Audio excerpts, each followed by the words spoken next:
Ugh. Okay. Well, where's the webcam?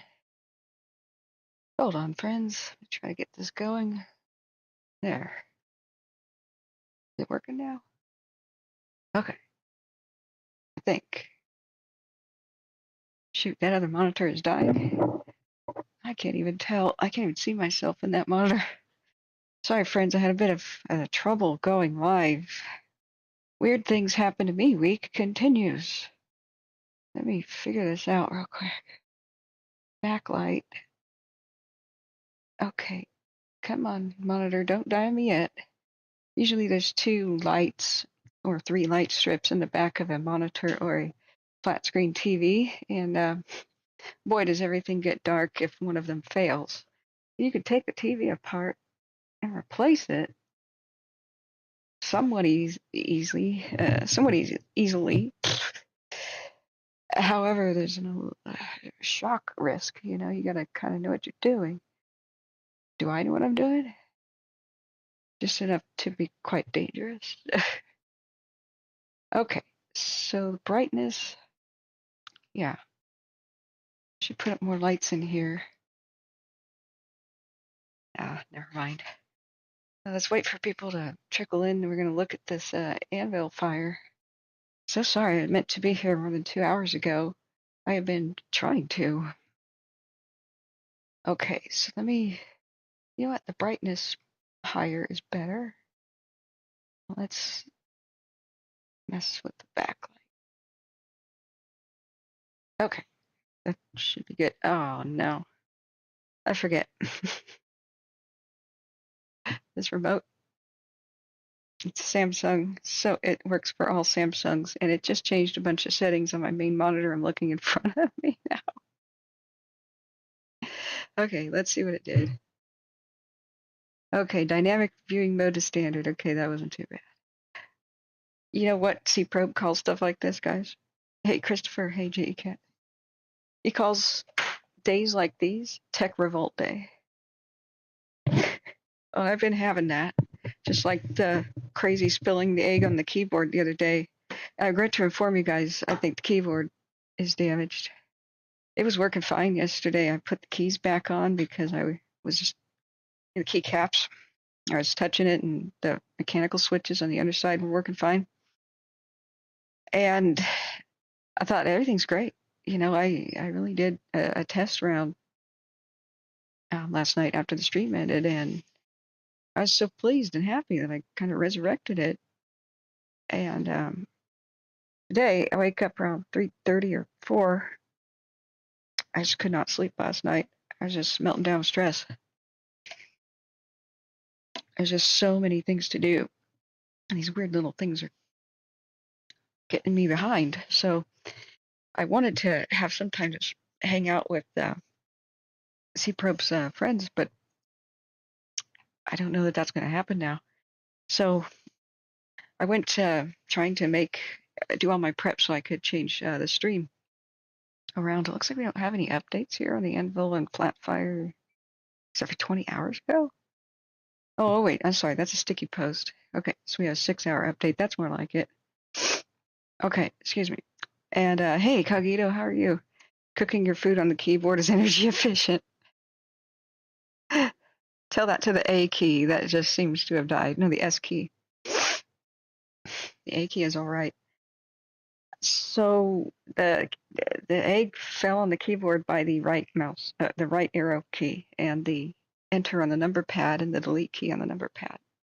So the S key is in the entire polar opposite side. So I have a little hope. I put it aside. I'm going to get out my soldering iron. I'm going to buy a new switch. The switch may be broken. I'll first try to just resolder it. I could take out all the keys, flip the keyboard over. I'm not the best solderer by any means, and I think you have to use cold soldering on electronics. I'll consult my dad. I mean, he was electrician for life in the Air Force. He was the flight simulator programmer for the SR-71. SSSSSS, don't mock me, Cogito. God. Good seeing you. How are you doing? So I was really happy to have basically been on time. I said I'll show up between 3:30 and 5:30 today, and I get two windows, and this is what the curious thing is, and I'm just waiting for people to trickle in, and we'll get to the news here. I I can be checking the maps, by the way. So I come to the computer, and it says Windows has downloaded an update. Yeah. I hate that. So it keeps saying it's going to restart during non-business hours or whatever, like middle of the night. I don't want that to happen. Like, I don't want to leave the keyboard for a drink or something and have Windows restart in the middle of stream or whatever it might happen. So I figured I would shut down the browser. The browser had Edge browser had an update too, and I think everything was working okay. I know it was last night. The keyboard might have been working okay today. Let's see about satellites. That's Modus and Veers. Yeah, we've got a couple of heat detections on the Anvil, so we'll try to figure out what this means in a minute. One on Grassy Knob, one on Moon Mountain. So I was hoping they'd have a bit more information than this, than a map, but I'll be reading all this here. So they're talking about lots of road closures, blah, blah, blah, which I don't know has changed from yesterday, but we will go over that. I do believe we have a brand new perimeter and acreage update. We'll check Inciweb. This is the main fire concern. We'll also check the California thunderstorms, which may or may not be happening today. In fact, I'm loading that right here off screen. Oh, where's my clock? I see a little bit of a thunderstorm near Portola right now. So these are the primary things we'll be looking at. Oh, you know what? There's a little bit of lightning. Oh, over here near the sort of the Happy Camp fire. In between it, east of Orleans, that's quite a bit of lightning actually. So anyway, back to the mini story. The computer was left on from last night. I just could not get to sleep, and I finally made myself around 7 in the morning or something. I was just like, I can't believe I'm awake. It was actually more like 9 or 10. But I was worried that I couldn't get up at 3:30, and then my body jerked awake at 3:30. So it's funny how you can kind of set yourself to do that without an alarm. And so I was pretty stiff. Took some Tylenol. My back still hurts from the fall in the kitchen, and my underarms and my arms was pretty rough. So I just put the heating pad on the bed. About an hour later, kind of got up, come over to the kitchen, and the computer with my energy drink, not really coffee, and it says update your browser and restart Windows to the update. And I thought that was a great idea. I'm trying to remember now if I typed anything, if the key worked, if I had to type the letter S anywhere. I don't think I did, so I can't verify what happened. I left the keyboard on, all day, and all I know is Windows Update occurred. I also have other lightning in between Corning and Leggett. So these are called localized thunderstorms, which I'm not even sure what that means. I think rather than assuming, I should look that up. A little bit of precip, kind of by Yosemite, Mono Lake, a little bit north of it, Bear Valley. Little bit of precip, but it doesn't look like lightning, thank God. We do have lightning, guys, where there is what is this, a red flag warning? Yeah, I was upgraded to red flag. So it's supposedly to expire sometime around 8 p.m. So I've looked at the cams for California. We're going to look at them again. It looks like Quincy and Canyon Dam and where Greenville used to be is getting some thunderstorms and lightning. And unfortunately, it may be dry lightning over by where the Dixie Fire was. So just west of Greenville up there, this is mountainous area, but Canyon Dam was right there before it burned down in the Dixie Fire. So this is pretty troubling. This would be an elevation right here. If I could change the map style, you'll see the elevation. I know this area like the back of my hand, though. It's where I grew up, the Canyon Dam. So Seneca mostly burned down, but I hear they may have rebuilt the gin mill. That's pretty awesome. The gin mill was in a bar that on and off operated since 1870 or so. Down here at Seneca, it's a ghost town, gold mining ghost town, and then they saved it from many different fires, and then the Dixie took it out. But I hope they rebuilt it. It was quite a hidden gem. So this is a little bit concerning though, because if this doesn't have significant rain, I know most of the vegetation is dead, as in scoured, like the soil even doesn't support any life. Like it's just, it looks like sand at the beach with black giant trees everywhere. Due to the Dixie Fire, but still lightning striking these tall dead trees now. There's been at least a year of them, the trunks drying out. So it's just concerning, right? Now, there's still pockets of where trees survived in the Dixie all around Plumas County. That would just be horrible to lose anything more. I think Dixie Fire, which PG&E, the company, started, destroyed somewhere between 52 and 58% of Plumas National Forest. So, yeah, this is almost like an airburst over here by Portola. That's nuts. Looks a little weird on the radar, and look at the wind. It's wow. Okay, so we'll monitor the California thunderstorms still. Look back now at the Anvil Fire. So going back to the story here. Oh, and I need my clock. Let's get my clock. So sorry, we're on sleep deprivation mode, but I am here with you. So what happened was I sit down a couple of hours ago now to the computer. I close enough tabs to get the browser to restart and update. And then I tell Windows to restart and update. So it does, and it does, and it does. Start texting the mods like, hey guys, I'm going live, the ones I could easily reach. And I come back and Windows says log on. So I type in the password, it says wrong. I went, huh. Okay. So I type in my password again, and I have muscle memory for this. He goes, wrong. Oh, hey, don't step in the grease. How are you? Yeah, the 3-3 is supposed to be lucky, but I don't know. Auspicious. So the rock quarry fire is happening now by Seattle. Yikes! Hey, thanks, Unofficial, for the heads up. Let's look. Do we know what caused it? Let's take a look with the satellite heat detection. Whoa! It's in the Olympics. No way!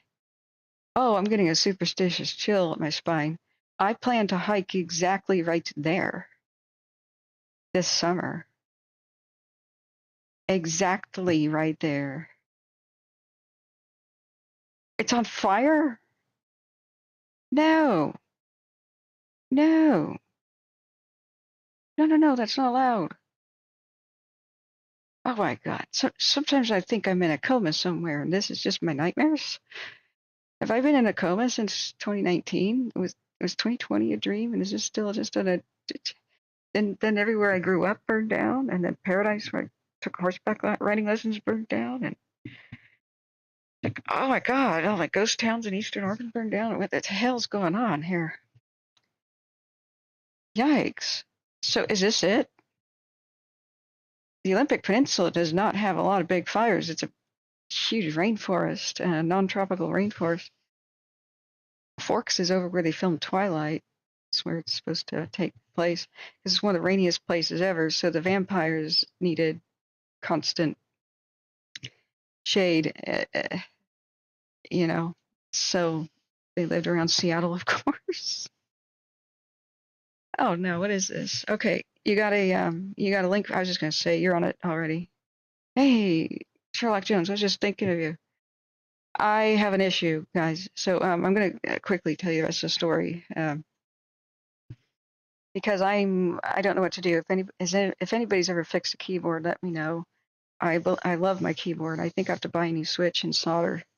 So I thought about password resetting through Windows, even though I knew dang well it was my correct password. But because Windows had just updated, I wondered if something got screwed up.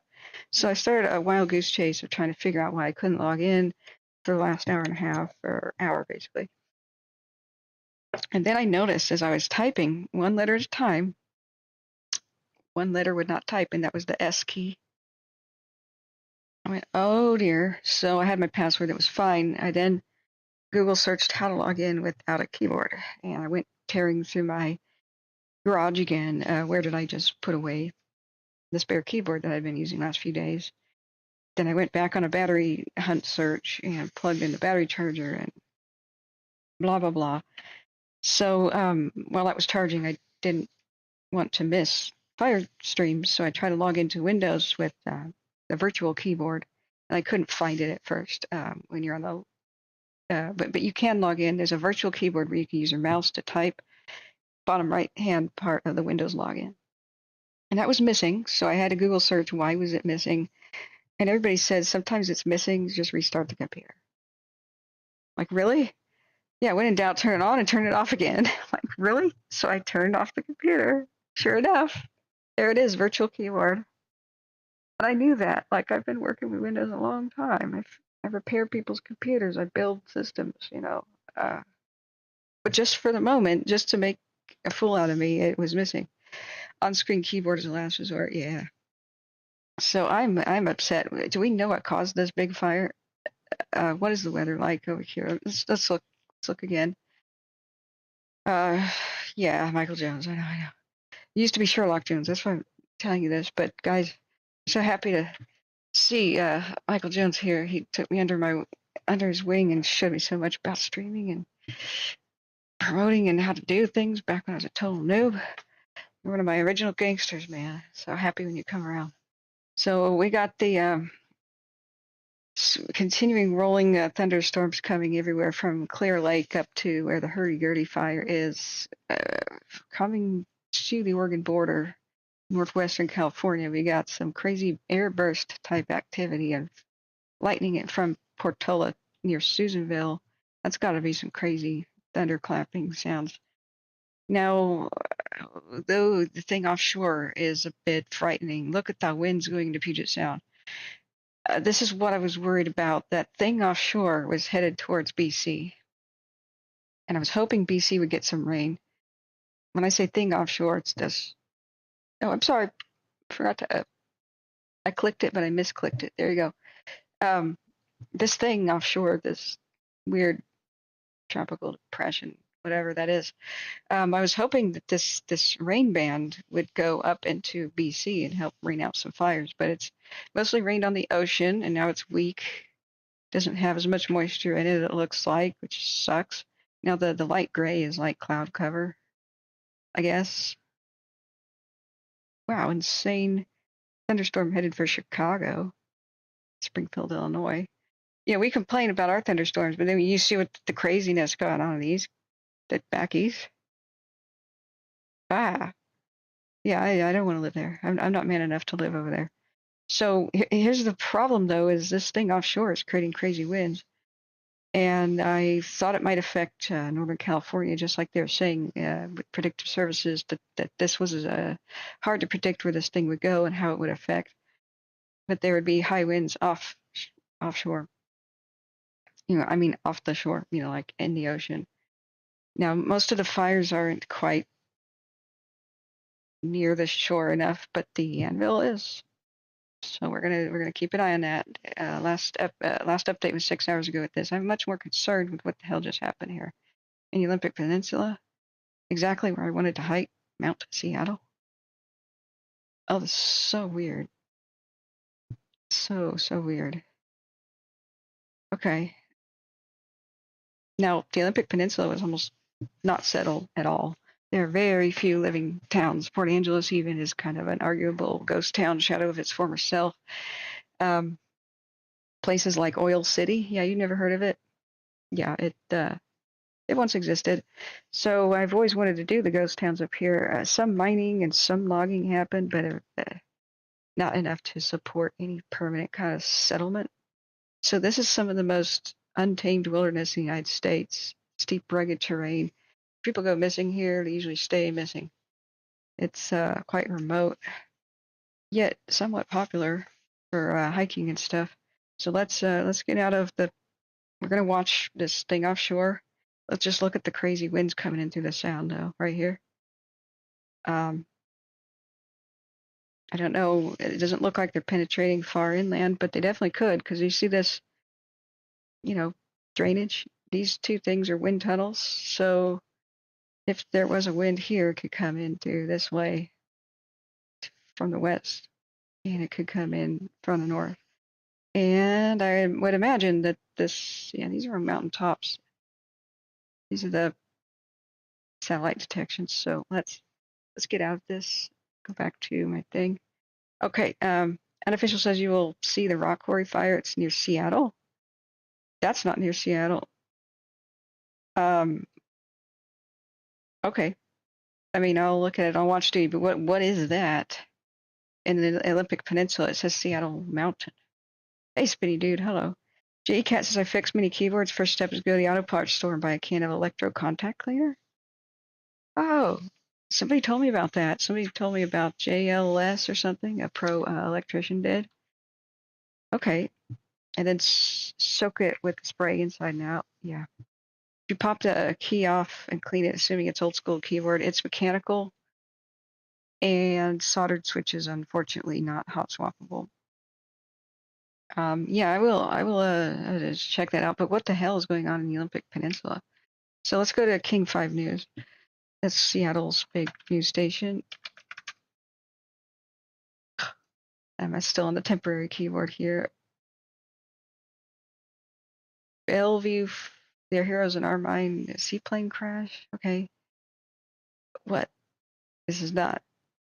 They're not talking about a fire.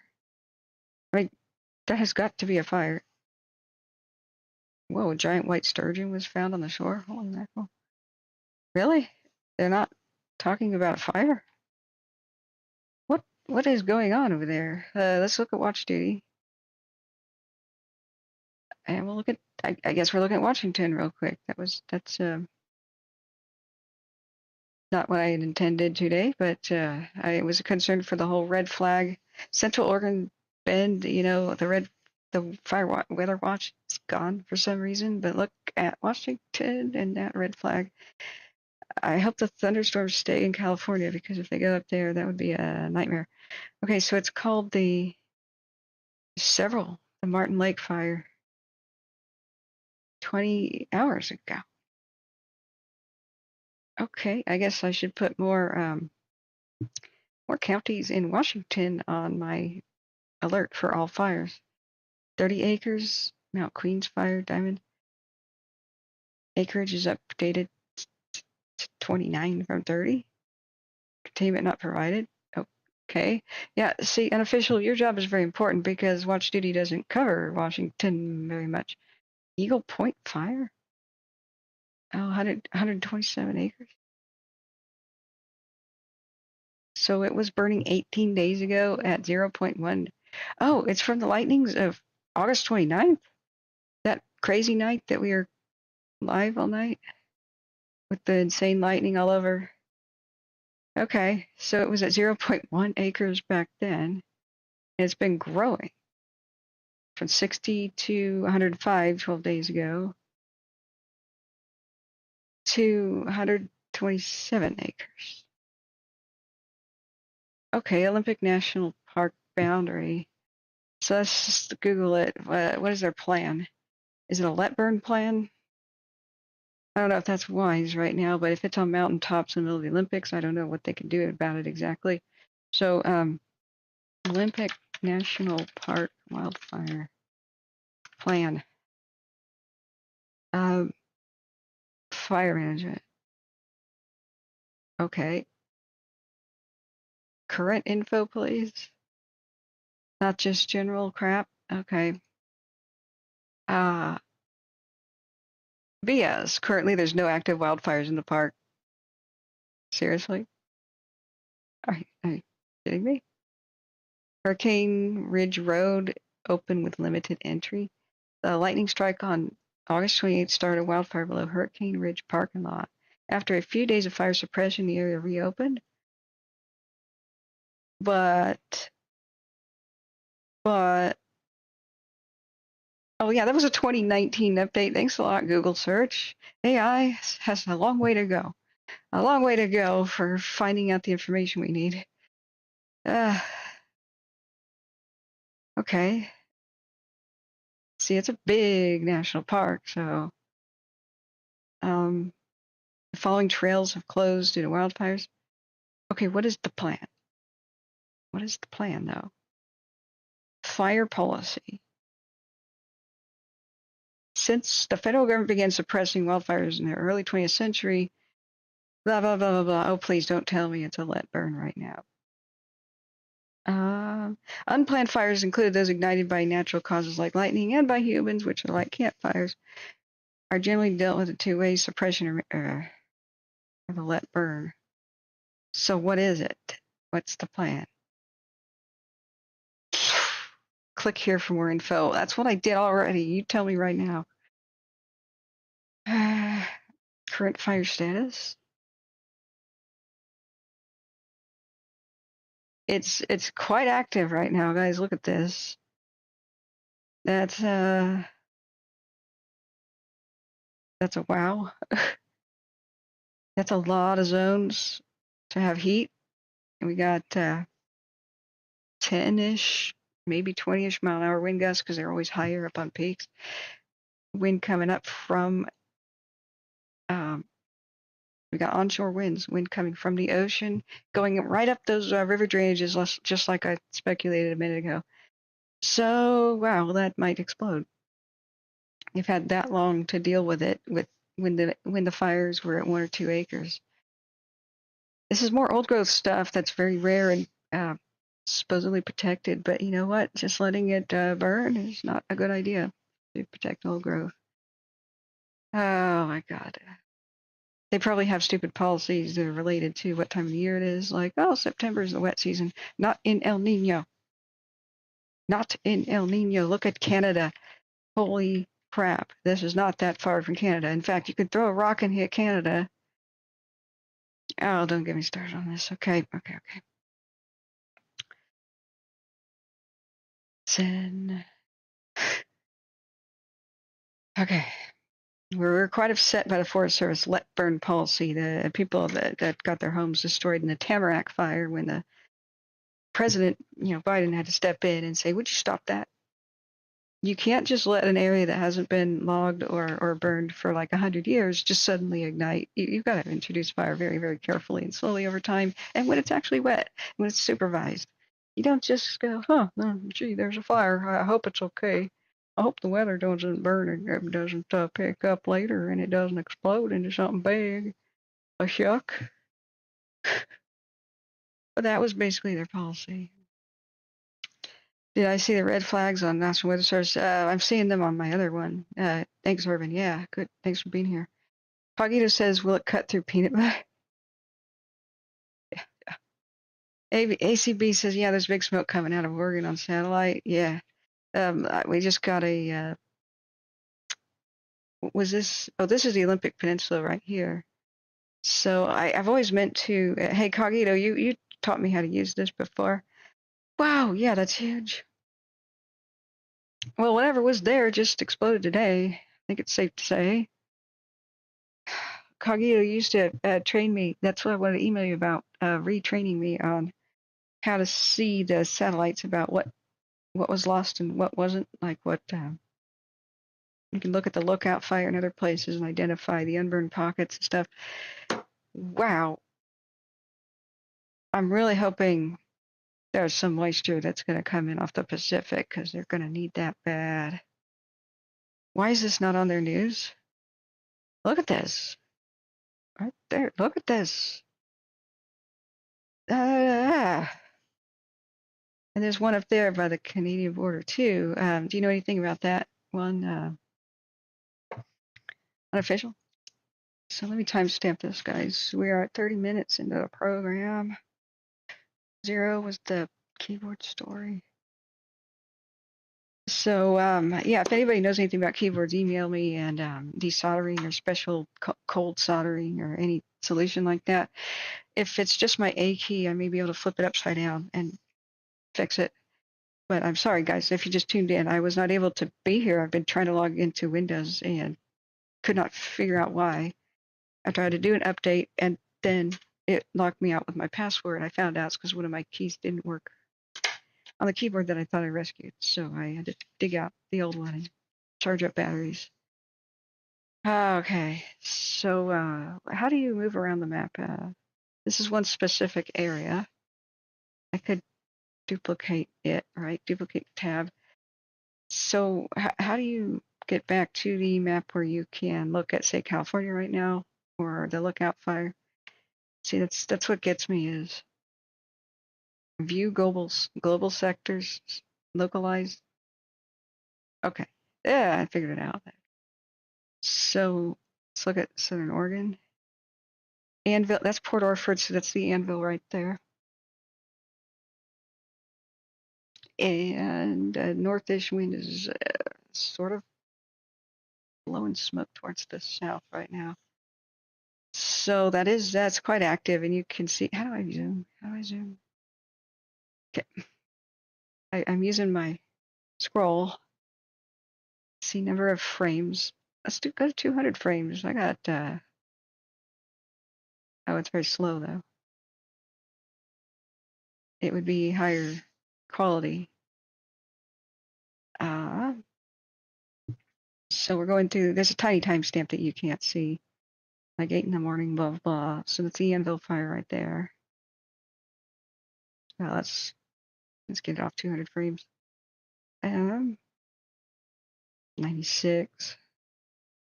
It should still be a good time lapse. Okay, 118 acres. JCATS is a prescribed burn fire between Trunk Mountains and Lyman Lake, Moses Meadows, and Okanagan Country. So, oh, there's a lookout. Yikes. The lookout's up there. Well, we got a full day ahead of us, don't we, guys? It's not over. So, yeah, what's cooking? The West Coast is cooking.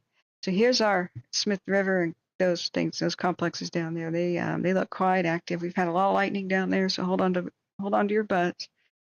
Let me clear my watch duties. I've already had the 24 notification cap for today. Some of them were like backyard acreage fires. And if I reach 24, I don't get notified of anything. So, okay, watch duty. Where did it go? Where did it go? I do have to eat in a minute, so I've still got some of those leftover pizza that you guys so kindly provided me with your donations. Thank you for feeding me. I want to stay ad free. I want to stay donation based, so we don't have any stupid ads. If you've ever seen ads on this channel, it's because I probably used copyrighted music and lost control. So the Walters Fire, wherever that was, forward progress stopped. The Benson Road fire at Cottonwood, which would be Shasta County, I think. Forward progress stopped. The Bealville Road, north of Highway 58, which is called the Caliente Fire. Caliente Fire, okay. So that's got to be a candidate for name of the year. Caliente means hot. Mucho caliente. Washington State, the Olympic Peninsula. So, yeah, JCAT, what's going on in the Olympic Peninsula? Can you try to find out? It looks like their lightning fires just exploded in a quite alarming way. If you look right there, friends. So whatever's going on near Seattle, that's cute and everything. That is my major concern. So the Caliente Fire was, let me see, where was that? Bear Mountain? What state is this? Zoom out, zoom out. Oh, by Bakersfield. So 52 acres, 75% containment. That one is okay. Caliente Fire, Bakersfield. I didn't even do a Twitter announcement that I'm here. So, oh, Julie Gumbener reported that when I watched duty. She's here a lot. I hope she comes back. Maybe she changed her name. We still got a red flag warning. We got aircraft flying around the Northwest California fires, probably just taking a look-see at around 10,000 feet. These thunderstorms would be hell to fly into, so aircraft are going to stay away from northwestern California right now. We've also got some crazy lightning weather going on in Plymouth County, which is nuts. We have an Oregon Coast fire on the Three Buttes in Lane County. Oh, that was 2 days ago. Ah, okay. So that's how did I miss that? All right, let's look at the lookout. The Pete's Lake fire, 2,000 acres. 10 hours ago, the fire grew to 2,000 acres yesterday under hot, dry, and windy conditions. Oh, God, that's southeast of the Lookout fire. So let's go back to Oregon. Wow. So, let's see.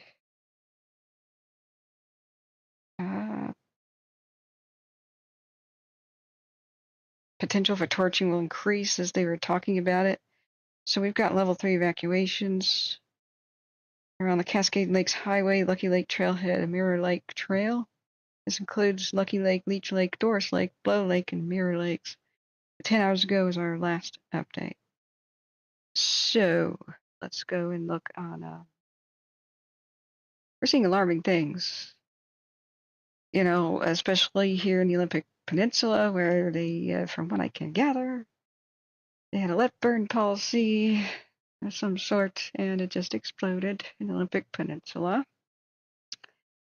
Now we can pray for rain offshore. So this is the lookout. We got intense activity there, but within its lane, like within the center of what's mostly been burning, and the northern perimeter of it here. And it's a west wind, according to the preliminary thing here on watch duty. So it may try to spot over 126 again. Hold on to your butts, everybody, by the lookout fire. Now, this is the Pete's Lake here. And this is on flatter terrain. And I don't know that there's a lot of inhabitation around here. Horse Mountain. Let's look on satellite view. Okay, the road fire too. ACB, yeah. James Mosher says badass thunderheads to the east from Garberville. Oh, I imagine that's making crazy sounds. Hey, Abu, good evening. Oh, no, the lookout fire's not out. It's going to be the rains or the snows of November. There's no way to extinguish it. There's no way to do much with it. They've just been sort of trying to herd the fire. It's not containment either. They've done things like mostly burned away the vegetation on the edges as low intensity as they could, like on the moist, humid nights, so that on the days like today, red flag, orange flag, or just dry heat wave type days like today, what it does is it spits spot fires everywhere. They go in the wind and they land, a half mile or a mile away. And sometimes, in high winds, when we see Cogito on the Riverside Fire 2020, the one by Estacada, embers traveled 18 miles, right? By our measuring tools on the maps. That was extremely high winds. It was like 75-mile-an-hour winds. But when you have these 10 and 35-mile-an-hour wind gusts, you can have 1 or 2 miles away, the embers just land like little sticks and leaves that are on fire or whatever. So what happened the last time we had a wind like this from the west is it went over the highway and they closed the highway north and south. So, see, that is a steep slope right there. So if the fire's burning on the ridge tops, is and like a tall tree on top of a very tall mountain, which is almost the peak of the Cascades. This is almost 5,000 feet. Then you have a cliff area. They could go long distance sailing. It's like throwing a paper airplane on fire out of the Empire State Building, reaches further than out your second story bedroom window, sort of an idea. So they've been chasing spot fires out here and catching them, and thank God, doing a good job, especially with the cooperative rain and moisture the last couple of weeks, but it's over. We're here in heat wave, windy time. So, like I said, down here, this Pete's Lake, I don't think there's many inhabitations. And if we throw up the satellite, not even roads, just trails, and I don't know where the Pacific Crest Trail goes. I don't think it's on the flatland over here. It almost looks like Canada, doesn't it? Like boggy lakes and stuff. So that hasn't been on my radar for concern. It's also been small, but it also just seems to have become quite a bit larger due to the winds and dryness of today and the heat. What's the humidity? Let's find out. What's the humidity near the lookout? And we're going to see if the lookout has a new weather update. So let me timestamp this. We're trying to look at the lookout, Pete's Lake, and then the California thunderstorms. You know what? Maybe we can look at the Plymouth County webcams and see some of the lightning show. The time lapses might be kind of unreal. Okay, so this is Olympic National Peninsula. Actually, let me zoom out. And I actually am curious about the weather there as well. So we put on all that rain, though, maybe going to Canada. See that offshore? But it's bringing the winds into the sound and into the peninsula. And that has just exploded. So current humidity is 35%. Not good. That's extremely low for the Olympic Peninsula. Extremely. But its temperature is what currently? A high of 62 today? That's pretty amazing if it's a high of 62 and it's that active. That's what wind does. 17 mile an hour wind gust is what it's saying, but on the top of the mountains, it can easily be like 25.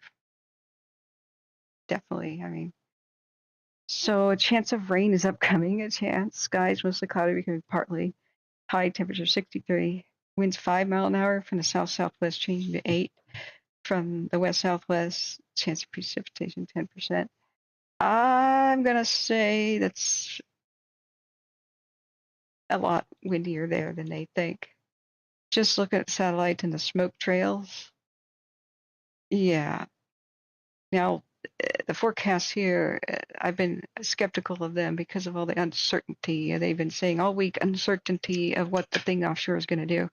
I watched Zeke Lunder's podcast this morning about Anvil and stuff, and he doesn't know much about the Anvil and flat fires. He hasn't looked at them too much.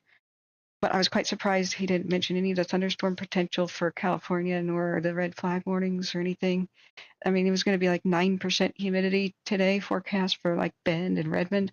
I don't know why the fire weather watch is missing now. It expired. But if we go to Prineville and Bend right now, what is their current humidity? 14. So I have no idea why there isn't a fire weather watch or a red flag at Bend and Prineville. 14% humidity?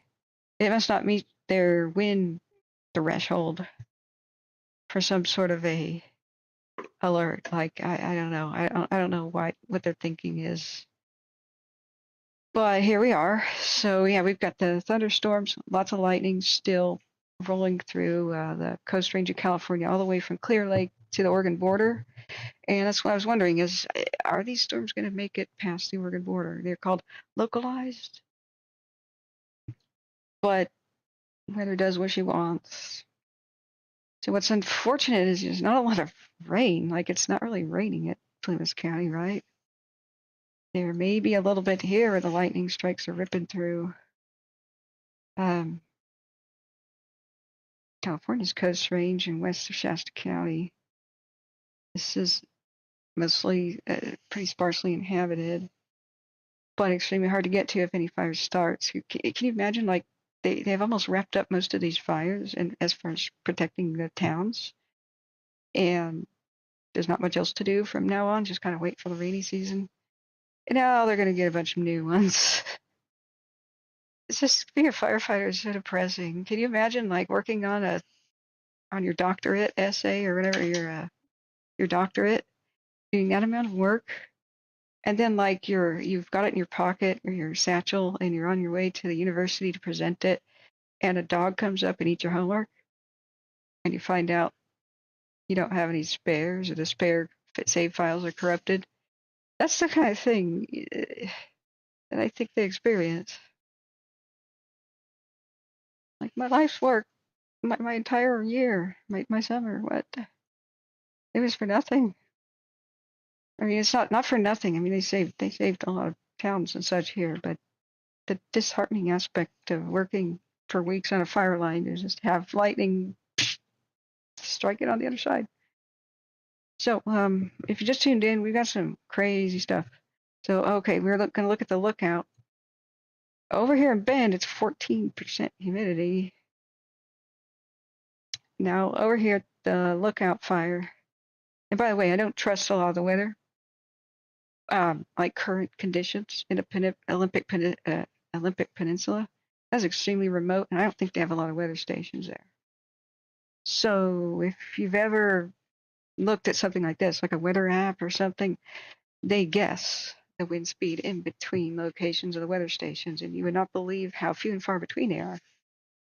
Like in mountains, weather conditions can be extremely different from one ravine to the next. Like it may be a very, very steep hike over a mountain pass and then over the other side, but the pass on the other side could have a raging torrential thunderstorm, where it's sunny on the side that you're on. So you need to get an accurate weather forecast for remote mountains. You need weather stations like everywhere, but they're the places where we see them the least. So it's better to do this and look at the smoke. Like the College of DuPage, and thank you guys for giving me the link. Look at what smoke is doing. And you can see, yeah, that's probably a lot more windy than the weather stations, few and far between, are letting on. Besides, when fires explode, they kind of create their own wind. David Dillon, hey, how you doing? And James, welcome. Paula, thank you, welcome. The Caliente fires at 52 acres, name of the year. Forward progress has stopped though, right?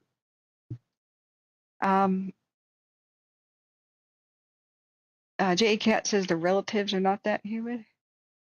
Yeah, if you want to explain that, that'd be cool. Angie says, I'm in Prineville, Oregon, and the smoke blew in about 45 minutes ago really bad. Yeah, there's two of them. That's not just a lookout.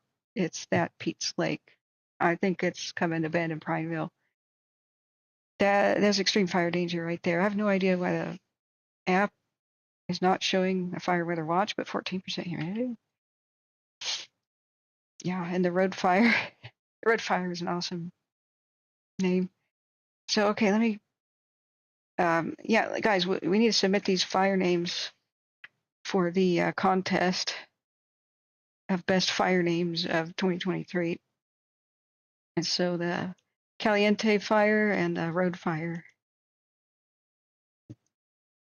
And the no fire, that was the other day. The no fire, I'm responding to the no fire. What? So James Mosher says it looks like weird land northwest of Weed. Yeah, everything near Weed is pretty weird. David says, hey, hello, my friend. Guess all the rain wasn't enough. It did something amazing, though. It bought the firefighters time to save the towns and do what they had to do, and they used that. They used the moisture to keep the Smith River complex from marching straight up into Oregon. It could have met the Anvil Fire and don't ask me, ask Brokefish about that. He's the one who said that was quite a possibility, and so did JB, John Bruno. He retired fire chief of Shasta County. He goes, yep, that could happen. There was only one road north of it to like stop it, but they pounced on it with aircraft and stuff later as soon as they saved Cave Junction area. And that may be why Cave Junction and other places like that are still around, like the area. I mean that's a big valley. So you can tell now here that that's quite windy doing that. We have the crazy heat detections, and we've got lightning rolling into northwestern California and all over the Sierras. Right now, it seems to be the Portola area mostly, and that's right. We're going to check on that with a cam. But oh, sorry, my humidity check. Let's go back. Let's check humidities. See, this is the other fire. What do we call this one? Shoot, the Pete's Lake. So it's Three Sisters Wilderness. Wilderness. No wonder there's no roads on the map. So that one is just going to be probably left to its own devices. It's kind of the middle of nowhere. Pity any hikers trying to have a good time. Like, oh, let's go down here where there's no smoke from the lookout. Well.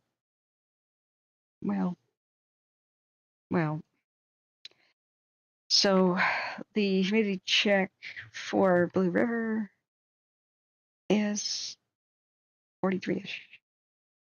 But the satellites are showing quite a lot of activity.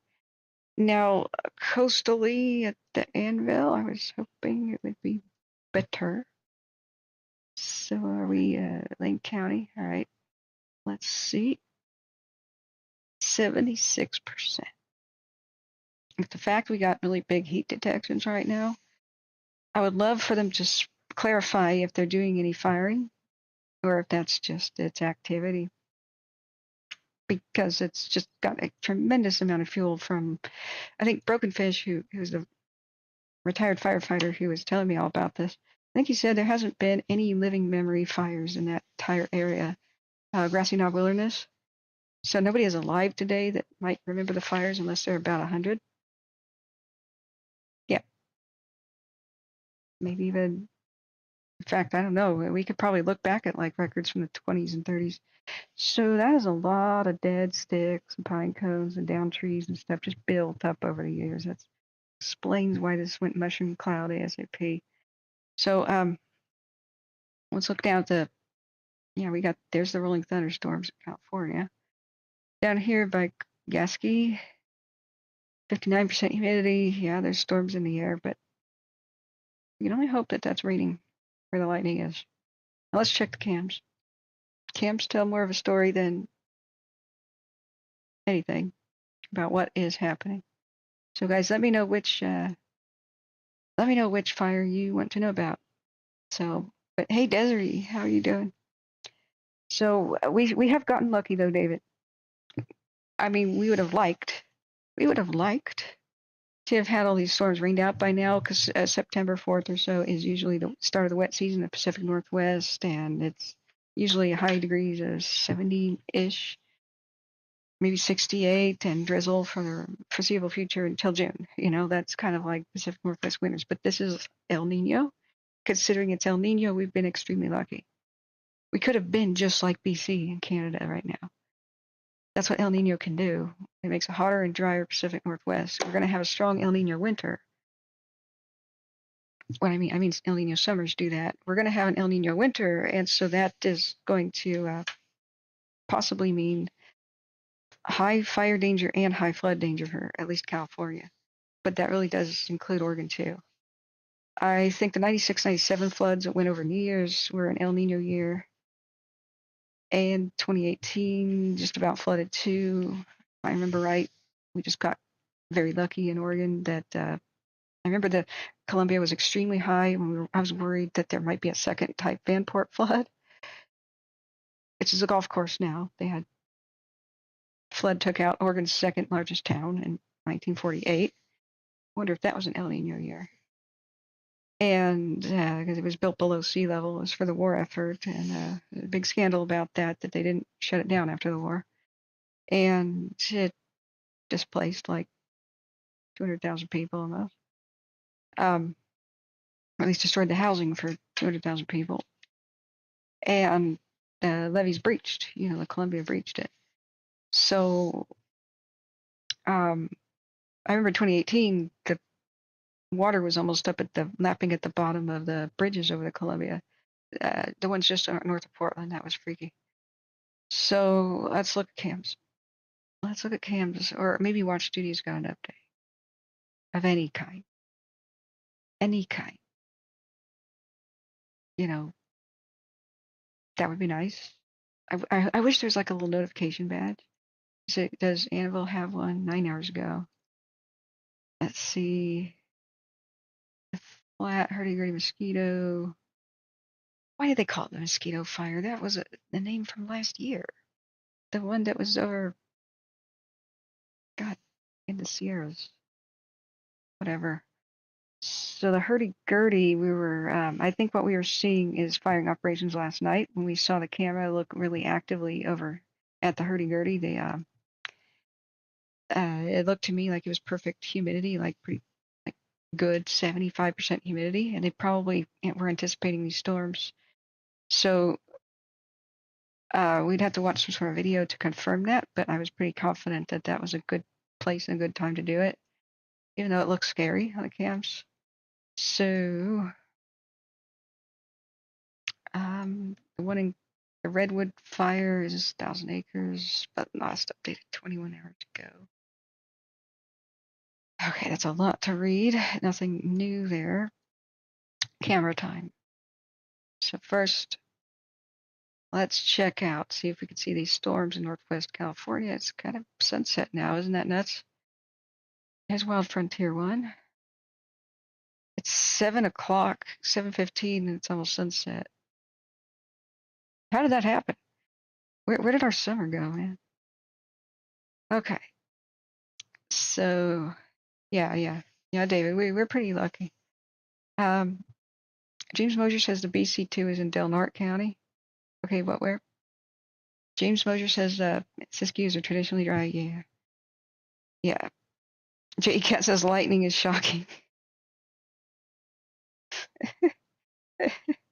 Okay, you win the prize for today. J. Cat wins the prize. All right, let me give you your award.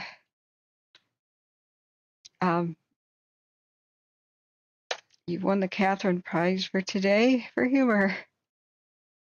Don't forget to thank all us little people. It's a 12-hour time lapse. You see the clouds and stuff moving. Wild Frontier 2. I believe it. I used to know which direction it's pointing due to these little antennas on screen. Could still be looking east. I think that's northeast, though. We're going to check in a second. I was hoping to see some thunderstorm action. I want to go to Plymouth County and check. Have you guys seen Dire Mountain? That's what I'm interested in. That's the best view of the area, and maybe some of the Quincy cams. James Mosier says it's calm out here in King Range. Clouds moved eastward. Okay. Where's King Range? I'm sorry. If I was smooth, I would just look that up real quick and pretend to know what you're talking about. J Cat says Blue Creek 2 and the Copper fires Blue Fork Creek, Del Norte County. Let's see.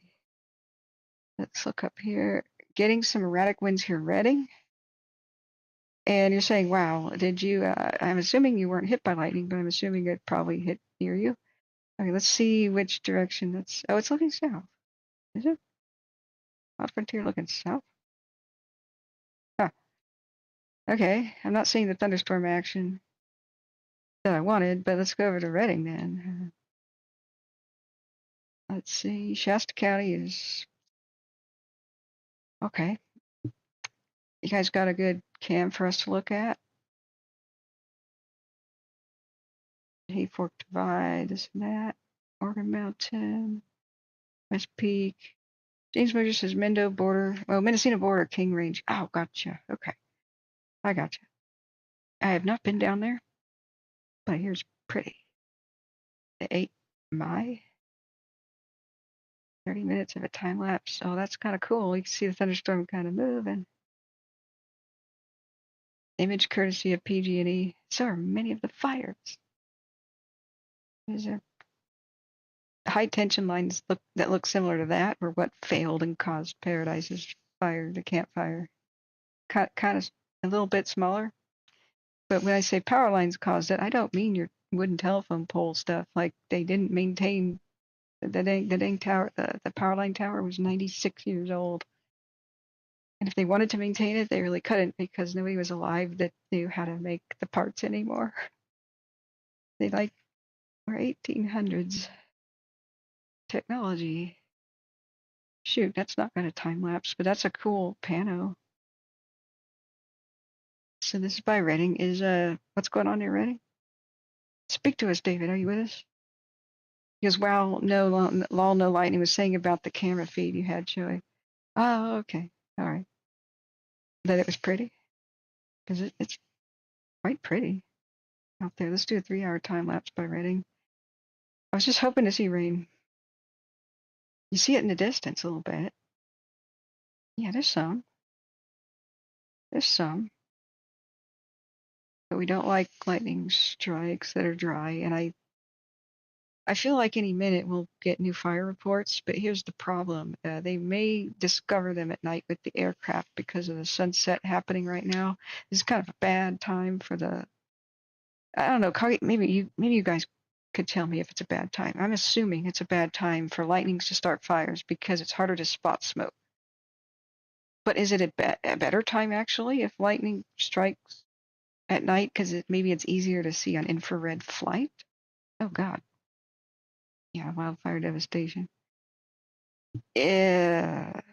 Maybe it's better that lightning strike fires happen at night because it's cooler and more humid in general. So they can see them on airplanes, call in the response, and try to tackle it before noon the next day, which is the best chance of getting control of a wildfire is before noon the next day. That's been a rule for like the 30s.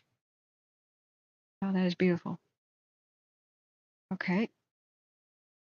We're going to look at Plumas County's second bird. There's birds on the cam. Tell me which fire you guys want to look at. We'll go back to the Anvil and the Lookout in a minute because Bend is filling up with smoke. We got 14% humidity out there. David Dillon says there's some shifting winds east to west up there, Redding. Yeah, Redding is a weird. The Northern California, where the valley ends, is a weird horseshoe type shape. So when winds from the Bay Area come up from the south, when desert winds come up from the northeast and they collide, they swirl around. That's why we saw the Zog fire doing a crazy thing. It spread in all directions in a circle pattern. 2020, the one that killed so many people, also a fire brought to you by PG&E, and killed children even. The Zog fire spread in all directions in a circle because the wind was just going around in a circle. So, okay, let's look at Plumas County. Maybe we got some good lightning action on Dyer Mountain. I like the raindrops on the cam. Okay, let's do a 6-hour time lapse. This lake, that's not Lake Almanor. I think it's looking north, and that's northwest. That's got to be one of the lakes by Westwood. See all the dead trees in the landscape from the Dixie Fire. So, it's a little radio tower over there I've never seen before. So here's the storms coming in, and boom, dumping some rain. Ah, can you feel that refreshment? How neat is that? That's a beautiful one. Okay, yeah, let's see which way it's looking. It is looking northeast. Okay, Mountain Meadows Reservoir over by Westwood. Am I good or what? Oh, Hamilton Mountain is beautiful. Look at that. Strawberry sky with molten gold horizon. Oopsie. Oh, I lost control of Zoom. My bad. Let's do another 6-hour time lapse there. David Dillon says, yeah, the wind filter on launch duty, it shows how the winds just spin around Redding. And that's why Shasta County has got some crazy fires. Yeah. And that's why weed burned up last year. Yeah, they had a south wind. The north winds are the hot, dry desert ones, but the south winds are no joke. They say it started at Weed's lumber mill and then went to the nearby neighborhood just north. People don't realize a lot of your neighborhoods you could speed bump fires by having retaining walls made out of either concrete or cement blocks or, like the decorative ones. Because I think it's spread along the ground, mostly like a grass fire. And that's the way most fast moving fires do spread. And so just retaining walls, not wooden fencing, that's terrible. But retaining walls can speed bump these fires and just save neighborhoods and stuff. All they need to do is allow the firefighters to catch up with it.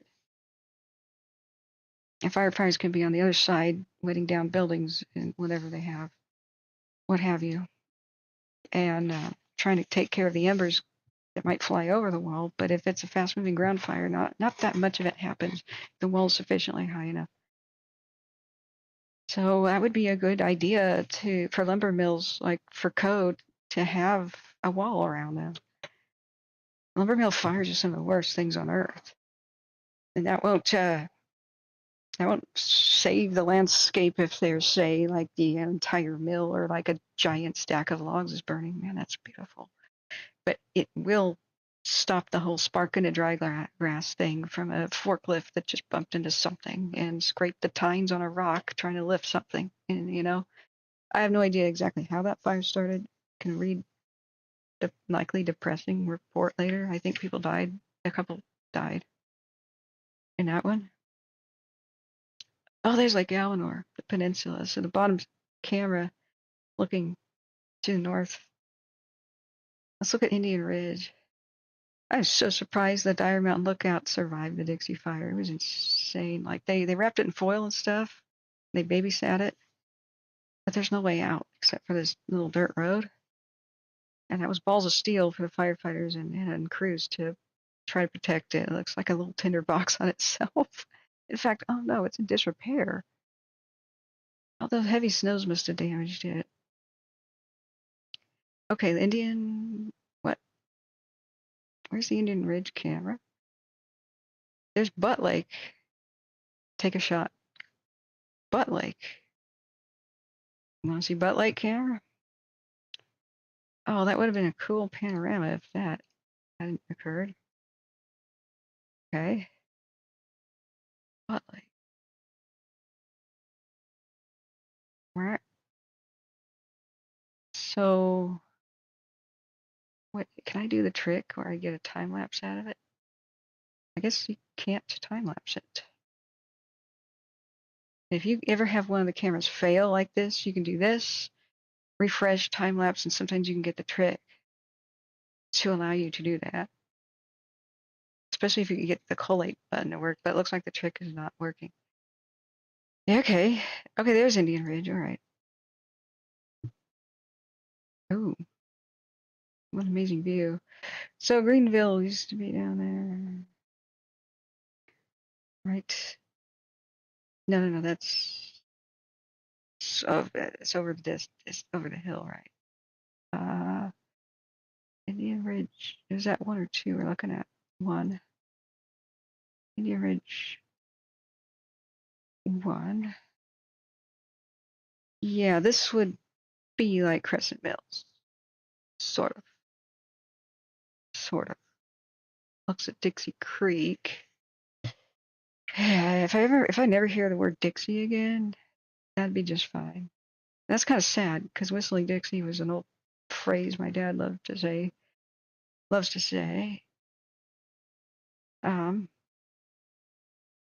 So that's Round Valley Reservoir. So the fire went over the hill here, went through this pass. Greenville was down there, but down the mountain. So this is where they failed to hold the fire line, and it went. And the fire was. All you need to get your town erased is a fire in elevation above your town. High wind day, red flag type conditions, or even orange flag, and then a looking down the barrel of a gun, which is a drainage pointed at your town where the fire is.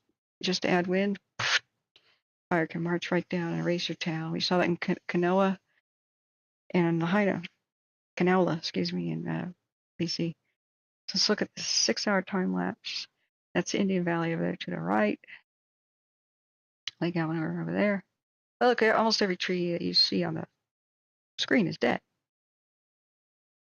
Almost every tree you see on the screen is dead. I'm not making that up. Look, see for yourself. I say most of Plymouth National Forest is gone just because of a PG&E power line fire again. Holy crap, look at that. I mean it. Wow.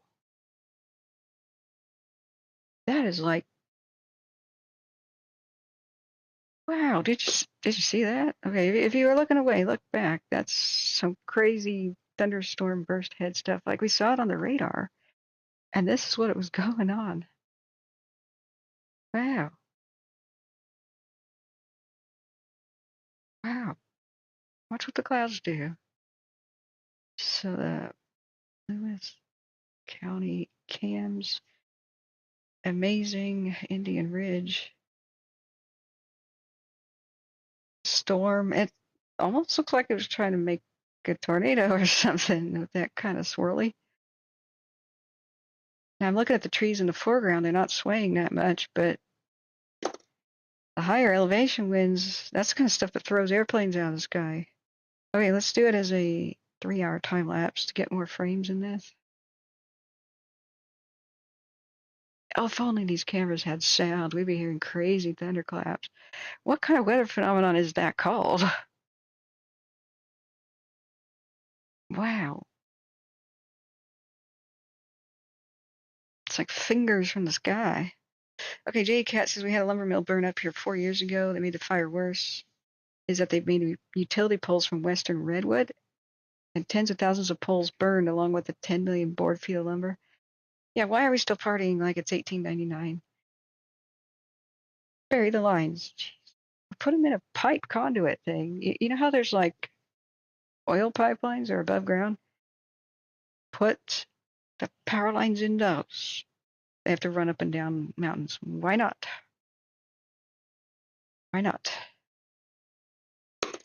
Okay. David Dillon says, yeah, on the wind filter and watch duty, it shows the winds are spinning around red again. Yeah. David says, red sky at night. It's a sailor's delight. Red sky in the morning, sailor take morning. Do you know what that means? Rain shifts. Wow. You know a lot, Jake. Pacific Northwest weather lover says those will be downbursts. That's what those are? Yeah, the kind that throws the planes out of the sky. I forgot that word. Whoa. I would ask C-Probe right now, but he went out to dinner with his guests, and I was supposed to be there, but I'm here with you guys. One of the coolest places in Portland is the Marrakesh restaurant. It's a place that has belly dancers, a Moroccan restaurant. He's going without me, and I was invited, but I am here at your service.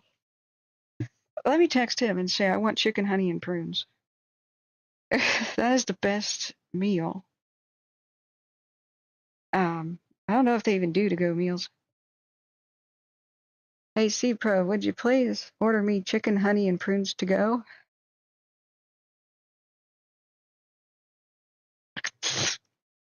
Okay, voice typing doesn't know how to do C-Pro. They called him C-Pro. Isn't that like some sort of a pharmaceutical drug or something? I'm sorry, I want to watch it again. Let's do a 1-hour time lapse to see if we have more frames per second. Huh. No, we don't. We have to do the 3. Not so. Okay, so from Indian Ridge 2, do we have a similar looking time lapse? Oh, we can't time lapse Indian Ridge 2 at all. Darn. I would like, guys, if any of you program, just saying, I would like to have some sort of an app on my PC that will look at these cams and take a manual screenshot every time it refreshes so I can time lapse the panorama. Maybe these exist. Maybe. Microverse, yeah. Abby says 1899. What year that was? Yeah, we still have the same electrical technology, and they at first just reused telegraph poles, and that's where that tradition comes from. But you know, before the Dixie Fire and such, the telegraph poles were still in the woods that went to old ghost towns and old mines. And so my family and I, when we did our ghost towning, we'd go out there and we'd look at the old maps, old topo maps, U.S. Geological Survey and whatnot, and then we would see that there were old roads that went to these mines and stuff. Sometimes we'd hike, sometimes we'd drive. And if you looked carefully, there's usually a T, what do you call that, key on old topo maps for telephone or telegraph. And we found some, like on the way to Seneca down here, which burned up in the Dixie Fire. Some of the oldest places, near Belden as well. They're probably all burned up now. But Hamilton Mountain is flipped into infrared. I've had a lot of these cams flipped into night mode early because of the dark clouds. Okay, so there's Indian Ridge. Let's go back out and look at some cams. Okay, let's track the lightning. And tell me which fire you want to track. So far, we're looking at cams to try to get an idea. Okay, there's some lightning over there right now by Westwood. So maybe the Dire Mountain cam's new time lapse will show us. But I don't know if the faded out lightning bolt means cloud to cloud only, or if it's just my map mode. It's blinding my eyes. Let's go dark. So there's oh shoot, aviation layer. I was going to see if there was like a warning for pilots over here because this microburst, holy mackerel. Why is this? Okay, hang on, let me fix this. Transform fit screen. There we go. It's weird. Why it's, never mind, I'm gonna manually adjust that. Okay. All right, so we've got a lot of lightning still. It's on a replay, the one that passed Quincy over there. Maybe it's just hopefully cloud to cloud. Now, where are the storms? Are they going to affect Oregon? Are they making it past the Oregon border? Is the big question of the day. Will they affect things like the Anvil? Will they start new fires anywhere near Cave Junction or Medford? But it looks like most of them are fading away as they reach the Oregon border. Maybe they had, I was going to say maybe they had fruit and they got stopped at the border. But that's actually when you enter California from Oregon, they stop and they confiscate your fruit. So, they don't want invasive bugs in California. So I got that backwards. I was going to say maybe that's where the storm stopped, is they had fruit that had to be confiscated at the border, but Oregon doesn't give a damn. Maybe Oregon saw the California license plate of these storms and said, no, got enough Californians, turn around. Okay, if you guys don't get that joke, Oregonians famously just resent Californians. Like me. You were like, are you an Oregonian? Hell no. I'm a wannabe, but I'll never be one of them. I was never accepted. I was in grade school, and they're like, you can't play with us. Why not? Because we heard that you Californians ruined your own state, and now you're coming to Oregon to ruin ours. I'm like, but I want to play with you. We could play My Little Pony and Bang Ball or Wall Ball or whatever you call that. Okay. Still stings. But then we kind of took over and they can't complain anymore because we outnumber them. But sorry about your state. Sort of are ruining it, actually. Our bad. Okay, I'm just being totally facetious. But I'm just saying it was greener before we got here. All right, development, So let's watch duty. Okay, let's look back at the Olympic Peninsula real quick. Anybody monitoring Washington other than the thing that exploded in Olympic National Park? I'm trying to figure out where this is, quote, instability offshore, this band of rain. I was hoping it would go help BC and rain out some of their fires, but so far what it's done is pumped high winds into Olympic National Park here and fanned up their fires that apparently they were letting burn. It's the ones that started by lightning on the 29th. They're quite large now. So let's get out of my radar. So yeah, well, I'm talking about, look at this alarming. Check this out right here.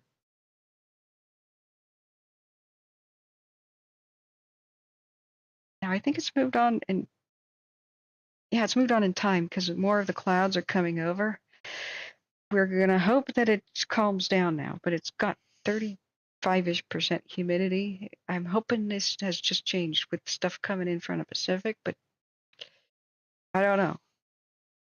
It doesn't look like moisture is gonna reach it. So this is also concerning at the Oregon border up there. Is that the control burn that people are talking about? Excuse me, the border with Canada. Let's take a look.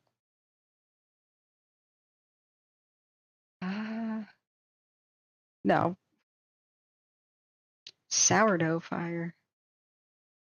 With the recent warm and dry weather conditions, there's increased fire behavior primarily on the north and east flanks. There's 25% containment. It's 6,000 acres plus. So they are still trying to save structures of risk and value. And Diablo Dam, that's ominous. How to get that name? Fire is currently active in rough, steep terrain. So they're patrolling and monitoring around the edges. Yeah, they're just kind of keeping it in a rope. Pretty soon the wet season will happen. I think that's what everybody's expecting. The unseasonably hot and dry weather continues throughout the weekend with the possible return of cooler seasonal temperatures next week. Smoke's present with hot and dry weather and increased fire behavior. Take caution when recreating outdoors. All right, let's look at the lookout. Let's see if any spots or anything happen because that looked like some pretty serious. What? Snag to 10 days ago update. That's why I haven't been able to cover Washington as much. It's hard to get information when we get more reporters for watch duty volunteers. It's gonna be way better. So we still just have a 7-hour ago update. Let's then look at our satellite heat map then. Okay, so refresh. Whoops. Oh shoot, definitely the wrong thing there. Okay. So the good news is no more red on the northwestern California. Hopefully they got some moisture because that one looked like the 3.9 or the pilot up in there. Now we've got a little bit on the hurdy-gurdy, but that's gray. It's quite a while ago. In fact, 6 to 12 hours old. That's okay. Where its location is Anvil. Some of these have gone gray, but the Moon Mountain is still hot with 1 to 6 hours old. So I saw that as orange, I think. I remember right. So I think it just graduated to being just more than an hour old, unless I'm losing my mind here. And we had, whoa, wait a second. Yeah, 8 minutes ago, satellite pass over. Okay. So let's look at lookouts, heat, and the Pete's Lake is still quite active. Now you got two different wind tunnels hitting it. So as the wind goes over the mountains from the west to the east, some of it can go down this wind tunnel here and fan it up in the south, and some of it can go down this wind tunnel here, this ravine here, and fan up the north. So that's why you see this variety, and the east side most active because that's where it's finding new fuel. It's being pushed by the wind towards the east. Hopefully that won't endanger the highway or the campground here, but It's a wilderness. There's no roads. So there's little they can do about that. So glad to not see any red anymore on the lookout. As night has just fallen, I'm hoping. I'm hoping that maybe they'll get some planes in the air, see some infrared, check any little new lightning fires. We may see them kind of pop up and watch duty. But like I said, oh my God, my phone just made the loudest notification ever into my headset. I'm going to disconnect that. Ouch. Oh, I had the Bluetooth on as well as connecting to my computer. Ooh, okay. Hey, sister, we're glad you could make it. Calls the Germans and get some of their fire tanks. Okay, I'll show you guys what J.E. Cat's talking about. Unofficial says nighttime aircraft are west of Seattle, west of Bremerton. Oh yeah, look on Flight Radar 24. Great. Do you have any new information that about the fires? Excuse me, let me log in off screen. Because you guys support me, and with your donations, I have got the silver subscription to Flight Radar 24. Gives us some fancy tricks. And thank you, everybody who has supported our last few days. It's really meant a lot. Mario, which fire are you talking about? We've had rolling thunderstorms through much of the coast and Sierras today, all the way from Mono Lake to Susanville. And we've had, in kind of the Redding area, plus lightning strike thunderstorms and red flag conditions in the Coast Range in northwestern California. So we've been trying to figure that out, how wet or how dry they are by looking at the cams. Many of those, we can't see anything. They're kind of too far away, or there's just clouds, like Wild Frontier over by Gasket. But we saw some torrential dumping in Loomis County, thank God. So my fears about the lightning strikes by Quincy and such are much lessened because we saw the crazy microbursts, some little fingers of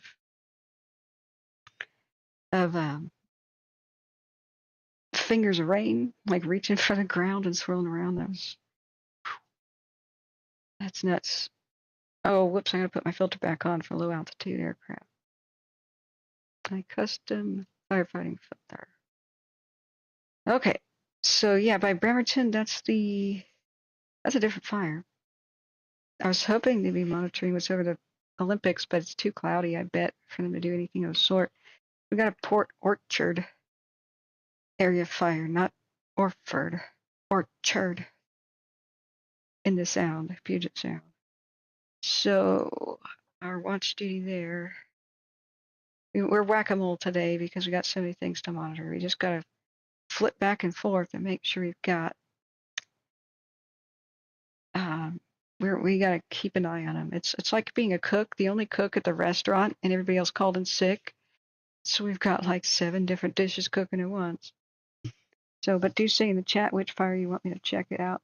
Hey, Sister Golden Hair, how you doing? Wondering if Crescent City has power yet. Did they lose it?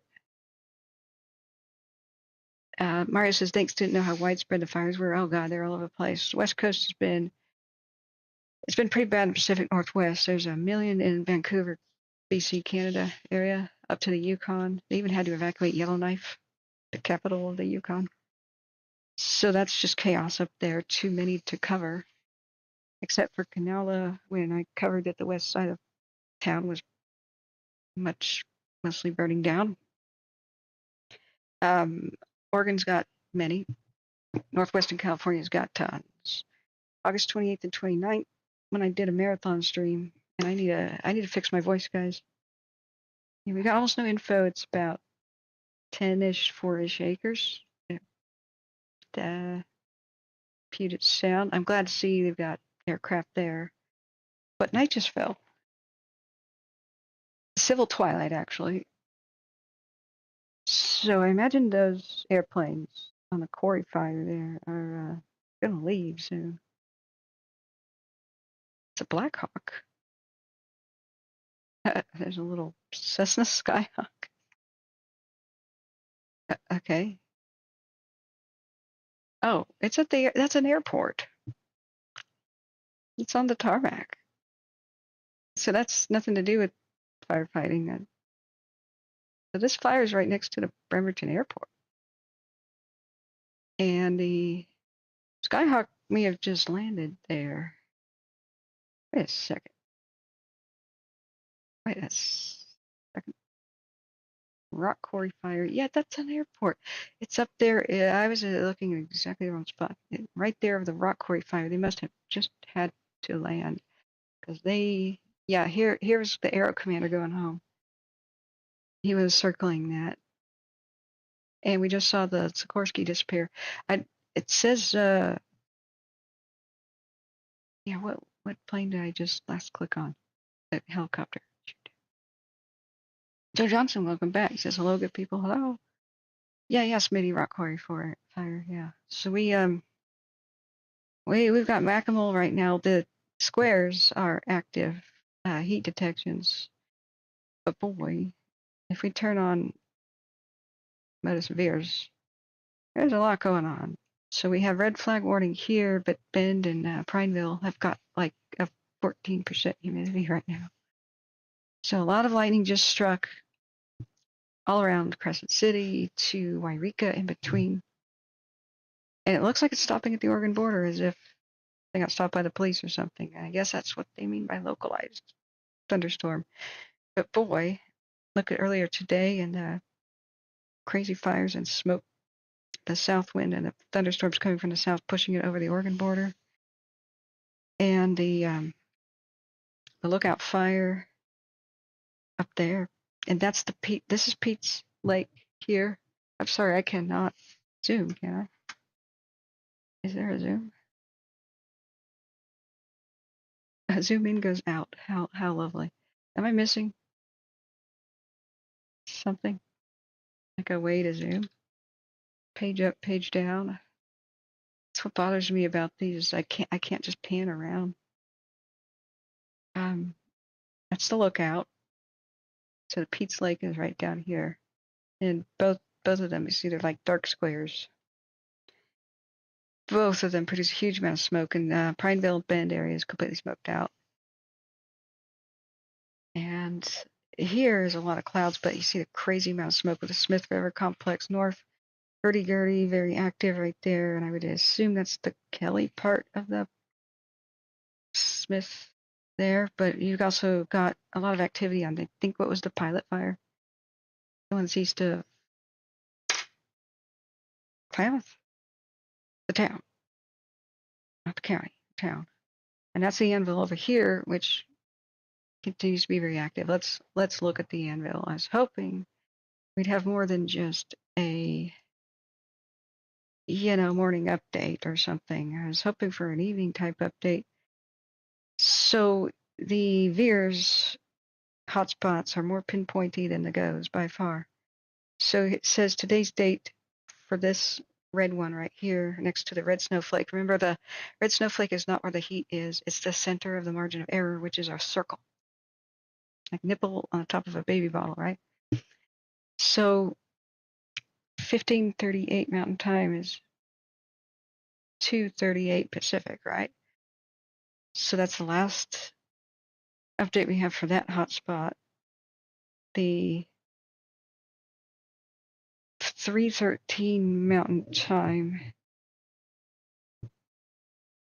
Oh, okay, I'm wrong. I think maybe because red is newest. So there's a different snowflake right here I didn't see. See the little yellow one? So the yellow one was where the fire was at 2:08 p.m. Pacific. This one where it says 9:16, where it says orange right here, 2:38 Pacific. The red one is an off-centered. It says 3:13 Pacific. Is that Mountain Daylight Time, right? But the word should be up there because that's off center. So last time we had a good update was 3:13 Pacific for Modus and Veer satellite passover. Go where the GOES. And we've got gray, 6 to 12 hours old. There's something wrong here with GOES because if Veers was pinpointed over here, then wouldn't GOES also show a square? you know, goes. I would expect a square right here. Don't ask me why. All right. Okay, looking back up. Yeah, Cat says Northwest Territories, not the Yukon. I'm sorry. Thought Yellowknife was the capital of the Yukon. My bad. Northwest Territory. So David Dillon says I still see the tail end of those storms east of Reading. All right, let's look back at our storm tracker. Let's find out. I wonder how long the thunderstorms are forecast to go through the night. We got a lot of onshore winds, meaning winds from the ocean coming in through the bay, San Francisco Bay. It's about the only place that they can come in, like as a nice easy gate come in. You know, it's like a wall. California is walled off from the ocean because of the mountain range called the coastal mountain range. The only places that wind really can penetrate is San Francisco Bay by Diablo Mountain. That's why they call them Diablo winds, where the Diablo winds come off the Nevada desert and then leave by Mount Diablo. They're like the Santa Anas, and in Santa Ana down by Pasadena in LA is the only other place where winds can come and go off the ocean, onshore, offshore. Look at that. It's still going. Over by Quincy and Greenville, see how strange the winds are scattering in all directions from a center right here? That's where we saw the microburst, so that winds are going away from it in all directions. I bet we might see lightning now that the cameras are probably in night mode. We'll definitely see that in night mode, right through the clouds. Westwood has a few strikes, so Dyer Mountain and the Indian Ridge cameras probably be having a light show for us. Stuff north of Portola, Grayville. I'm hoping that's wet. So look back at the other thunderstorms. I'm very delighted they're not really coming into Oregon.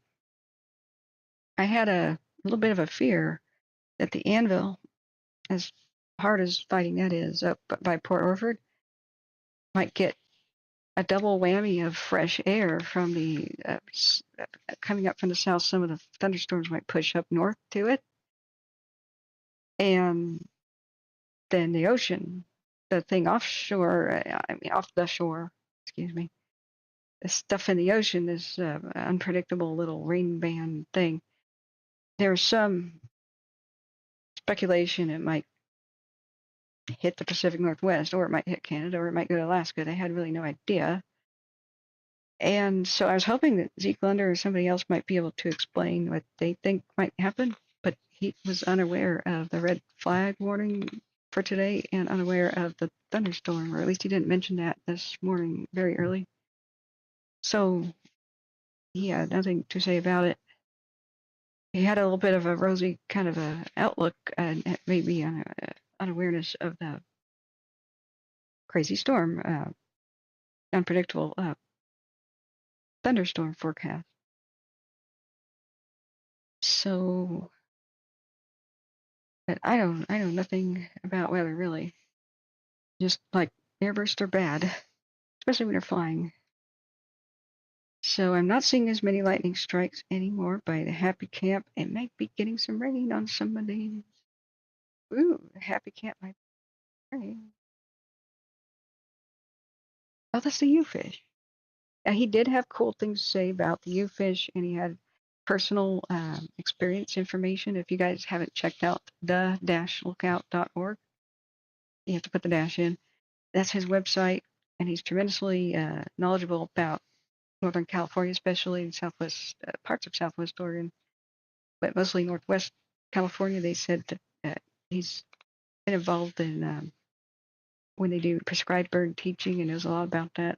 He knows a lot about the forest mix, like what kind of trees go where and what you can expect, like if such an area with such kind of vegetations are on fire. So that kind of knowledge is priceless. I have no idea. I look at satellites. I can tell you what kind of trees are where I've been in life, but I haven't been to this area much. Okay, so there are still some lightning strikes, but I'm really hoping that that's wet. But we shall continue to watch duty.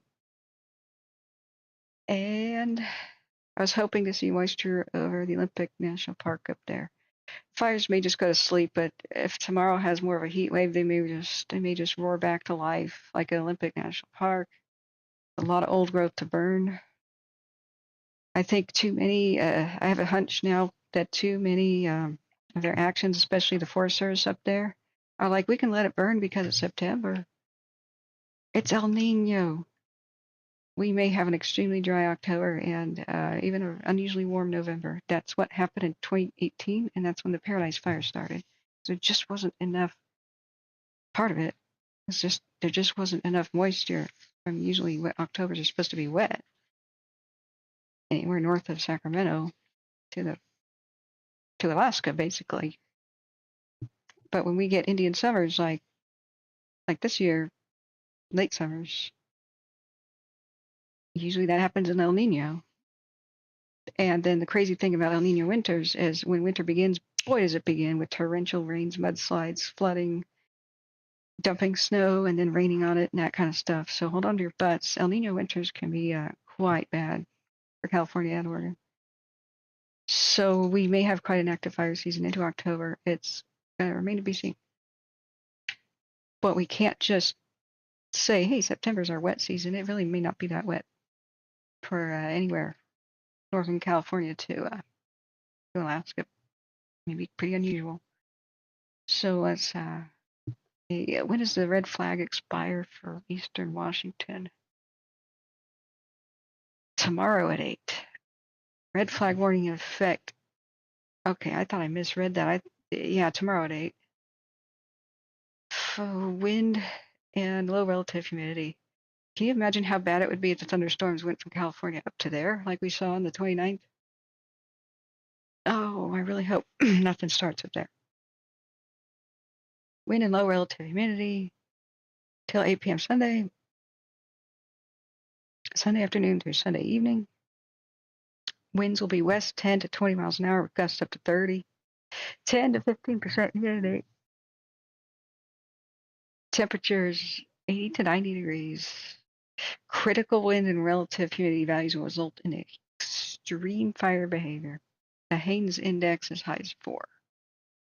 Now they said as high as 6 for Bend and Prineville, and I don't even see their. I mean, there's wind and they have 14% humidity right now, so I have no idea why there's no red flag warning at Prineville. I think I need to check the National Weather Service. National Weather Service to make sure my app isn't like wrong. Prineville. If we just look at Prineville, and they'll say there'll be a bulletin up here. Oh, that Hurricane Lee is impacting New England. That is the world's slowest storm. 80 degrees still, humidity 24. 4 miles of visibility. People say it's smoked out right now. So yeah, tonight and Sunday is haze. Sunday night mostly cloudy. Monday decreasing clouds. Yeah, that depends on how much smoke these wildfires are going to put out. Like the Lookout and recently a very active. What's that one? The lake fire that I can't remember its name. Southeast of the Lookout. So beats me why they canceled their fire weather watch. To me, that was the wind gust there. There's a low of 51 tonight. Don't ask me why. At least humidity's been increasing. We saw it at 11 today, I think, or last night. Maybe that's it. Maybe the wind's just not as powerful as I expected, but it looked pretty powerful on my radar. So, anybody out there at Prineville right now or Ben can tell me if it's windy? Because there's a lookout fire right there. And look how the wind shifts. It was going towards the north, shifts over, and the smoke cone points to the northeast. So all the smoke then filled Prineville not too long ago, about an hour ago. David Dillon says rating will be warm but fairly calm. Okay. Joe Johnson says walkabout, right about the same thing. Oh, sorry, I missed some chat. So, those winds are crazy. Yeah. Joe Johnson says I rode 40 kilometers on an e-bike on the third day of it, saddle sore. Good on you though. You got out there. Jay Cat says, does GOES 18 only detect fire 10 acres in size? That's a dang good question. I've never really looked into it. If there's like an informational video we can watch one day, that would be perfect. But you could see the smoke columns here. Just watch them tilt over. So I'll say one thing. I'm a little bit more calm now. Thank God the thunderstorms with all that lightning are not moving into Oregon. Knock on wood. So I think it's time for food. Heat up. Maybe we can watch. Tell me which fires you want me to cover. Been trying to whack them all of them. The one in Kern County was looking good. So let's look at 0146. The food time. And we had just looked at smoke, weather, and the red flag of Eastern Washington. Why no fire weather watch at Bend? You don't need high winds when you have that kind of crappy humidity. You don't need high winds for fires to just go nuts. It kind of works like this. It's humidity, wind speed, and the heat of the day. These three major factors. I mean, disregard the fuel. You know what I mean? What's burning? Just think about like weather, the heat, high temperature of the day. If it's direct sun, that's worse. Wind speed and humidity. Temperature, wind speed, humidity. These three things, if any of them are bad, you have fires do stuff that is stronger than normal, right? So like it could be the world's wettest kind of a humid day, but if you've got 75-mile-an-hour wind gusts, well, fire's going to spread rapidly, especially if it's a hot day. I mean, that happens in the rainforest. Like the Amazon is on fire, and that's kind of surprising sometimes, but it does burn. If you have all three of them in danger zones, plus like a drought or very dry fuels, hold on to your butts. That's when explosion happens. So I really hope they redo the system for alerting the public, because I think it's a little bit too narrow right now, their criteria. Because what the Dixie Fire had was not very high wind speeds. They were forecast to be 35-mile-an-hour gusts. The day that it surprised the world didn't surprise me that much. I mean, severity, yes. I still saw the other danger signs, such as the extreme dryness of the fuels. So the models couldn't predict what happened with the Dixie Fire, and it just exploded to life on a pretty medium mild wind day. 10, 15 miles an hour with 35-mile-an-hour wind gusts. It jumped 4 different black containment lines over a contingency line. I think it was, maybe even the 5th one was black too. I don't know. And it marched 38 miles and like across the landscape in like 24 to 48 hours.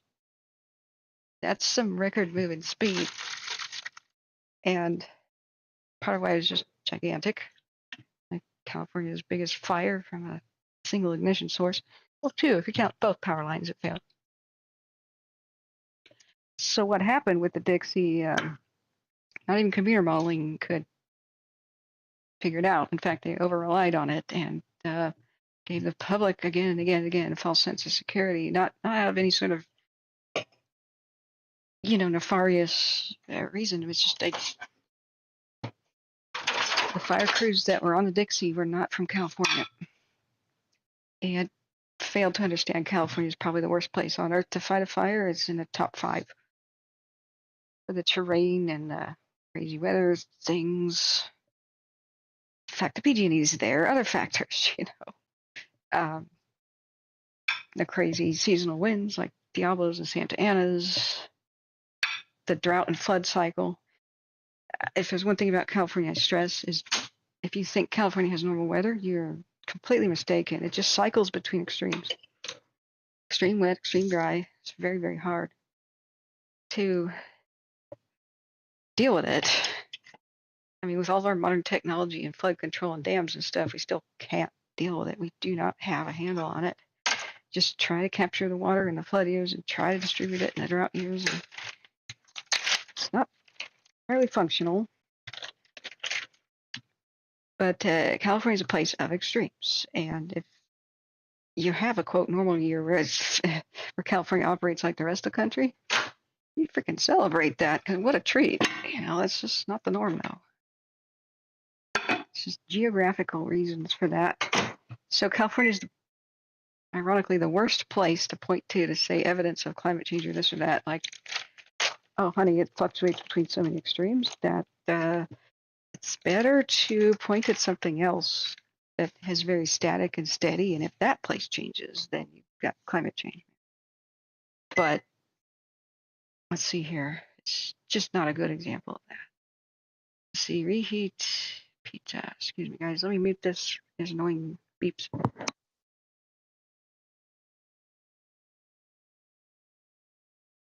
All right.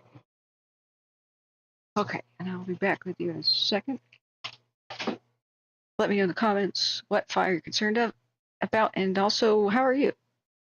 We got a little bit of a breather right now. Let me put it on the radar, and then I'll use a bathroom break. We got a little bit of a breather, but we need to track these storms because they could be forming every second. Oopsie. All right, sorry. More beeping sounds. Can you find that out, JCat, about the satellites? That would be really cool. Maybe we should watch a video on it. David says, Reading will be warm but fairly calm. The redwood fire. Oh, wait, you can't do that. You can't tell me to look at the redwood fire and then log off. That's not allowed. That's not allowed. No. When you come back, we'll look at it. I'm sure I'll still be here. Now, the Sea Probe's visitors, guests he has over, I'm hoping to meet with them tonight at some point, but it may not happen. So they may get back from their dinner thing pretty late. Let me see, is he going to bring me chicken, honey, and prunes from the America's restaurant? Let me see. He didn't reply. Oh, that restaurant's loud. You know what? They have belly dancing. I'm missing belly dancing on a Saturday night. There's belly dancers, and they have swords that they balance on their heads. Oh, it's so cool. It's the coolest place in Portland. They send you they serve you a 6-course meal. So I desperately try to text him, but I'm sure there's cymbal clicking. He's distracted by the belly dancers with their cymbal clicking and their hip gyrations and their bikini outfits, Sinbad pants. Okay, can you get food to go? Oh, yeah, he responded. Can you get me food to go? Chicken, honey, and prunes, and maybe some of that bread.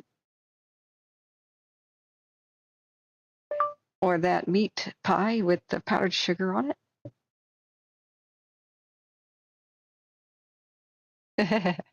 It sounds bad. A meat pie with powdered sugar on it, right? But, oh my God, it's good. Wait a second. Sorry. Let me figure this out. Quick bathroom break. I'm heating myself up a slice of pizza. Let's look at these storms. So you guys have something live to look at. So let me go get the food and bio break. I'll be right back.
be right back.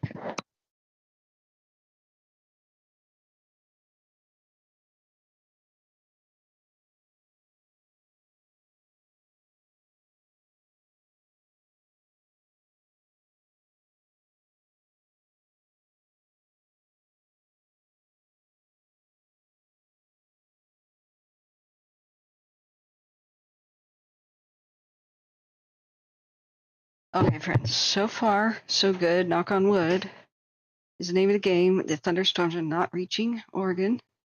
Also, knock on wood again. I was quite concerned about that. The thing off the coast, whatever you want to call that, post-tropical low front thing. You tell I know a lot about the weather, right? Seems to be just hanging out there. It's got a small craft advisory off of Brookings. So there's high winds and waves, yada yada. And I'm sure that's fanned up the Anvil a little bit, but we're not seeing as much as I thought. I wish we had photos. I really wish we had photos. And you know what? Doesn't matter if I spill on this keyboard. The temporary keyboard I have has chiclet keys. So it'll just shrug off a spill. I'm dropping pizza on it. The same can't be said of my poor Boo keyboard. Where I put it all back together after washing it in isopropyl rubbing alcohol and did surgery on it. And the key that's not even near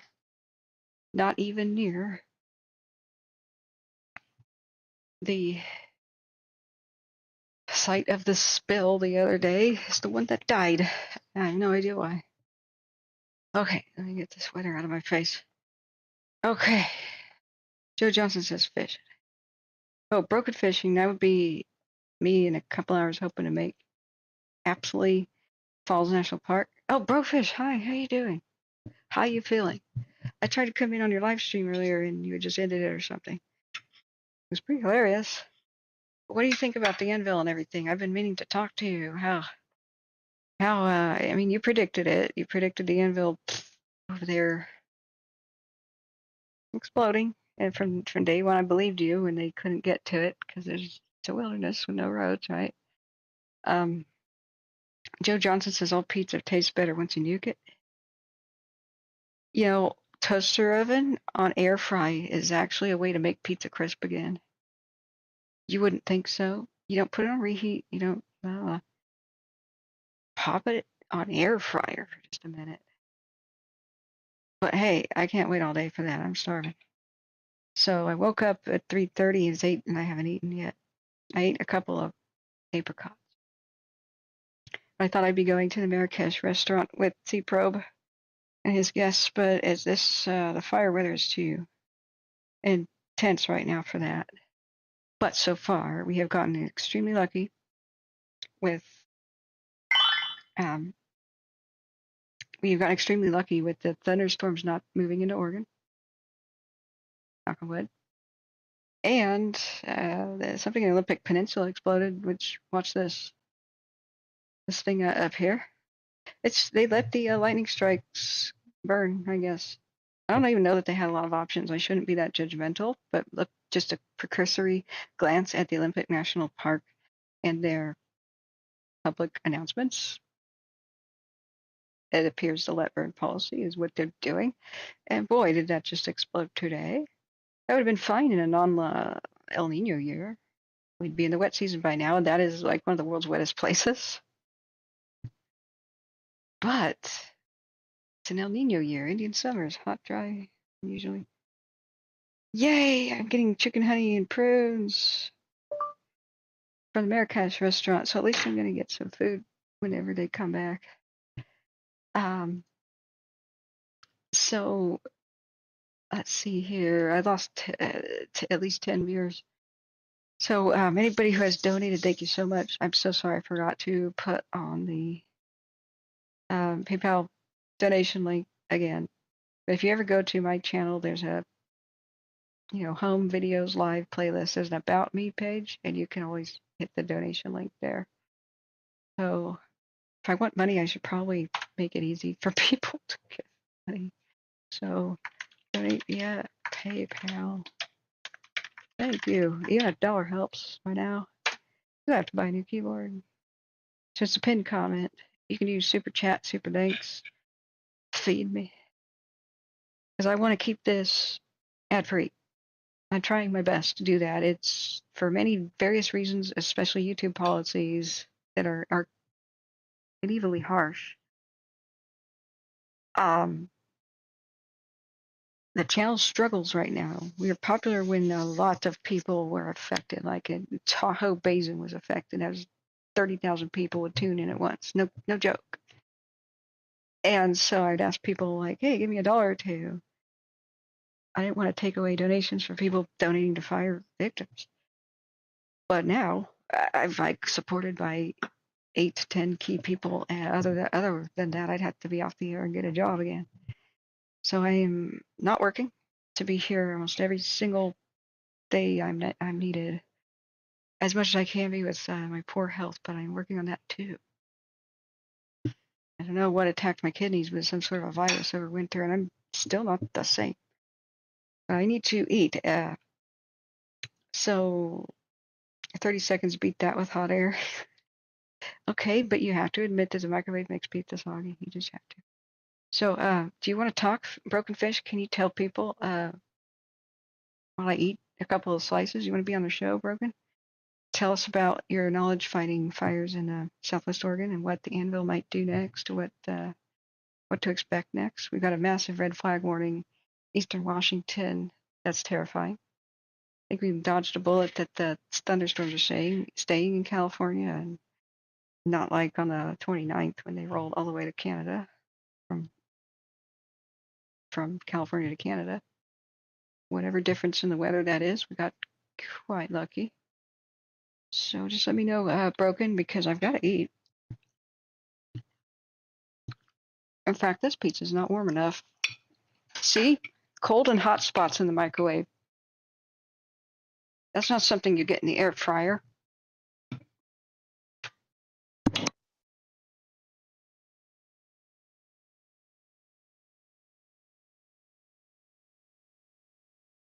I trusted you about the microwave. I feel betrayed.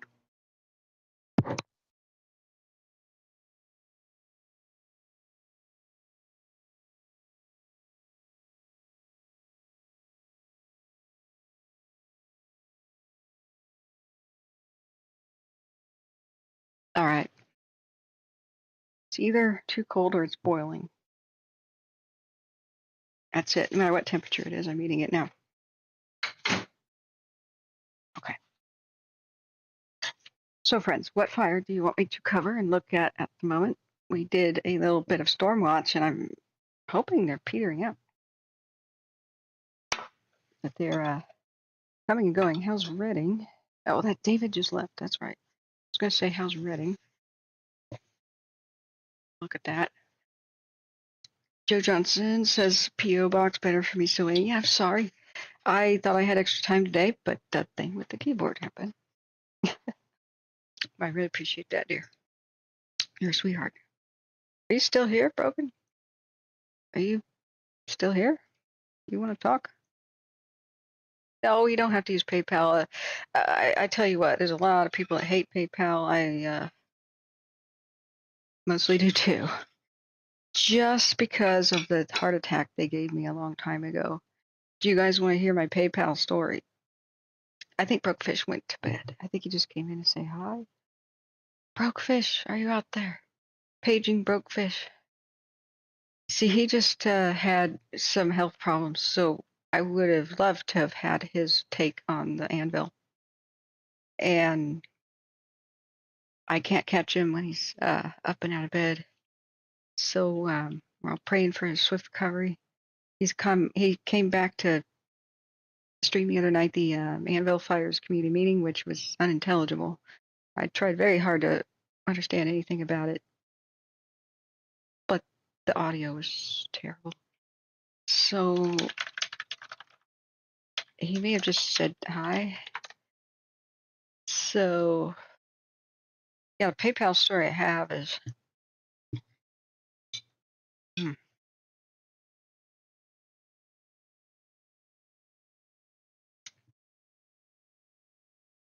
Well,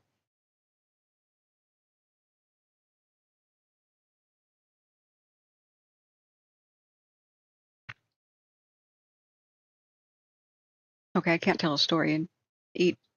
I better just do this. Let's watch a video of any sort real quick. I'm hoping Anvil Fire might have something. Hey, well, 10 hours ago, on Twitter, they made a video update. We might as well watch that so I can eat real quick, and then I'll tell you the nightmare PayPal story. Yeah, back when I was into eBay really a lot. Wait a second, I need to make this bigger.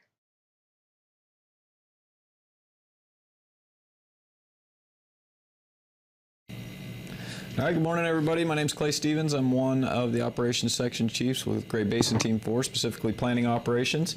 Looking today at the flat fire, things are still looking really good out there. We're finishing up the repair work that's been ongoing for the last several weeks. Probably looking at 2, 3, 4 more shifts somewhere in there, and we'll have the repair work done that we're going to be able to do at this time all the way around the fire.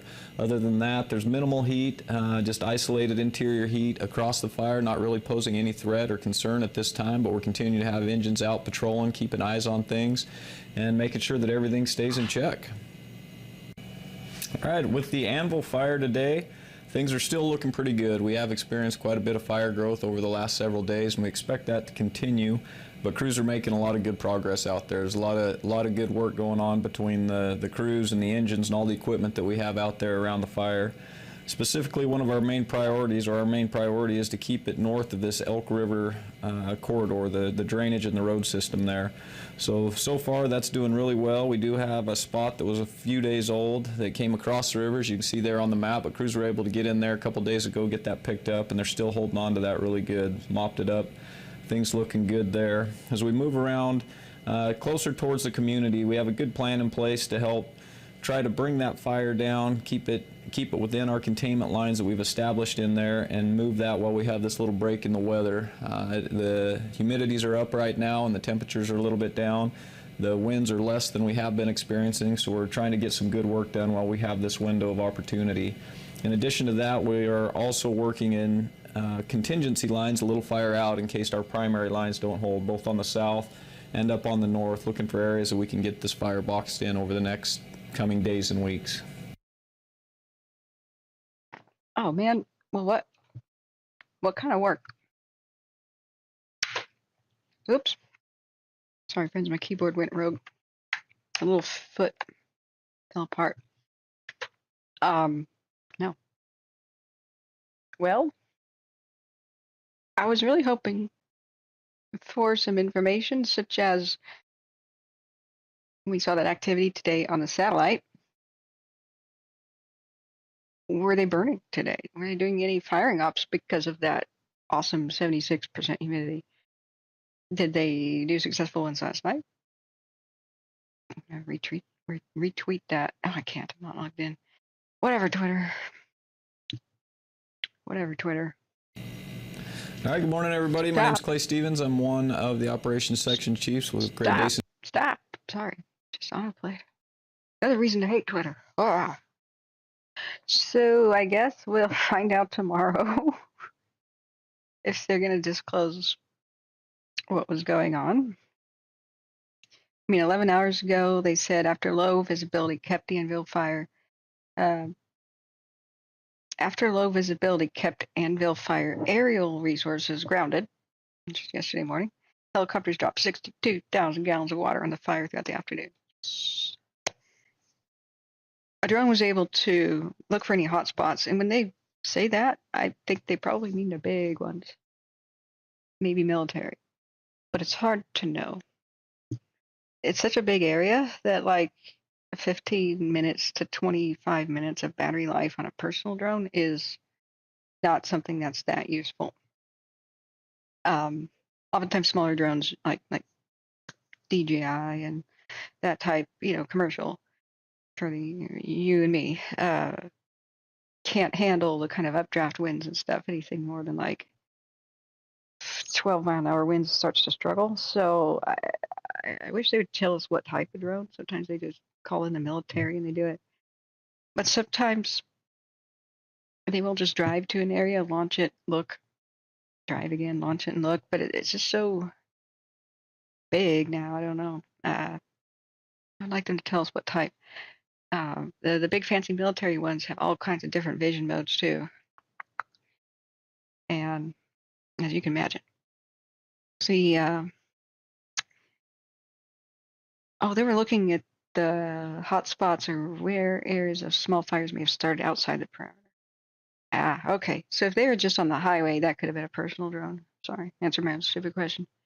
The Elk River drainage remains a high priority with resources focusing on structure protection along the Elk River and McGribble roads, creating direct containment lines in areas where firefighters have safe access and a high probability of success. Great. Could you please tell us where that is? Like, is that around the fish hatchery? Because there's a lot of homes and dwellings over there. I would assume it's by the fish hatchery. And that kind of implies that they're not prepping areas where they don't have a high chance of success, or that's lower priority. I wish they'd kind of elaborate on, are they just waiting for more people to cover all of the areas, or do they need more people, or what? They're creating direct containment lines in areas where firefighters have safe access and high probability of success. Maybe they're talking about, we'll just do this by the roads, and we're not really making lines in the wilderness. I wish they'd clarify, because ambiguity like that is a little alarming. So I assume that's what that means, where there are roads. But specifics are better. Crews also continue to improve existing roads and natural features to use as containment lines. Natural features? Like what? That could be anything from a beaver bog to burning the grass off a meadow so that it's a nice little fire line. Okay. Streams. Additional resources were moved to the southern side to the fire to identify opportunities where crews can safely engage the fire directly. Great Basin Team 4, local fire authorities and cooperators have plans in place in the event the fire moves towards residences. Smoke impacts will likely limit aerial stuff today until later in the afternoon. That's weird because they just said that 62,000 gallons were already. Oh, so they were talking about yesterday afternoon? Sorry, friends. My reading comprehension is not going to be great till pizza kicks in with blood sugar here. Okay, so they're talking about yesterday morning aerial planes and helicopters were grounded, and then yesterday afternoon they dropped 62,000 gallons of water on it. Okay. And so this is the morning update where they're saying we probably can't use aircraft today, but I thought I saw something on Flight Radar earlier. So Great Basin Team 4, local fire authorities and cooperators have plans in place in the event the fire moves towards residences. Smoke impacts will likely limit the resources today until later in the afternoon. So we were just I was hoping they'd give us an evening update, but we don't have one. So last time was 10 hours ago. Okay. Joe Johnson says, enjoy your health and be happy. Positive powered thoughts have no equal. There you go. Because guess what? It's true. Positive thoughts don't like work miracles by themselves, but not having positive thoughts is extremely detrimental. So give yourself the best shot and just stressed and stuff to try to lighten it up. Try to lighten it up. I like that advice. Stress worsens all health conditions. Even doctors say that. So J Cat says IBS and mild gluten intolerance all gone now. Really? How'd you do that? I'd like to know that trick. So J Cat says my doctor came over last Sunday to tell me no more MRIs for me. My white cell count's back up to normal. Oh, thank God, JCat. So glad. This thing is, I had another problem that seems to be cured.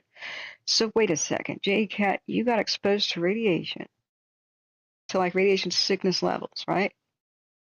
Due to a spill cleanup on a highway with a truck that was carrying radioactive stuff, hot stuff, but didn't declare it. And then you were getting specialized treatment, and your gluten intolerance and your irritable bowel syndrome is gone now? Is that all I need to do is fix my stomach problem is go get irradiated? And your doctor's writing a case study on you? What? How radiation cures gluten intolerance? No way. No freaking way. Okay, this isn't as insane as it sounds.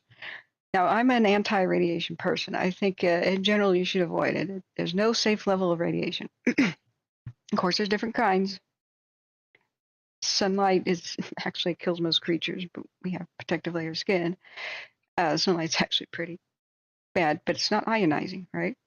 Ionizing stuff, that's what you want to avoid. That's like when you have a nuclear accident in a lab and you get irradiated, you have to drop everything metal on the floor and then go get immediately into a shower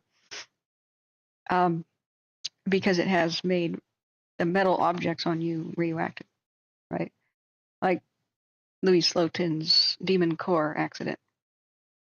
If you've ever seen the movie Fat Man Little Boy, it's a classic Disney movie when Disney made hardcore 80s movies that were sad and raw and brutal. Okay, like Man from Snowy River, brutal. Fat Man and Little Boy about the atomic bomb research at Los Alamos. Louis Slotin was a brilliant professor, but he did an incredibly stupid thing in a rush for rushing a test. He had a plutonium core, which gets nicknamed the Demon Core because it kills like 3 people, and they finally decide it's too dangerous to work with. Everybody has superstitions, so they blew it up in one of the Trinity tests, I guess. I don't know. But the Demon Core kills him because he was trying to measure its reactions to some other thing. I can't remember what the thing is right now. Instead of designing a safe robot type or mechanical arm to manipulate the core, the plutonium core around whatever was exciting it, he used a screwdriver, and the screwdriver slipped and it went super critical. There was a flashover and stuff in the room and a blue glow. And he took his right hand and slapped the plutonium core away from its whatever excited it. I can't remember whatever mineral that is. He instantly had like a almost 2nd or 3rd degree internal burn on his arm. And then he did calculations. Everybody had to drop all the metal that was at belt buckles, take their pants off because of the buttons, take off jewelry and earrings and stuff, watches. And he did the calculations and found out everybody in the room could survive the radiation dose, but not him because he touched it. So he was one of the first case studies in like high radioactive poisoning things. It's a pretty brutal movie. It's got Meg Ryan in it, I think. No, wait. Is it Meg Ryan in Fat Man Little Boy?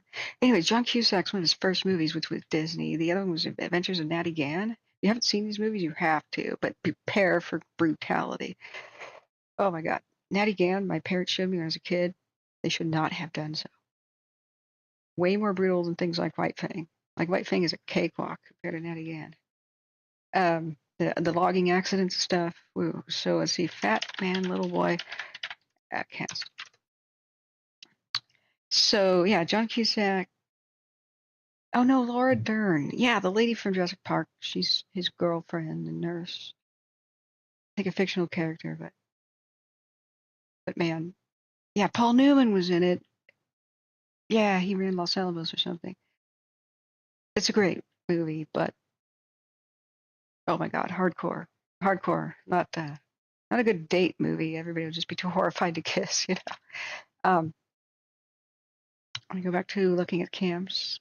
Let's monitor the fires. Oh, let's look at radar first.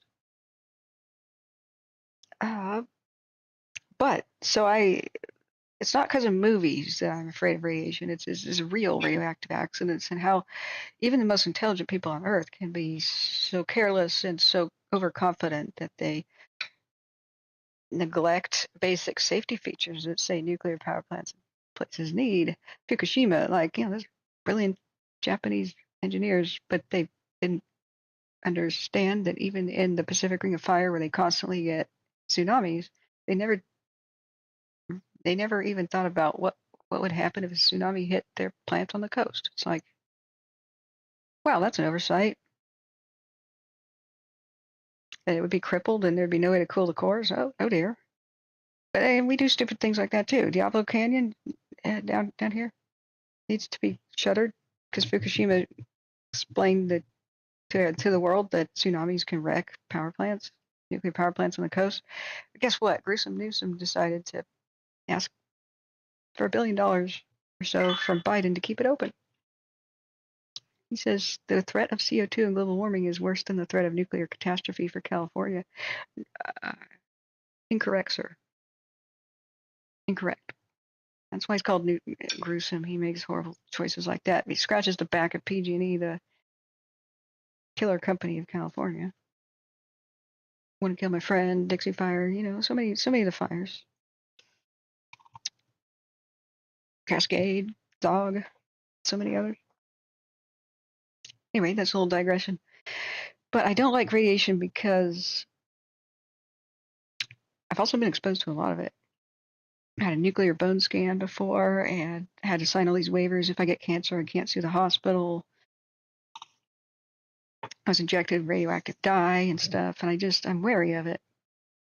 Even Mary Curie killed herself, being overly optimistic about radiation is only good for you. And so going back to the radiation as medicine, Mary Curie was kind of a tyrant in her lab, and she got a lot of her assistants and such killed because her assistants would open up drawers in her lab, and there'd be glowing rocks in the drawers. Like they would be writing at that desk for a bit, look for a pen, and there's a glowing rock, and it's been right next to like a woman's abdomen, which is the uterus and everything, right, in the drawer of the desk. So the lady who discovered, I don't know, it was polonium or a different fissile thing, died there too. Not just her and her husband, but so it's a scary thing. Now you have the Goina incident and all those, Guyana, whatever, in South America. Don't Google this unless you want nightmares forever. But I study disasters, about how they can be prevented. I was going to make a YouTube channel about that. Not the, ooh, look how people died. Ooh, like, I hate the channels that do that. But how can we prevent further unnecessary death? That sort of thing. So I was shocked to find out that Mary Curie had this 1800s era kind of belief that Marie Curie, however you say her name, it was actually pretty prevalent that radiation's good for you. The glowing prettiness of it just is like angelic, You don't see many thunderstorm remnants, guys. Said Valley has just a little bit of just rain. Look at that. So they're still forming, though. We still got this cloud cover. Wherever we see these puffy little clouds, got the potential for thunderstorms to kind of spontaneously and without notice form and erupt. So that's why we continue to look at this. The night's not over. There could still be some crazy stuff because look at the clouds. Look at the insane wind speeds and stuff radiating out from one spot. Maybe that's I don't know what to make of that. Is that because Dyer Mountain is a weather station and that's Dyer Mountain, that the wind seems to be going in all different directions away from it?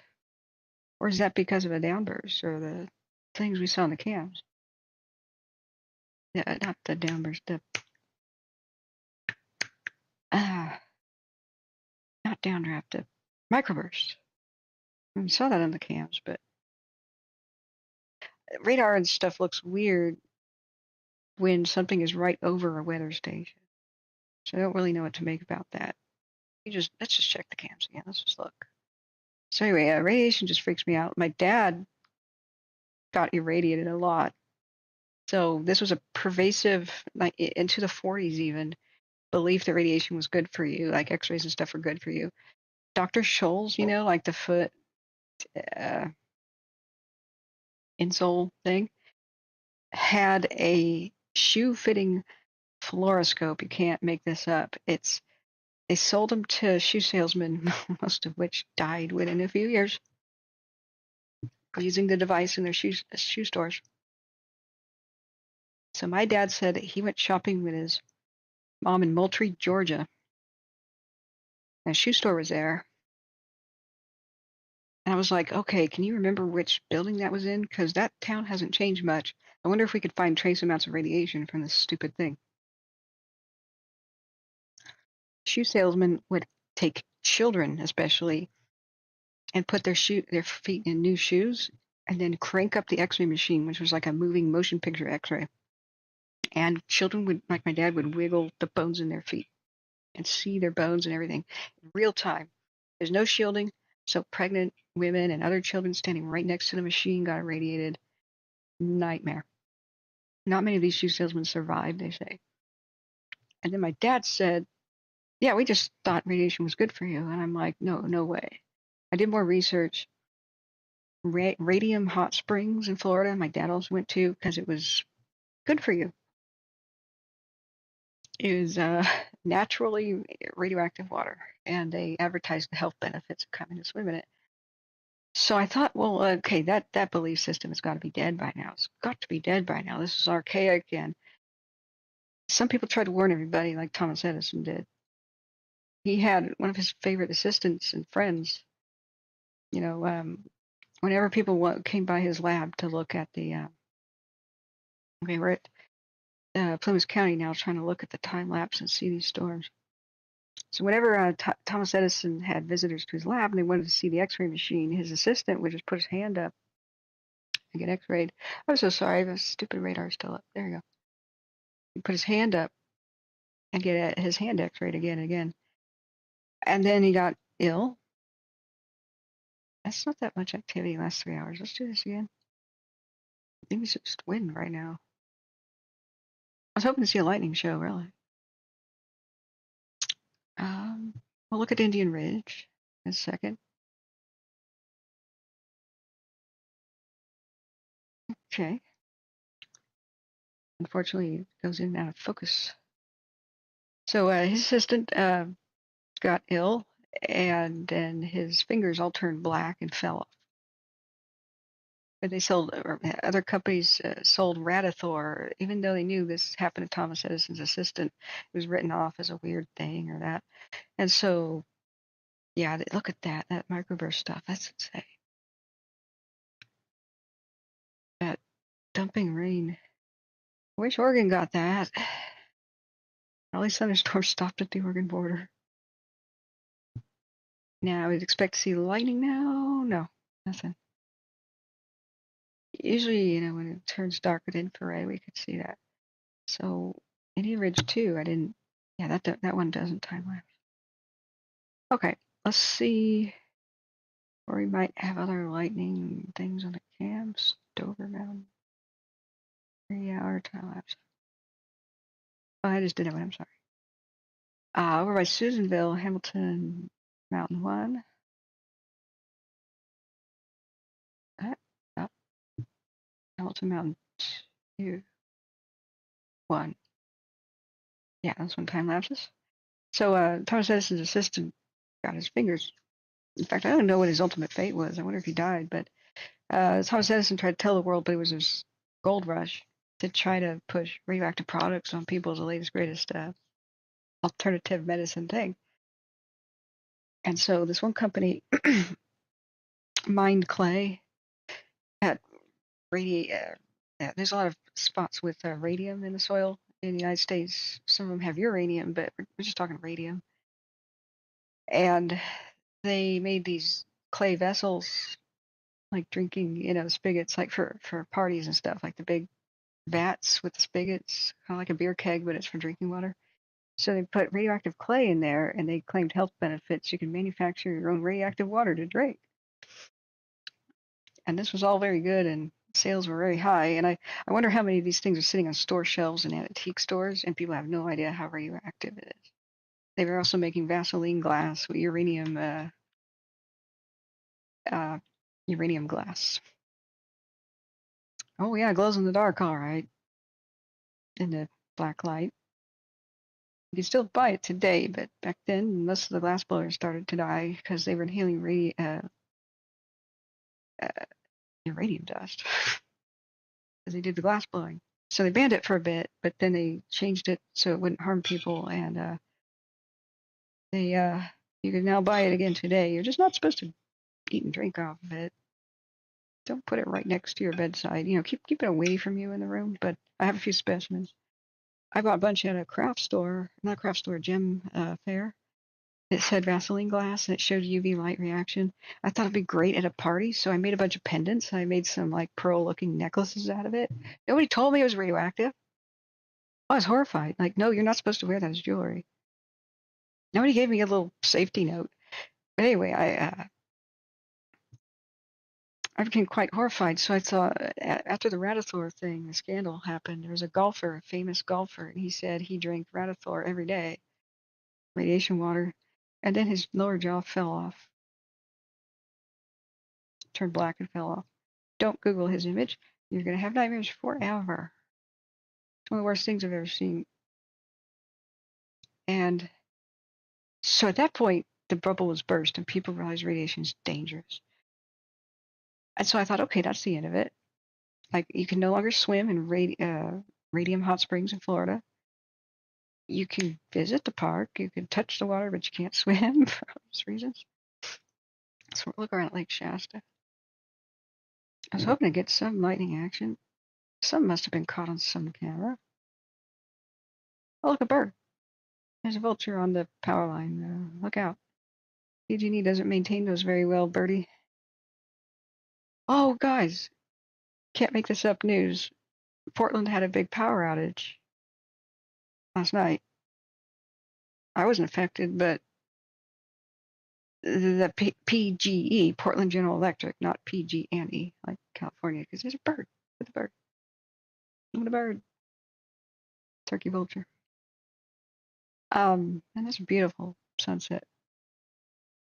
Now I get that back to scale. No, we still don't see any lightning. I think that was just the camera adjusting for the light there. Okay, so the point is, after the death of that famous golfer, nobody wanted to touch stuff. But it's still out there. Like, you can still buy radioactive pottery and stuff, and people thought it was good. And if you have a glass collection and the glass looks like this, like Vaseline glass dishware. Oh, some red dye, and some of the dye is made of uranium and radium and stuff. Some pottery that's out there in the wild today is extremely radioactive. But if you or your grandmother has stuff that looks like this, that's uranium. Especially this type stuff that looks milky instead of clear. Woohoo! Not only does that react to a black light, it might continue to glow for a microsecond after you turn the lights off. This is radiation. Don't eat off that. You see this at a garage sale, this stuff? Some of it's quite collectible, depends. But take a pocket ultraviolet light with you, and it does this. You can test it, like a little pocket ultraviolet flashlight. Stuff's amazing, and you can see why I made necklaces out of that. I went to parties, and they're like, "That's cool, man. Never seen anything like it." Yeah, that's because it's too unsafe to sell in stores. so, so here's the thing. I thought radiation is good for you was old-fashioned quackery that was disproven and nobody believed it. However, there's some who still believe that there's some benefits from low-level radiation, specific kinds. And so some people seek out, wow, there's purple stuff. I didn't even realize the purple existed. Some people seek out, wow, that purple swan.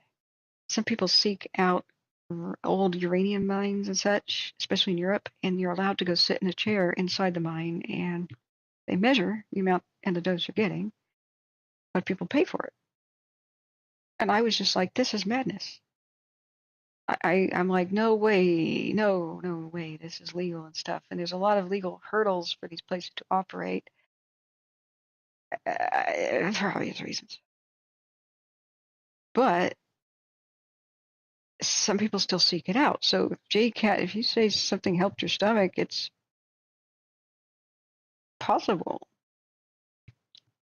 But it may be similar to taking an herb that oh, well, like chemo, it's poison, but it kills the cancer before you, right? What if that's the thing? What if the radiation killed off a bad bug in your system? Maybe some bacteria or whatnot, which probably cause irritable bowel. What if it's less? What if it failed to survive your exposure, and that's why you're cured? That would make sense. It's usually bad bugs in your stomach. If they get weakened enough, then your good bugs in your stomach, your good microbiome, they're like the police of the bad bugs, and they can take control again. And so sometimes trying to fight irritable bowel, because some of the new research is it's probably persistent GI tract infections from either bad bacteria, bad fungus, bad whatever, bad microbes. That would make sense. And maybe you repopulated your gut flora just by consuming foods and stuff again. Like, that's how it works. I was fine with my stomach until I went to Spain. And I got food poisoning there, and I've never been the same. I suddenly can't eat onions, or it feels like I've been stabbed with a knife, like a fish filleting knife. And I've been hospitalized for that level of pain. Like, I'm howling in pain. Like, somebody put me out. Somebody, I don't care if you have to knock me over the head with a hammer, put me out. And, God, Vaseline glass. Oh, God, no, don't make jewelry out of it. No.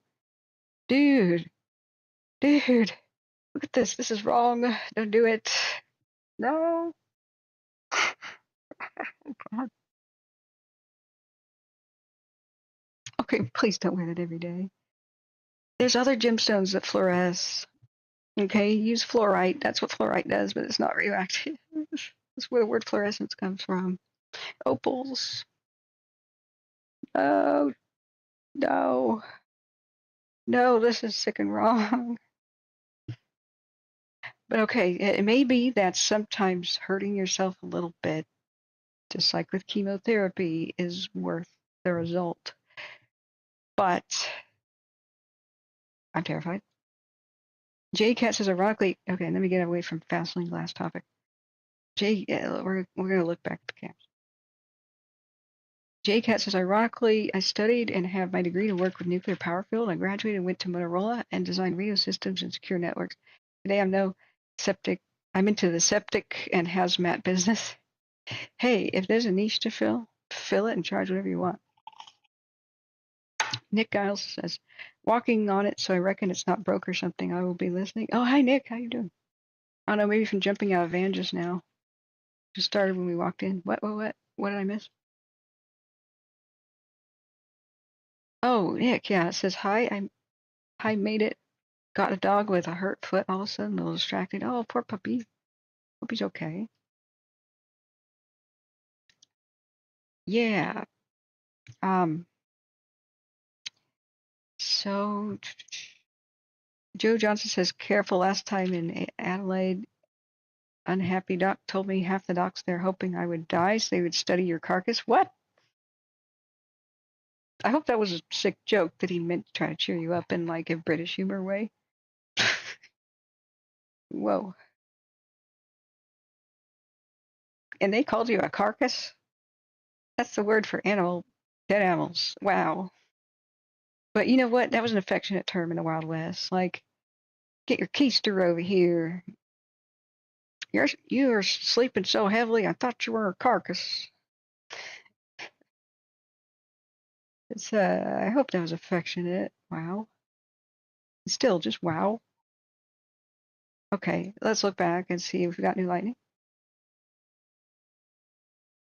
Starting to calm down now. We could have had quite a bad day. Now tomorrow may be pretty bad, guys, especially for Eastern Washington. There's no red flag or fire weather watch warning for the Bend, Pineville area, whatnot. But Washington, I'm so angry at this little weird band off the coast that won't deliver any its moisture, but it is delivering the wind. Go away, man. They're useless.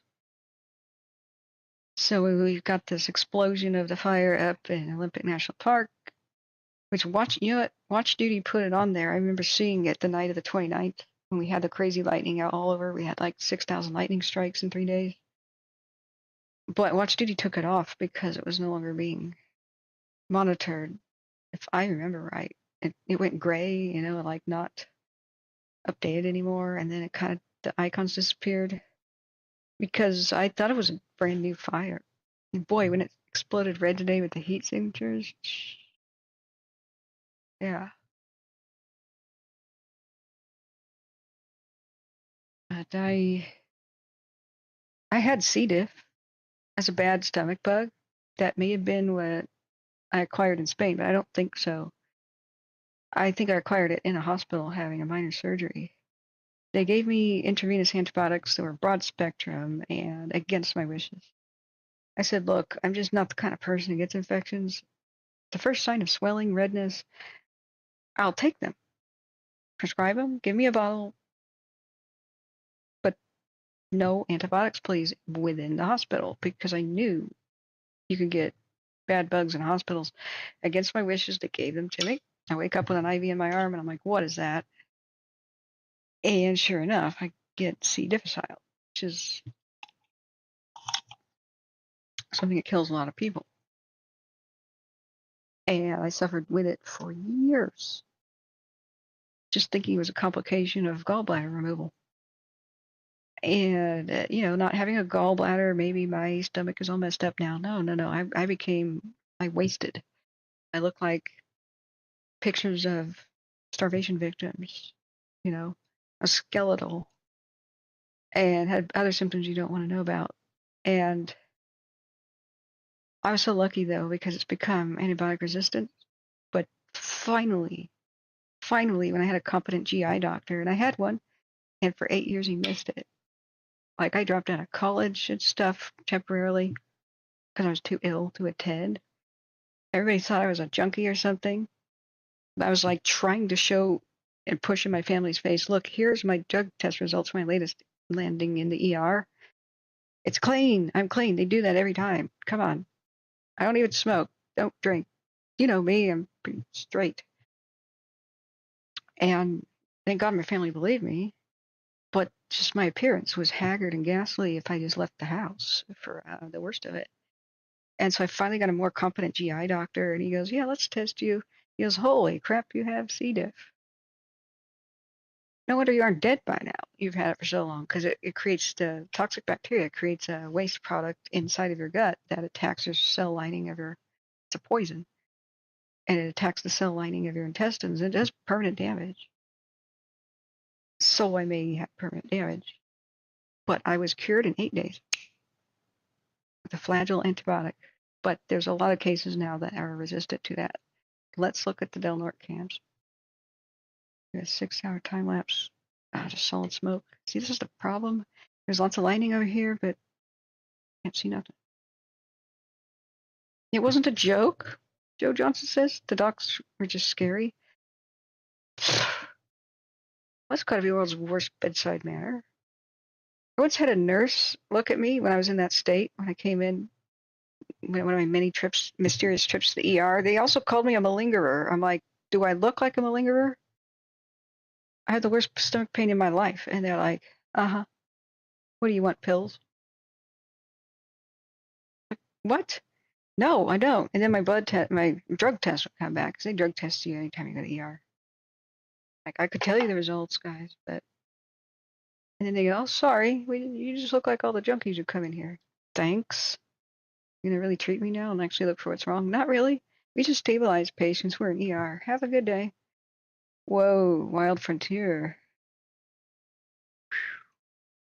It's in color. Look at the Wild Frontier. Watch, guys. This is probably looking at the hurdy-gurdy, maybe the Kelly part of the uh, Smith Complex North. I'm sorry, this is probably a topic that a lot of people hate. Like, oh God, gross medical stuff. But I'm just expressing how lucky I feel. Not lucky that I had an incompetent doctor for 8 years. And what he just says is irritable bowel. You have irritable bowel. Like, that is code for we have no idea what's wrong with you. Reduce your stress. Yeah, see, look at the screen. So there's so much light hitting the camera. It's in color mode. See a 30-minute time lapse. That's Wild Frontier 1. So it looks like it's burning on a ridge, and we will find out which one right now. So both are looking due south. Now, Wild Frontier 2 is in night vision mode, but I used the trick. We could time lapse Wild Frontier 2 as long as I don't close the tab on accident. I think that's high divide. Del Norte. Oh, that's right. I restarted my browser. Shoot. Okay, we lost the Wild Frontier 2 ability to time lapse, but that's okay. The number 1 is what's scary right now, or at least very active and alarming. But we'll find out exactly. Okay, it's due south. It's due south of Coon Mountain. Okay, let's see if that's a problem.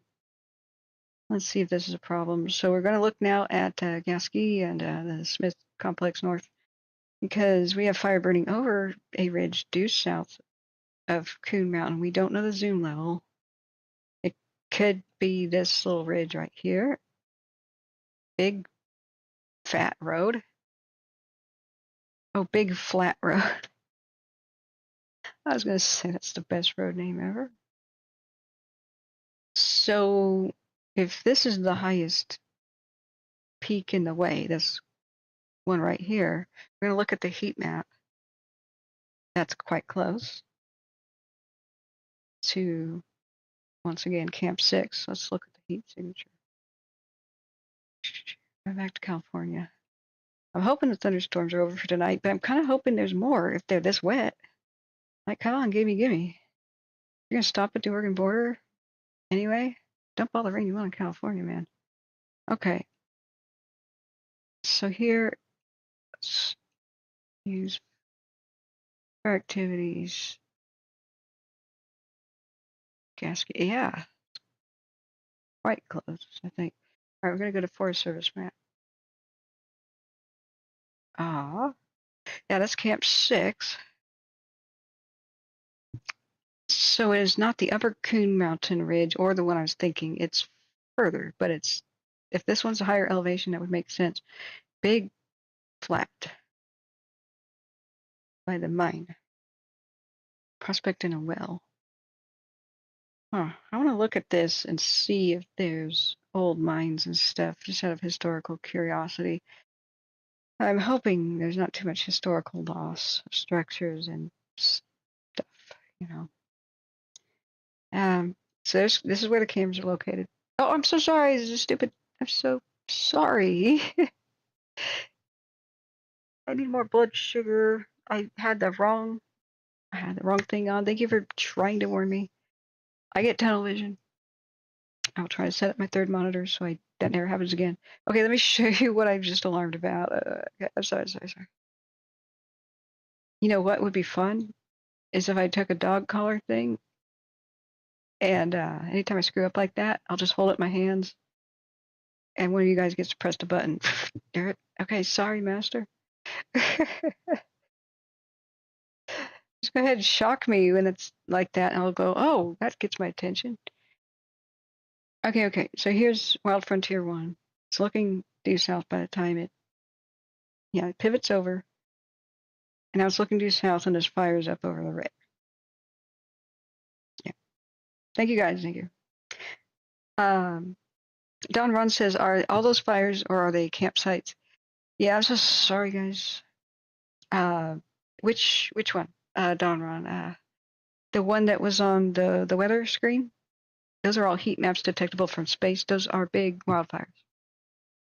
From the previous screen I was just on. So we're looking at Northern California, which has huge ones. And I will show you their map footprint. I just accidentally, let's put this on a 1 hour time lapse.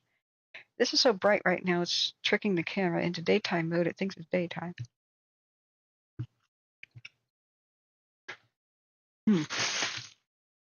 Okay. So that's camera location. I'm sorry, the drawing pen still does not function until I get my third monitor. I just try to gesture with my mouse. Now, so right here is the camera. It's looking south, and these two big squares are heat detections from space. One is less than an hour old, the orange. You see it blazing away on the cam. The gray is 6 to 12 hours ago, when the last really big flare-up triggered the satellite. So the satellites will trigger again. They fly over about every 20 to 25 minutes. They'll trigger again, and this is how long ago. That's what the color code is. It doesn't mean that there's fire here or not. It's not a fire detector. It detects new levels of heat that are exceeding what was the last pass. So it does discover new fires once they get to be 20 acres in size or so. And for existing fires, it ignores their background levels because they're looking for new levels of heat. It's got to be more active than before, and that's its benefit. So the big squares are the margin of error. It just means somewhere in there's heat. It does a fast flyby pass, I guess. Maybe that's why the accuracy is low. Now, the other ones that do pinpointy kind of stuff, Modus and Veers, take a long time to come around, maybe once daily. So just remember that's margin of error. It doesn't mean that the entire square is not on fire. Sometimes the whole thing is. So let me show you its perimeter from yesterday. And you do that by hitting Modus and Veers. So they're this is part of the bigger Smith River complex. North. There's a southern one too. So over here is the town of, what is that, Crescent City, right? Forgot. That's Smith. Yeah, that's Crescent City, isn't it? Sorry. They had the tsunamis. Yeah, it's Crescent City. So east of it, the town of Gasket has been on pins and needles for weeks now, or more than a month. How long has it been? Let me make sure it's Crescent City. My blood sugar has not caught up with the meal yet, and I kind of skip breakfast and lunch. Okay, Crescent City's proper is down here, but the buildings go up along the highway. So Gasket is right here. Looks like Gasket. That fire made them have made level 3 evacuations. They recently kind of come back last week. So the big yellow area is where the fire has been. The little dots and stuff are Modus and Veers. And the last heat detections are from 4:38 today Pacific. That's Mountain Daylight Time. So that's more pinpointy stuff. Margin of error is the big round circle. It doesn't mean that the snowflake is where the fire is. It's the center of the circle, which is margin of error. So what we need to know is, what are we seeing on the camera right now? Like what what part is burning. So if we go to just ghost detections, camera location, put the Forest Service map back on. There. Camera location here at Camp 6. So I was thinking maybe this 3,630 foot peak was what was on fire. It's not, because the heat is further down here. So we see it, and that makes sense. We can see it long distance. That probably zoomed in because this peak here is, oh, the geodetic survey marker is 4,157 feet. So it's above what's in the foreground. So that's why it can zoom in and see directly to it. And that's why it's so good to use both resources. Otherwise, you wouldn't really know what the heck's on fire, how close. When these cameras zoom, they don't really let you know. So this is right on big flat mountain road. So let's look back at the cam. If it's good humidity right now, they could be doing more firing operations. If the storms have passed and all that, they do it at night. So if they have more than 75% humidity right now, they could be zooming in on their own handiwork to monitor what they're doing. And if we go back with a freeze frame and go, see, the camera's having trouble focusing. There's a little green speck. It's out of focus. I think a raindrop is on the lens. And this is a rainbow peacock effect through the lenses because there's more than one pane of glass. If there's any dirt or anything on the lens, especially something like water, so you can still see a dot here faintly, I think that is a part, yeah, right here, part of the lens. It's changing colors because that spot on the lens, liquid.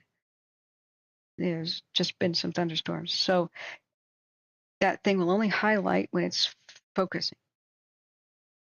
See what I mean? Like it's got bokeh effect, and it makes other things look roundy when it's out of focus. So I would not think that that's a weirdness to the light. I was thinking maybe it's the headlights of a vehicle or some glass reflection, but I do think the lens is just wet.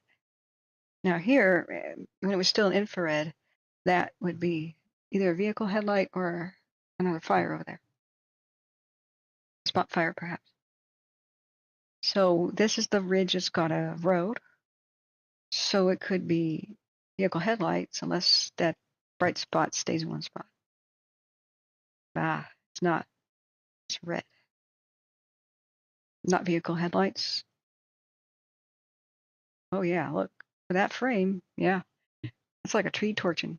Like maybe a dead one with flames reaching to the top. And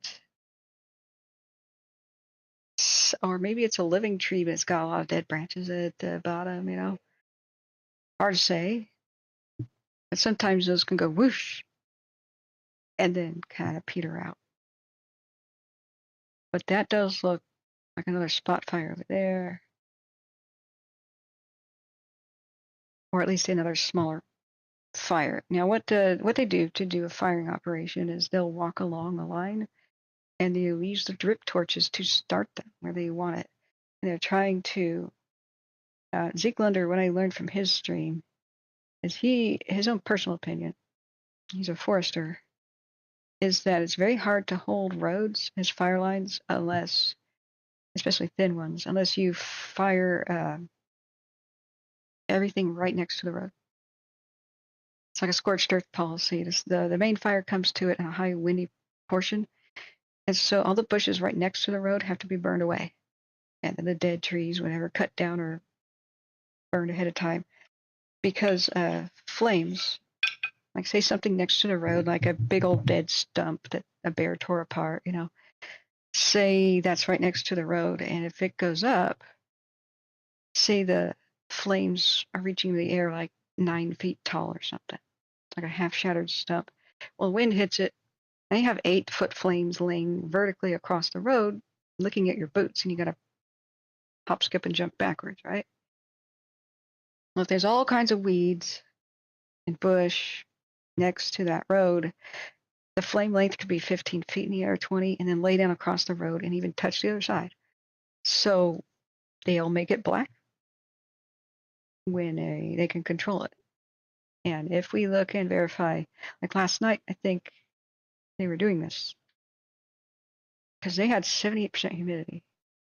So if there's no wind right now and high humidity, that's probably maybe what they're doing. Especially if the fire just kind of stays in one spot or follows the road. So it's petering back and forth between focus and out of focus. Now it's in live mode. It'll probably update once a minute. See how out of focus it is.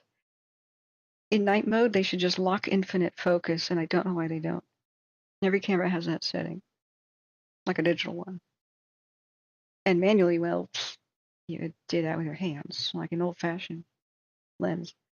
Infinite means looking straight off into the distance because you want distant things in focus. Not the bird in front of the camera or whatever. That could be blurry. The fires, they're always in the distance. So infinite focus they should just lock it so it never does this. If you introduce bright lights, darkness, bright light, darkness, camera will go nuts trying to focus, unfocus, because it gets confused. So it tears my hair out. Like, I could fix this. I'm not in control. So Joe Johnson says, sorry, go back to this thing. Yeah, you're so welcome, Don Juan. Do you have a particular fire you'd like me to cover? Just let me know, guys. It's chat driven. Like, I have my own curiosities, try to explain things, but my priority is what you guys want to know. And the more chat goes, and the more people hit the like button, please hit the like button. The more that YouTube connects other people looking for this information, the more higher we go into the ranking of the search. I hate it when years go by and somebody says, "Oh yeah, I really wish I knew you existed at the time my town evacuated and you covered my fire." We're up against YouTube rules. So Nick Giles says Douglas County scanner right now is a major brush fire at Elkhead Road near Rice Hill. Crap. Okay, thank you, Nick. Hold on to your butts, guys. Let's shift focus. What's going on? So, yeah, which side of I-5, west or east? Now they're saying fire at the 112. I'm 108. Okay, I bet that's making you nervous. All right, let's switch gears. What's going on in Douglas County, Oregon, guys? Maybe a new fire. Let me take it off Forest Service mode. We won't have confirmation if they're control burning until tomorrow or whatever. We do have red heat also in the pilot, the 3.9, I suppose, but they say that they've mostly gotten a line around it. Okay, I'm sorry, my hair has undone. I'm gonna have to find a hair thingy in a second. So Douglas County? I don't see a heat detection. Douglas County scanner. Okay.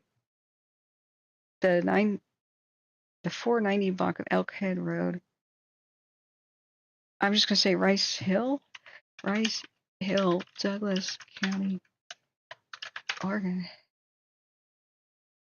Rice Hill's a town.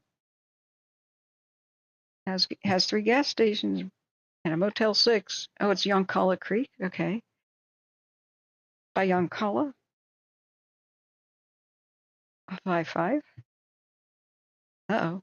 North of Roseburg. South Cottage Grove. So Dole Road, all hell is breaking loose over there. Okay, we are going to turn on the scanner. Thank you for your kind donations, friends who've done that. Keith Evans said, speak the devil. Did you donated? Wow. Thank you. You keep all these fancy tools running. So I'm going to turn on the dashboard, and we are going to start listening to Douglas County. I'm going to log in. And this gives me right and left control with your kind donations so that we can tune out sometimes EMS and sheriffs and just go straight to the fire. You're so wonderful, Keith. Thank you. Let me give you triple hearts in a second. It's Elkhead up by Yoncalla. Okay. Let's listen, guys. We got the breaking news here. Let me log in. Come on. Log in. There we go. Okay, so Shasta. I already have Douglas County. That's Roseburg Safety. Let's add a new one. Add United States. God, this blinds me. Oregon. Douglas. Okay, which one you listen to? Is it Oregon State Police DOT?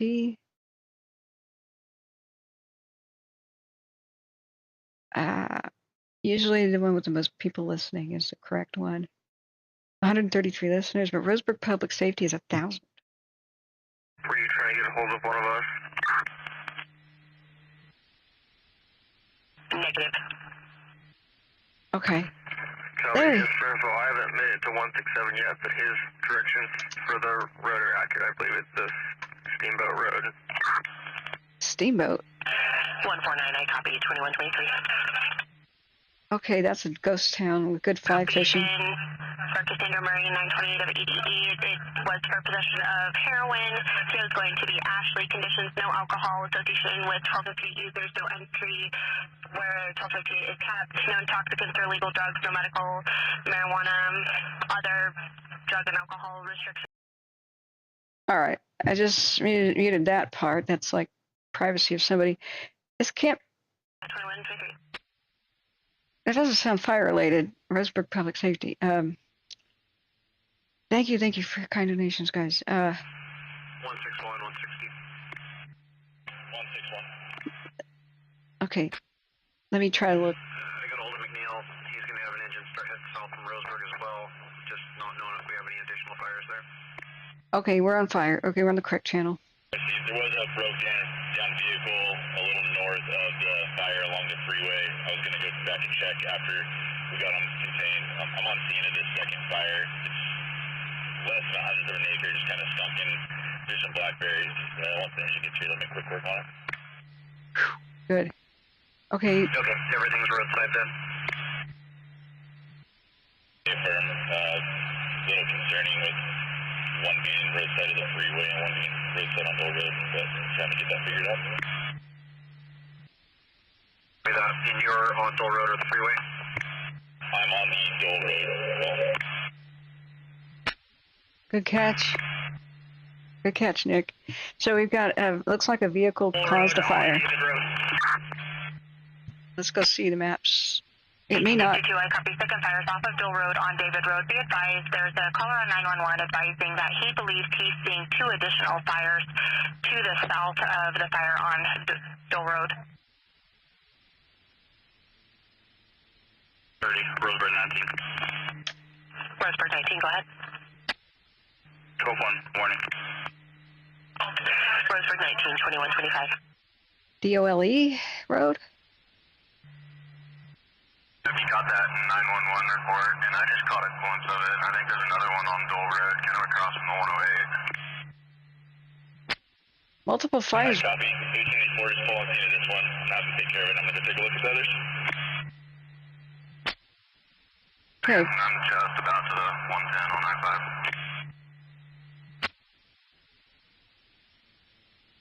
Okay, friends, so what has... 2125. It's going to be hard for me to get a word in. Okay, we have multiple fires breaking out along I-5, and a broken down vehicle may have caused them. So somebody is pulled over. One of them is just in blackberries, which might be easy. The other 2 might be hard. So the police and fire investigating. Roseburg sending. Additional engine for you. 160. It's in between Sounds good. I was just going to call for it. Brents Pass and Roseburg, kind of by Rice Hill. And Harvard. Break. 32 units. Attempt to locate as Sabrina Thomason left her residence near Burdine and Harvard in a white Jeep, swerving and speeding. Pierre thinks she's intoxicated. Unknown if there's anyone else in the vehicle. Pierre advised she was recently arrested for 1231. Unknown direction of travel on Harvard. If located, advised nothing further. 30 clear, 2126. That may not have anything to do with the vehicle that started the fire. We assume it's a vehicle. Not seeing a sign of that from front of 113 back. I've not seen it. Copy that. It's usually several hours later. Just wanted to check 160. Yeah, and this one's a good 75 to 100 feet from the tracks. This first one over. Copy. 161, 163. 161. I just want to confirm the one you're looking at, the dual red side of the, just before the scales there. The weighing scales, okay. North of the northbound scales. I'm getting ready to turn around right now. On this first one, go to left, yep. Okay, there's definitely one just south of the northbound scales. Looks like on the dual red side as well. I got it.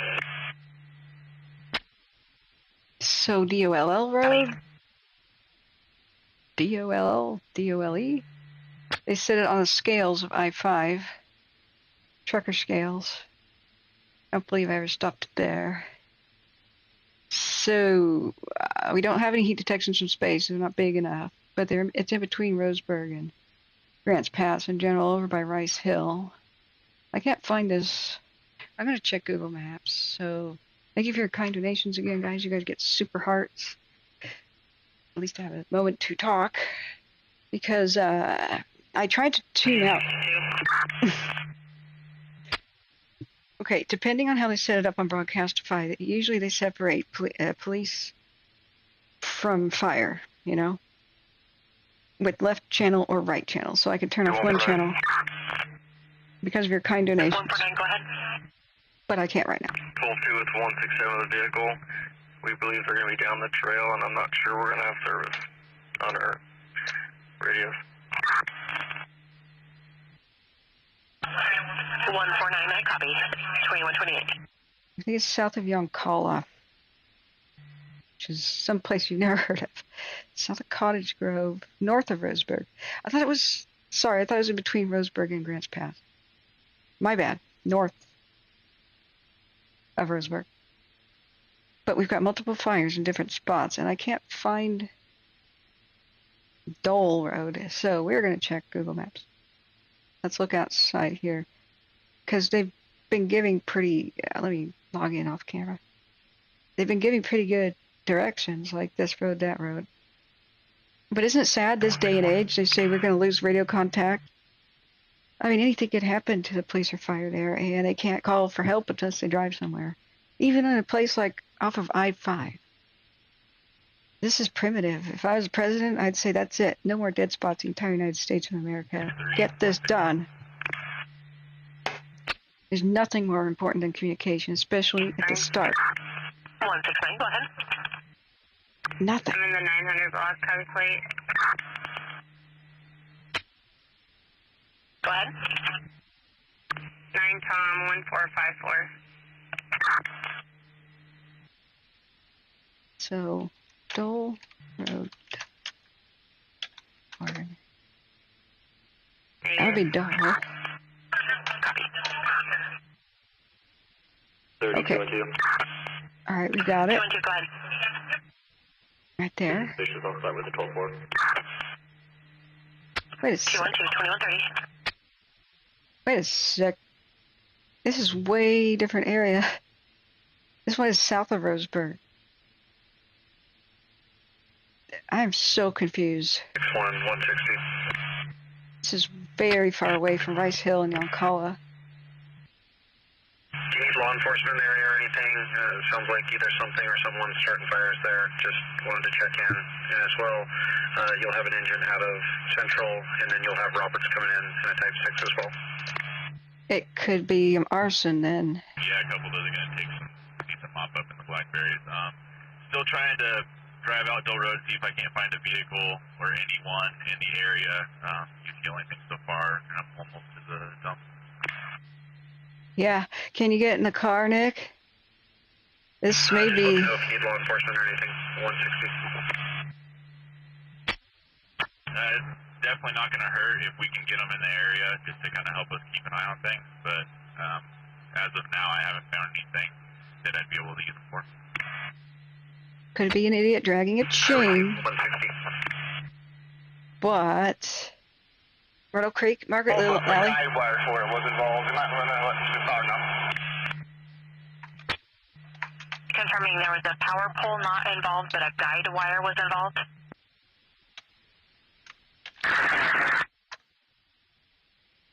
There's Outpost 110, I-5 northbound. Looks like they are on county property requesting a deputy. It looks like maybe it was intentional. Oh. Breaking news. Arson on I-5. Location. 720-521. Godspeed, Nick. Try to get. Be safe no matter what you do, Nick. Checking out railroad tracks. Third railroad track crossing on Dole Road.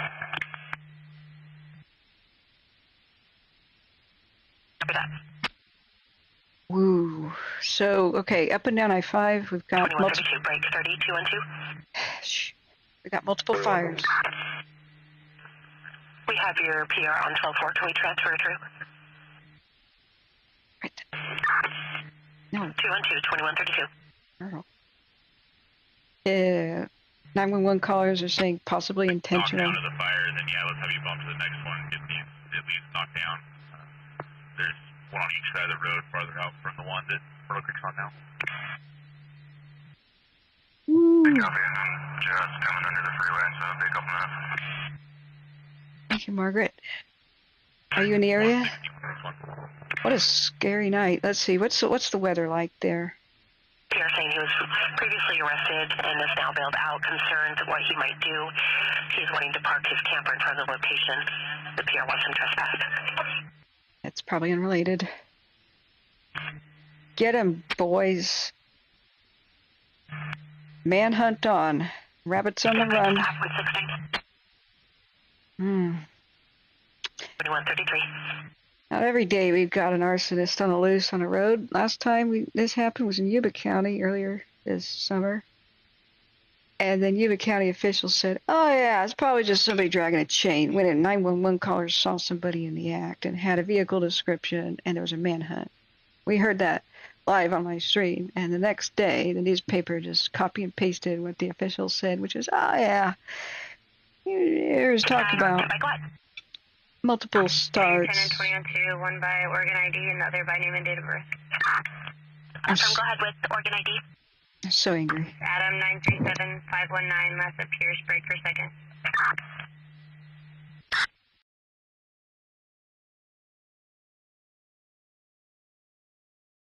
Okay, I'm trying to mute random police stuff because these are like license plate numbers and organ ID numbers.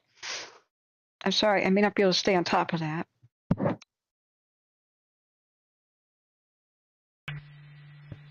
We have a hunt for an arsonist, looks like, or somebody intentionally starting fires. What's the difference? Maybe intentional is what they just said. Since they're spaced apart, probably. It's going to be Highway 99ers for first products around milepost 3 with unreadable Oregon plate. It's going to be a blue Mazda 3. Yeah, you live near there. Yeah, it must be scary, Margaret. Margaret. Winston 45, 2135. Let's look at the current weather conditions. 31 for 9. Very clean. We need you covered. Winston 45, go ahead with your plate. 089 Mary Queen X-ray. I copy 149, go ahead. 149, there was a note left on the windshield advising that this person left the note, saw these missing people headed in, and was concerned they wouldn't make it out by dark. Can I give you the phone number and have you call them and see at what time they saw how far in they were?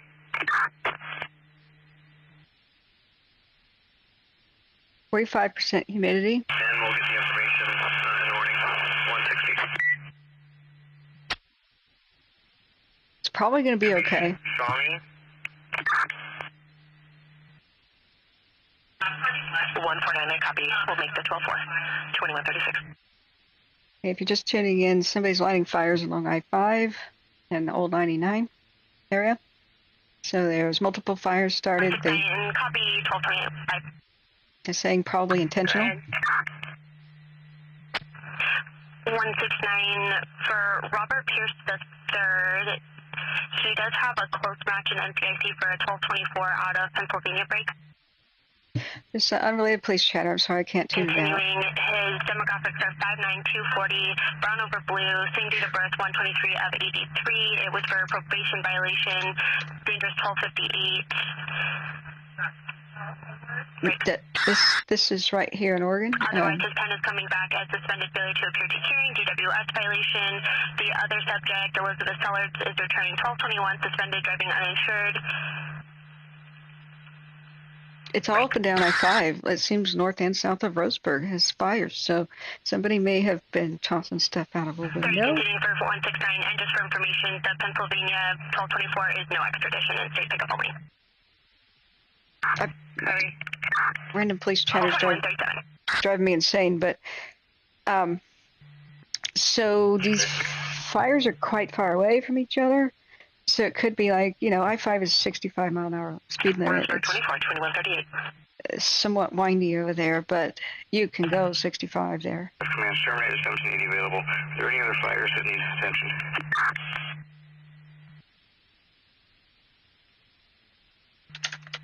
1780, I copy. Command is terminated and the fire is extinguished. Did you have additional? Are there any additional fires that need resources?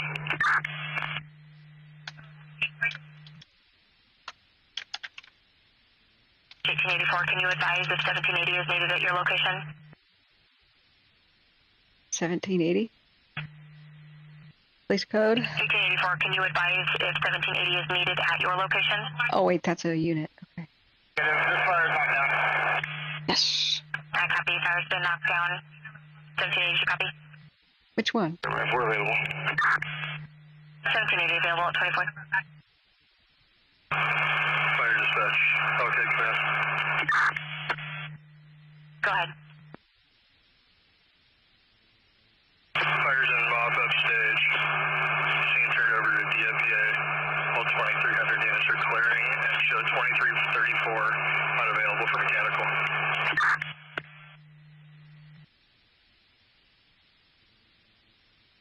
Head command, I copy. Fire's in mop-up. Scene's been turned over to DFPA. 2334 is unavailable for mechanical and 2300 units are returning at 2140. It broke down? Clear medical aid at the Rose Apartments, 800 Southeast Stevens, Roseburg. Thanks, Elaine. Okay, we have multiple fires that broke out up along I-5, and they seem, some of them are pretty distant from each other. So it may be that they never even stopped the vehicle to start these fires. It could be anything. She's not answering her phone again. Can you try and get her back on 12-4? From fireworks out the window to road fires. Whatever. Yeah, I know, Nick. I'm sorry. I was about to text you, Nick, to tell you that one of them is out. One of them was in Blackberries, which is a massive wildfire threat to Oregon. Don't think blackberries are cute. And oh boy, they give me, berries sometimes. They dry out extremely quickly in any kind of wind, and they become... Copy that you're responding. 501 also respond. Medical aid at the Rose Apartments. For a male who called for an ambulance, he said he was bit multiple times by a spider. He does not appear to be having any difficulty breathing. Damn. Complaining of swelling and pain with red streaks on his knee. Advised the bite occurred a couple of days ago. Male's going to be outside of that location. He's wearing a black jacket, black pants, and carrying a backpack.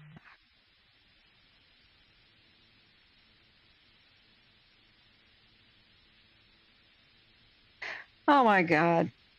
160. I'm sorry, I just cursed. I don't know if you heard that under my breath. I'm just leaving on the way that way. Do you need anything? 12-4, yeah, or 12-4 me here in a second.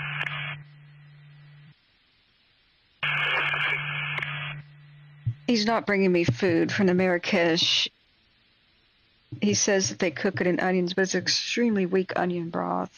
They long-term soak every meat at the Marrakesh in a weak onion broth, and it's cooks so long it doesn't really affect me. And so I guess I missed a text from him saying, "Is that okay?" Well, yeah, it was okay, just like last time we ate there. So he canceled the damn order, so I don't have Marrakesh food coming to me. Yeah, thanks, Nick, for going out there to look at what the fire was doing, because that could have been bad. But you guys have got good humidity and light winds. 8-ish miles an hour if I'm looking at that. They're moving along, break. There's still multiple fires out there. We're waiting to hear on Go ahead. if there's a manhunt for this potential No, arsonist. I hear nothing out here on my portable. Oh no, Elaine, what kind of spider? I copy. I'll note it in the radio issues.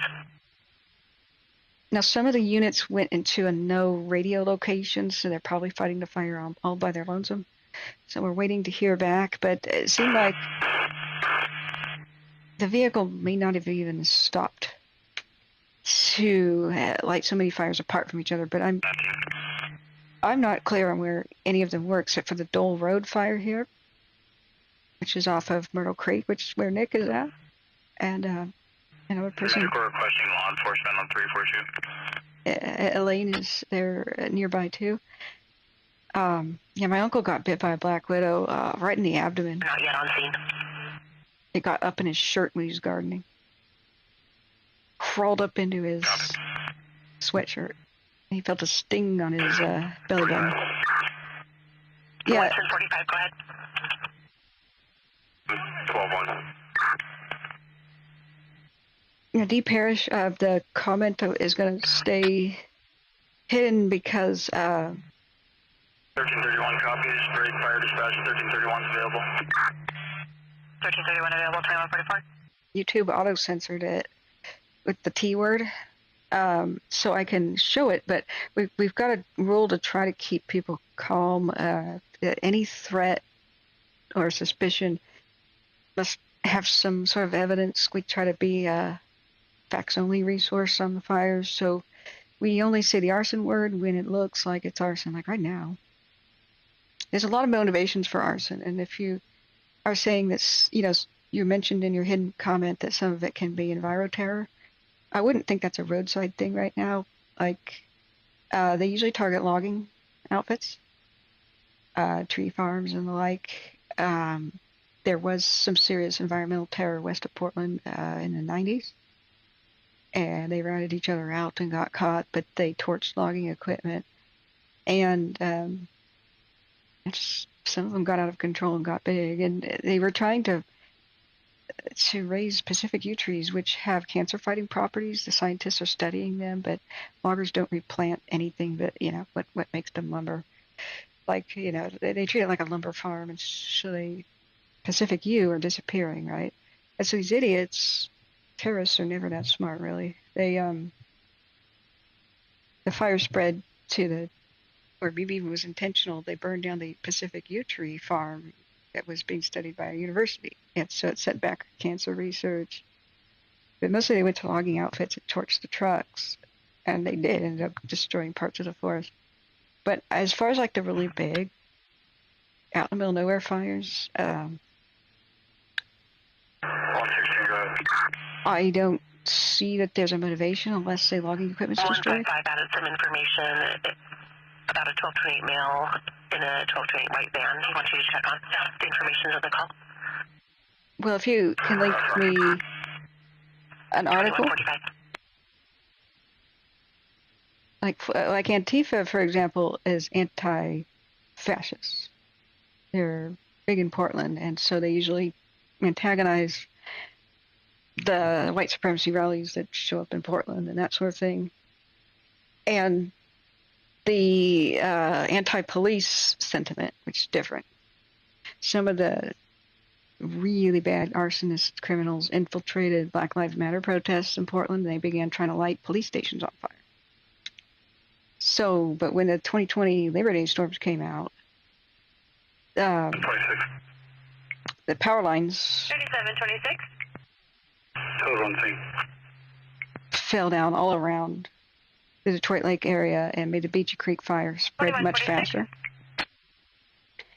There was a lightning strike fire by Jawbone Flats, which burned that down. And that was Labor Day, so Check her out. the campfires are not extinguished on Labor Day. Code 1 response, okay? Because Check her out, make sure she's okay. it was when people drove home, and they didn't extinguish with water because it wasn't windy yet. And so some heroes went around doing it. still waiting to hear about this potential arsonist on I-5 here. Go ahead. Folks in the area on Booth Ranch. The Echo Complex fire. 2147. Oh God, they're talking constantly about stupid police crap. It's going to drive me insane. The Echo Complex fire, I drove through the aftermath of it and interviewed people. 167. And that was found to be the power lines. But that Labor Day storm in 2020 was 75 plus mile an hour wind gusts. So Go ahead. it's just a nightmare. Contact the PR and let them know we located them.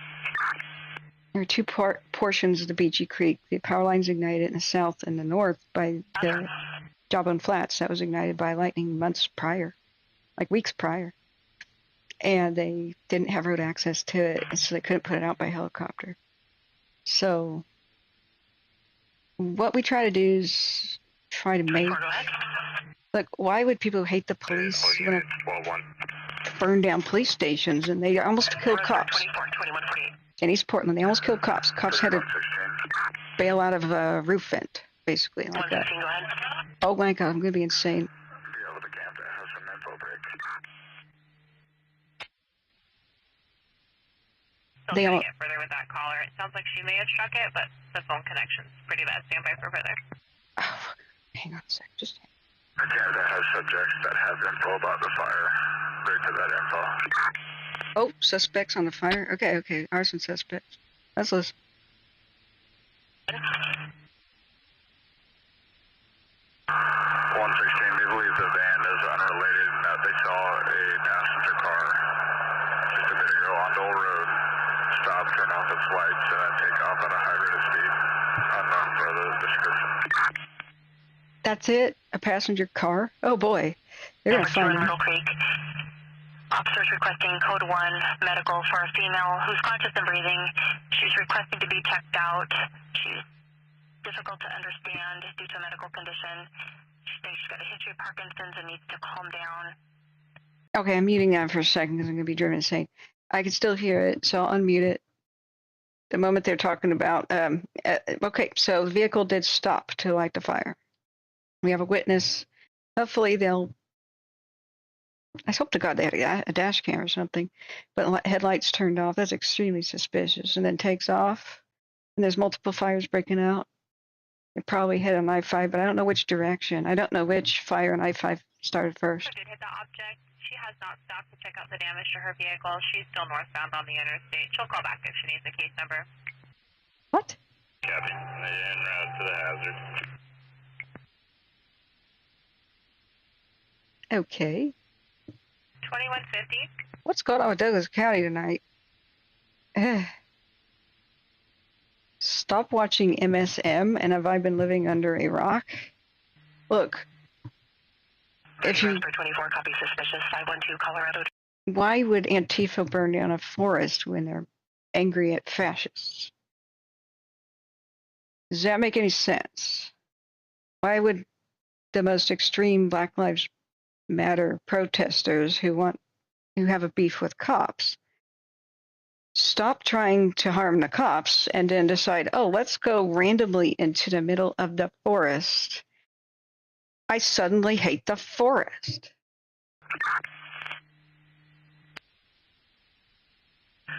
I copy, going traffic with the van at 110 northbound scales. So they say the van is unrelated. It's a passenger vehicle, a prime suspect of the arson manhunt thing here. Multiple fires have broken out. 1226. Okay. 2151. 3116. It's a white Chevy cargo van. No plate. I copy, white Chevy cargo van, no plate, 118 to head that way. I mean, geez, the way it weighs out, you can have 2 and 2 start this way. Don't go for it. So I started this. He's on a public assist. We'll call OSP. 212. She's code 4. They just have a medical checker just in case, so I can start rolling that way. 212, I copy, will be en route to 160.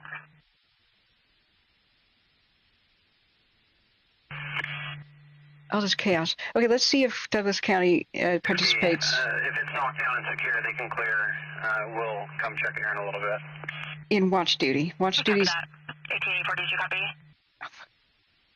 For copy, fire is knocked down and we mopped up most of the hot spots, so we're clear available. 1884, I copy. Fire knocked down. Clear available, 1853. Which one? I think there are at least 3 fires. Plate, Nora, George, Yellow, 843. We don't have a heat detection. They didn't get very big, but somebody went along I-5 and I-99 is start lighting fires, and a description is just a passenger car. I don't have to. 2152. Okay. 32 and 2. Unfortunately, Douglas County does not seem to participate in what Medical, if they take division and then take a Pulse right point. on the Cedars, she'll be sitting outside of her apartment on the left-hand side. Okay, so I'm going to pause that for a second. I don't have the rules posted. I should put the rules on the internet and then link people to the rules. So there's a million channels out there with all kinds of theories, conspiracy, and talk show kind of chatter about the motivations, and especially like the 2020 fires, some of which are downright nuts and some of which are probable and possible. However, I have firefighters here and fire victims here all the time, and people scared. Like we have people in Myrtle Creek right now here. And so the rule is don't make people more afraid than they already are. The outside on our. Okay, that's the lady who's waiting for medical help.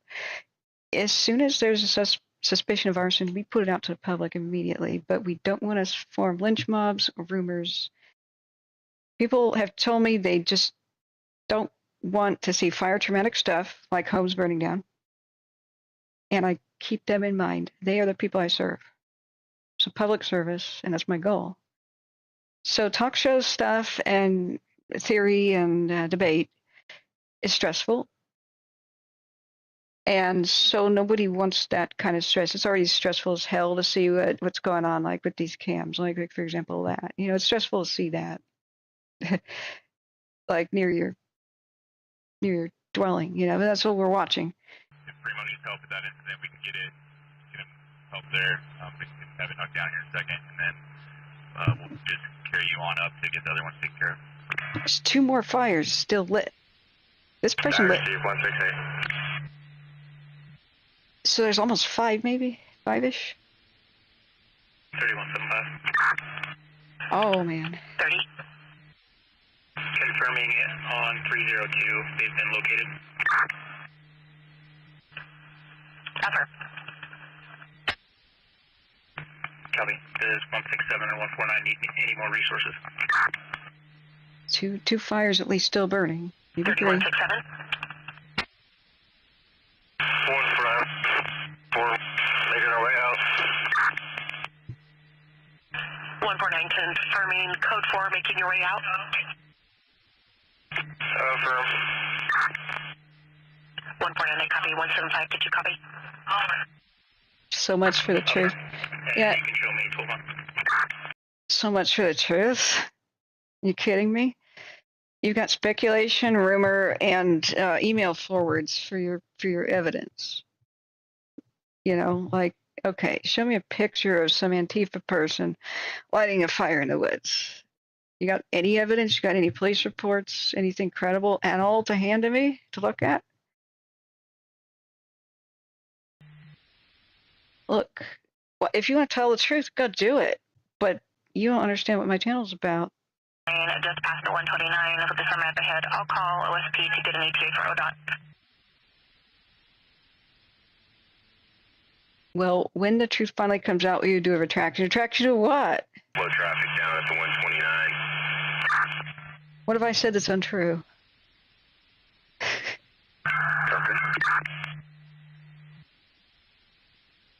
160, 2156. What exactly is We are also on scene at the FDA. telling people to skip? 52, also on scene at the FDA, 2158. D6, go ahead. Got a little patience for this.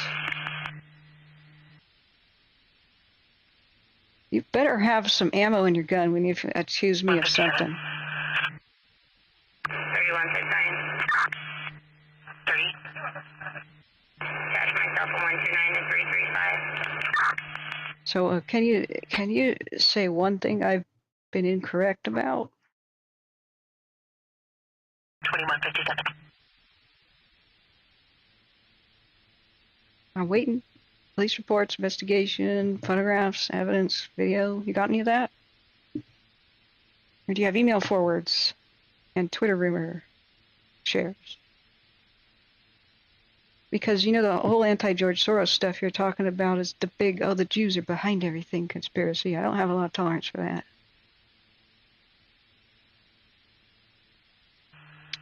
But when this... 32 in the North County area, attempt to locate 1231, Main and Douglas, ground caller, time delay 15 ago.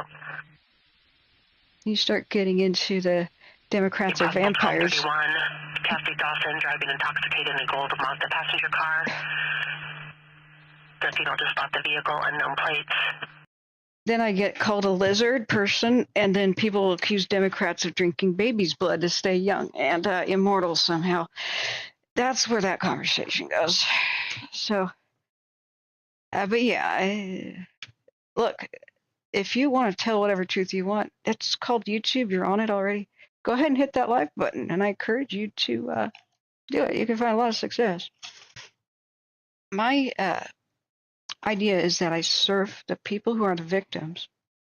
I'm not a damn talk show, not a reporter.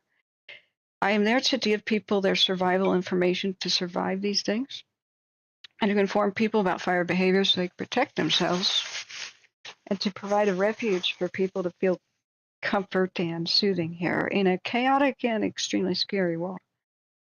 We're kind of on our own because so many governments fail us. The people have to do for themselves. And if you are saying the kind of things that are unsubstantiated, no matter how right you think that your theory is, if people leave my channel, I cannot continue to protect them with life-saving information. So what we do is we say what's verified. It's the facts-only resource. The space laser conspiracy channels are over there. You know, the people connecting earthquakes and rain for some reason are over there. The anti-George Soros and extremely political hot-button issue the theories and stuff are over there. They already exist. So why would I make my show just like theirs? I'm the only one just giving people survival info and trying to give people their evacuation information and live tracking of fires with survival in mind. I'm the only one doing that. I don't have advertisements or agendas of people who donate money to me. I don't even know who they are. I just know their names, basically. So I can't be furthering their agendas because I don't know what their political beliefs or anything are. We're just trying to take care of each other. You seem to forget all the news of 2020. I was in Portland in 2020. How the hell do you think I could forget the news of 2020? Are you kidding? I was saving lives in 2020. What were you doing? This is when I started. I started on Labor Day fires. Well, I had done a brief thing during Paradise. My brother was burned out of Paradise. I lost my family friend to another PG&E power line fire. When my family friend died in the old neighborhood I used to live in a gruesome manner, that's when I woke up. I started to learn everything I could about fires, what they do, their behavior, how people could save themselves, because just down the street, people saved themselves by going into culverts underneath their driveways, and they survived in miraculous ways. So that was the Cascade Fire of 2017, and then in 2018, Paradise happened. So I went to Paradise and did my own investigations about survival there. I took... The patient is still at that location. They're still not talking about fires yet. I'm still listening, friends. That's why I'm pausing. But there's a lot of talk about a sick woman, and I don't want to flash her home address and stuff. So as soon as it's the manhunt for these arsonists, we're going to go back to it. Right now, there's at least 3 fires still burning. Yeah, they're still just trying to find her address, EMS and stuff. she doesn't know where she is, I guess. Poor lady. So there's at least 3 fires still burning. 2 have been knocked down. Somebody's been lighting fires in a passenger vehicle. That's the only description we have. Pulling over, starting them, turning their headlights off, and then going up and down I-5. I wish we had a better vehicle description and stuff, because I don't know they'll find it. I mean, they could check things like traffic cams or whatever, but that's really disappointing that there's no plate. Advised, the residence has 2 porches. Right, they're just describing her residence. It's like she doesn't know how to read the house number right now. So, yeah, my mission isn't to speculate that much, except where it matters about fire survival. You know, I am taking the feedback of my actual people. I used to engage anybody about any kind of rational debate in theory. Yes, eco-terrorists are out there. You got to watch out. They're extremists. Extremists of all stripes are quite dangerous. Half of them are mad. There's firebugs. I tell people psychological profiles of firebugs, because I unfortunately know that. I have helped get the word out to look out for arsonists, especially in California, and then they caught the guy. But he was stupid enough to witness his own handiwork, and somebody alert in the crowd photographed the crowd. That's what I tell people to do. I mean, that's just general advice that police tell people to do too. Suspicious fires, don't just film the fire, turn around and film the crowd, because these firebugs will be in the crowd a bunch of times watching what they do. Okay, there's more police chatter. What's Go this? ahead with the first one. What's this? Adam 694931. I copy. Go ahead with the second.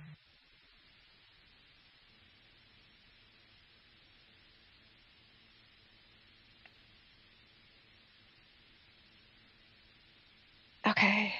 3021. I don't know what that is. This is more police stuff. So I hit the like button and even donated. I get what you're saying. It's about survival of the whole country. Okay, then tell your story. Right now, I see power companies continuing to put my loved ones in danger. I had to evacuate my mother from Beachy Creek. And I believe the fire chief of Gates, he said that he was at his own firehouse and the power lines were live.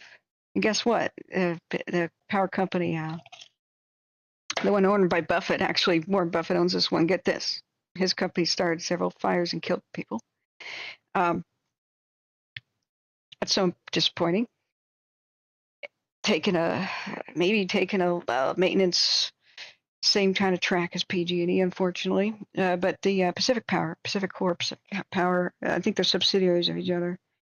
Not only is the Kelly fire deadly and probably caused by that power company, but also the Beachy Creek. They kept the lines energized. 75 mile-an-hour wind gusts happened. And so even though the original Beachy Creek fire was a lightning strike fire up in the middle of nowhere, that was a ridge north away. They're still running plates, guys. I will turn that back on as soon as I talk about the fires. We're just waiting to hear about whether or not they're put out. Hey.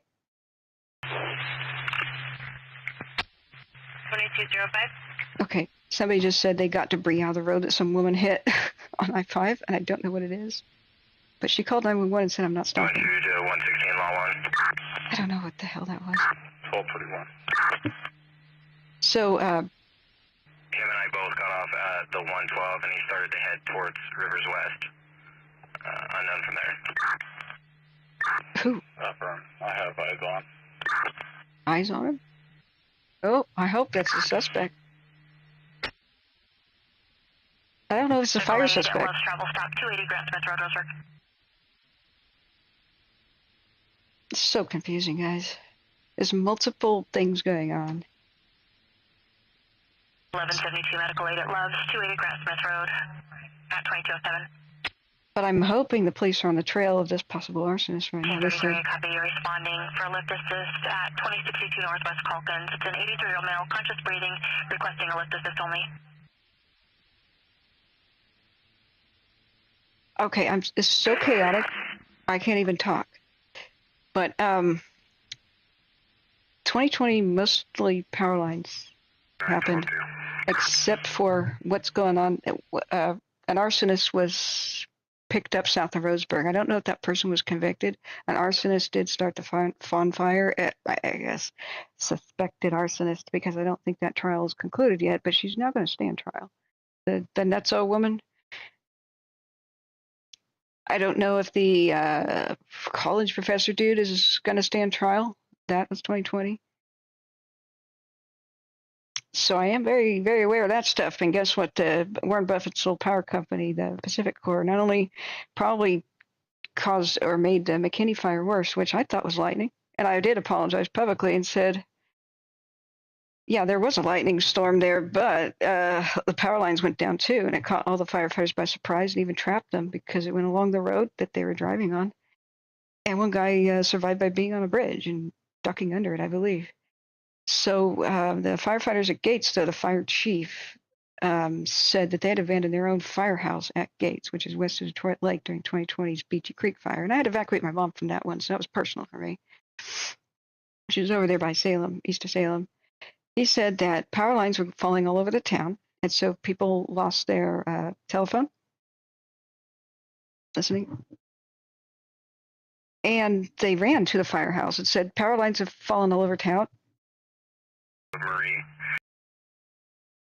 And just before they had time to respond to that, a power line hit the chain link fence. It fell down and hit the chain link fence at their firehouse, which was the big deluxe firehouse, the headquarters for fighting most of the fires of the Central Cascades.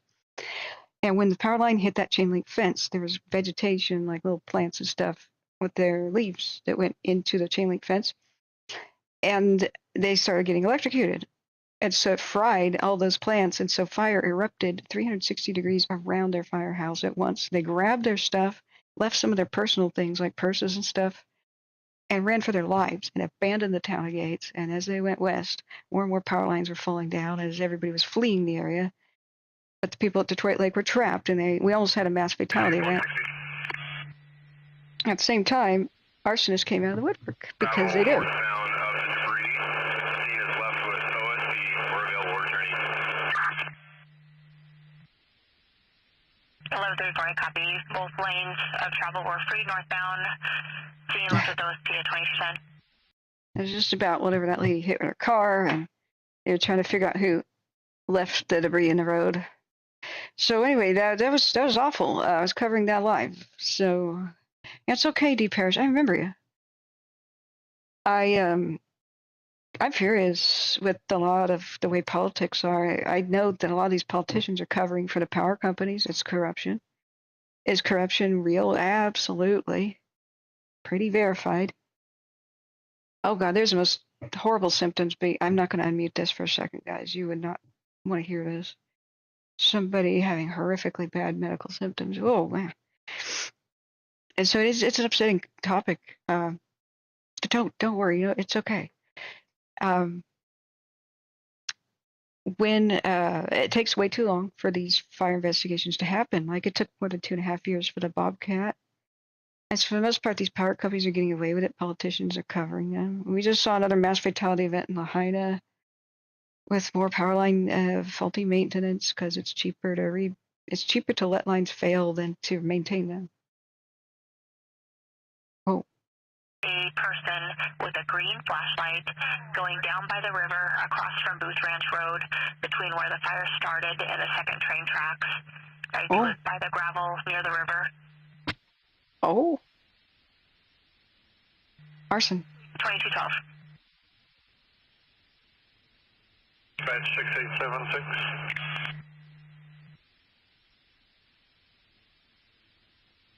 Oh, was an engine block?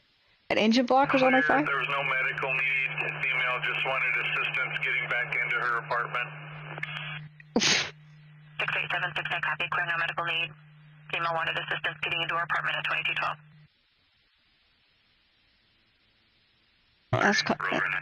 That's called a lockout. Okay. I'll tell you what. There's too much chaos right now. You want to write me an email? Because I will discuss this kind of stuff on other people's channels. It's just not now. When active fires are happening, and manhunts and stuff, I can barely talk right now. And so I stick with what my people want, to try to make it comforting You know, there's still an active manhunt for this arsonist. More 911 callers are calling in. So it's a passenger vehicle. Somebody got out with a green flashlight. 2211. So the Dole Road was one of the fires, and the other one was another one. I just missed it. I spaced out on it. But I know that the person down by it was Roseburg. I'm sorry, not Taunton, Phoenix. That was Medford. The person by Roseburg was almost caught red-handed, I think, in 2020. So whenever you have these bad fire red flag days, especially like the once in a lifetime event of 2020's Labor Day storm, they do come out of the woodwork. They do think they rub their hands together. There's little firebugs. But there's different motivations for arson. Everything from insurance fraud to revenge. Revenge is the number one reason. To total mental illness. And I mean, that was behind the protest fires. Revenge, like on the police. And that happened in Portland. Like they almost burned police alive.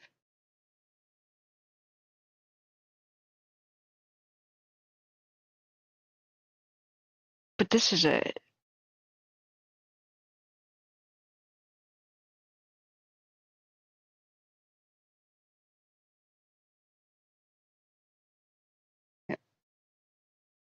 we've been, I just said arsonist. I've been saying that since we've been tracking this arsonist since before you came in. I thought that was what you were talking about.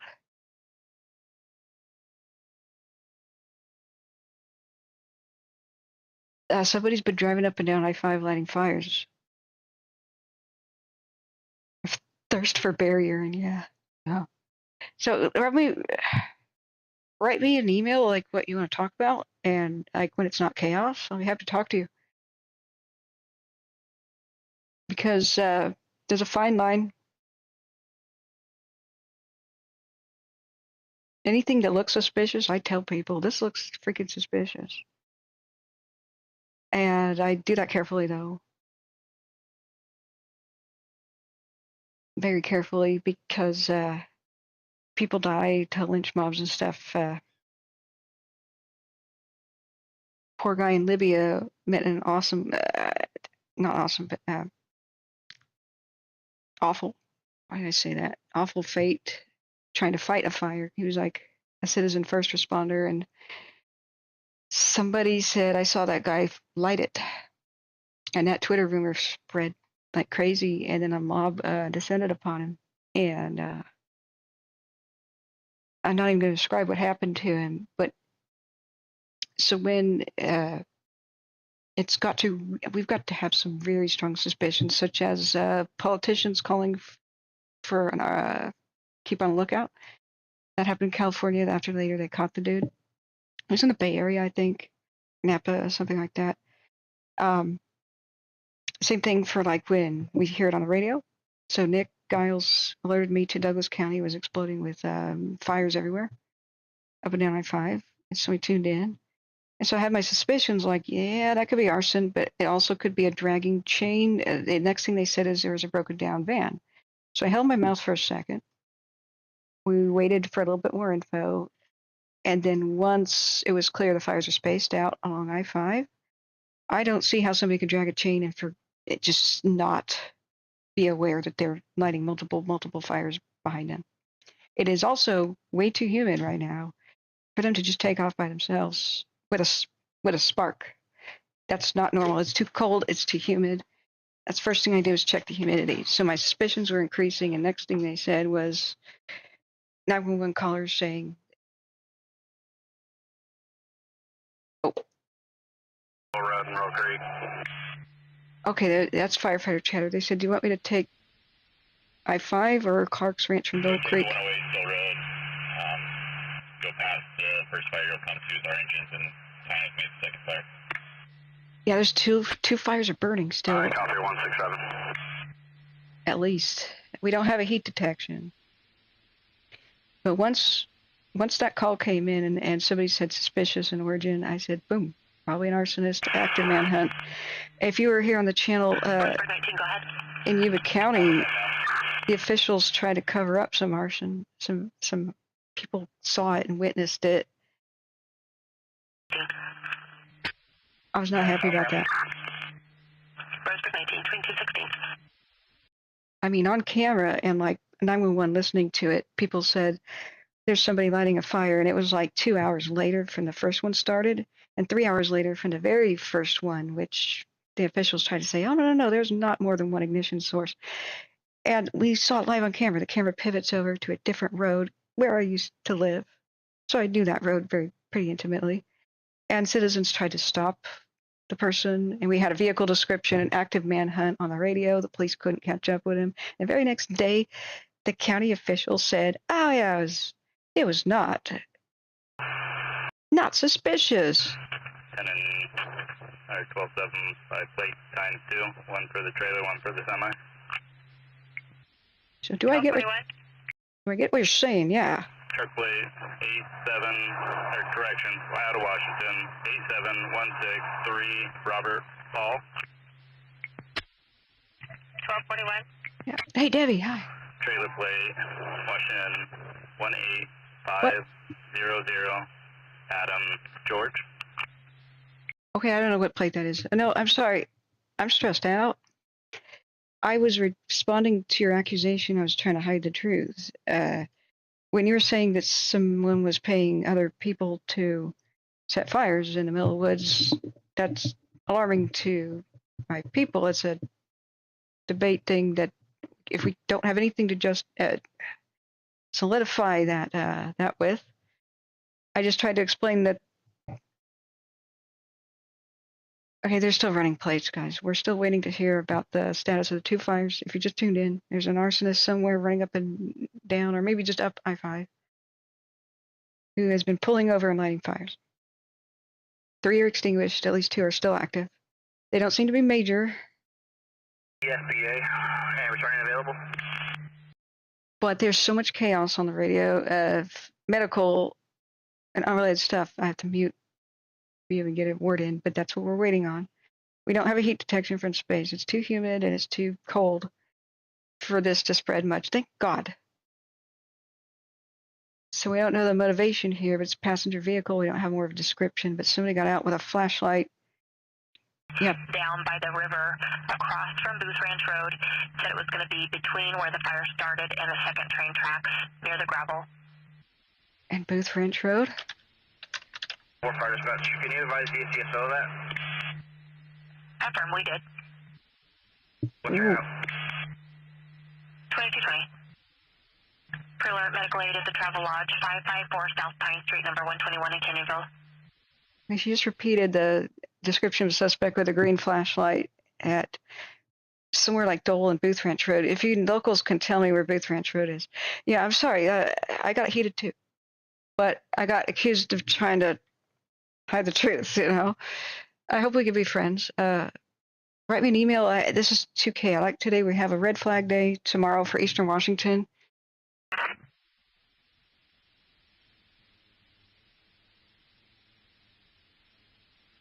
But I said that arson, the rule is that we have to have some proof to say that word.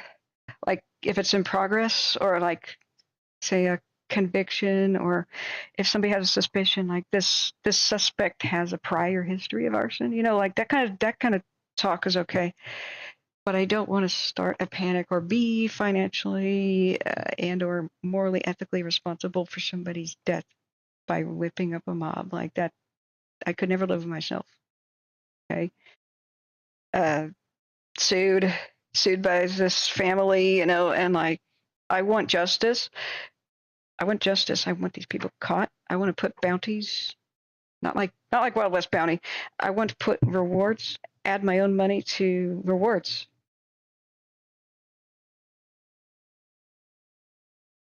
Okay, I'm so sorry. Yeah, there's a somebody in the process of dying. It's muted for you guys. I hate listening to scanner radio. There's so many depressing things. So, yeah, the firebugs are the mental disorder. Hey, Debbie. So,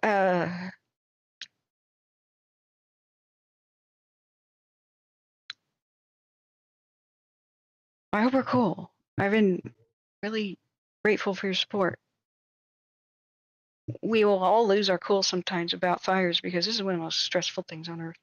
So if we ever do, we just gotta apologize. So I apologize for making you feel bad at all. I've got to serve my people, and if somebody else starts a channel or something, I'd be happy to be on their show in the off season to discuss. I would like to know the statistics of how many arsons did start in the last 3 years. I think we really need to take a look at that. What is conviction rate? Do we have any technology to catch these people? My Halloween stream last year, there was a fire going on Halloween on the Washington side of the Columbia, and I video recorded it from Savi's Island, which is up here, guys, if you don't know what I'm talking about. And that was arson, and somebody video recorded it happening. But it was such a long Zoom, they never caught these people. Big Dog was amazing as a detective, so I was here at Savi's Island here, and they're not saying anything on the radio right now. And I could see it. It was over here by this region, these woods east of Battleground, if I remember right. And it was like a mushroom cloud on October 31st. I hope we don't have another Indian summer, but we probably will. Light rain didn't do nothing to it, and the person, there was like, have you seen this vehicle? It was a pickup with a camper shell, and they had a pyrotechnic gun, like the kind you have at a concert, or there's not just a flare gun, a pyrotechnics gun. That's unusual to have. But it was grainy long distance footage, and I'm so upset that nobody was caught. I want to add $500 to the reward. Not bounty, but reward. 161 was going to have you come to the fire here, north side of the bridge, at the one between the 112 and 113. Halloween is evil. God, yeah. Yeah, I'll be happy to show you Deep Parish. I copy the north side of the 112 or 110. Negative. It's the bridge over the Umpqua between the 112 and 113. The north side, but your best access to get you off the freeway would be to just hit Dole Road. You'll see my pickup parked underneath the bridge here on Dole Road. You can park right there and walk up to the fire. Okay. Do they mean fire site? Because I thought this was out. I think, are the investigators coming to it? Okay, what you said was somebody was paying somebody to... An animal to me. Probably not control for the bridge. What did you say? Okay, I don't want to debate or anything, but when you said people were being paid to start fires, that's what I thought you said. If I was mistaken, I'm sorry. That sounded like arson to me. Insurance fraud is that way. Okay, if you ever seen the documentary Harlem Burning, rent control caused massive fires in New York City. 148 here in a second. And when the housing downturn happens and there's, like, say, construction, developments under construction, there's high incentive for a developer to torch what they can't complete the construction of because of, housing downturns, bubbles bursting. And so I think we've seen some of that, Room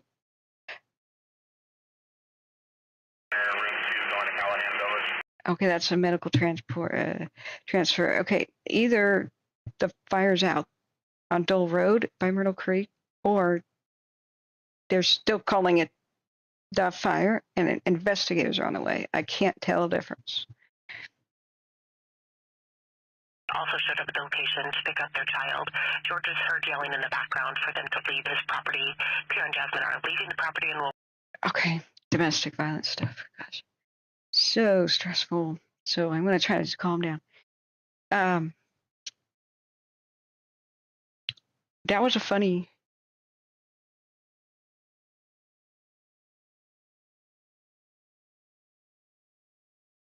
Trying to get to 110. Okay, that's unrelated to the fire. We're going to wait to see. I want to see this person nabbed. I see red. Arson is the worst thing I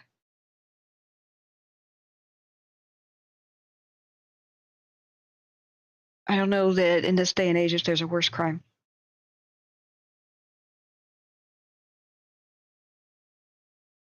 Like people...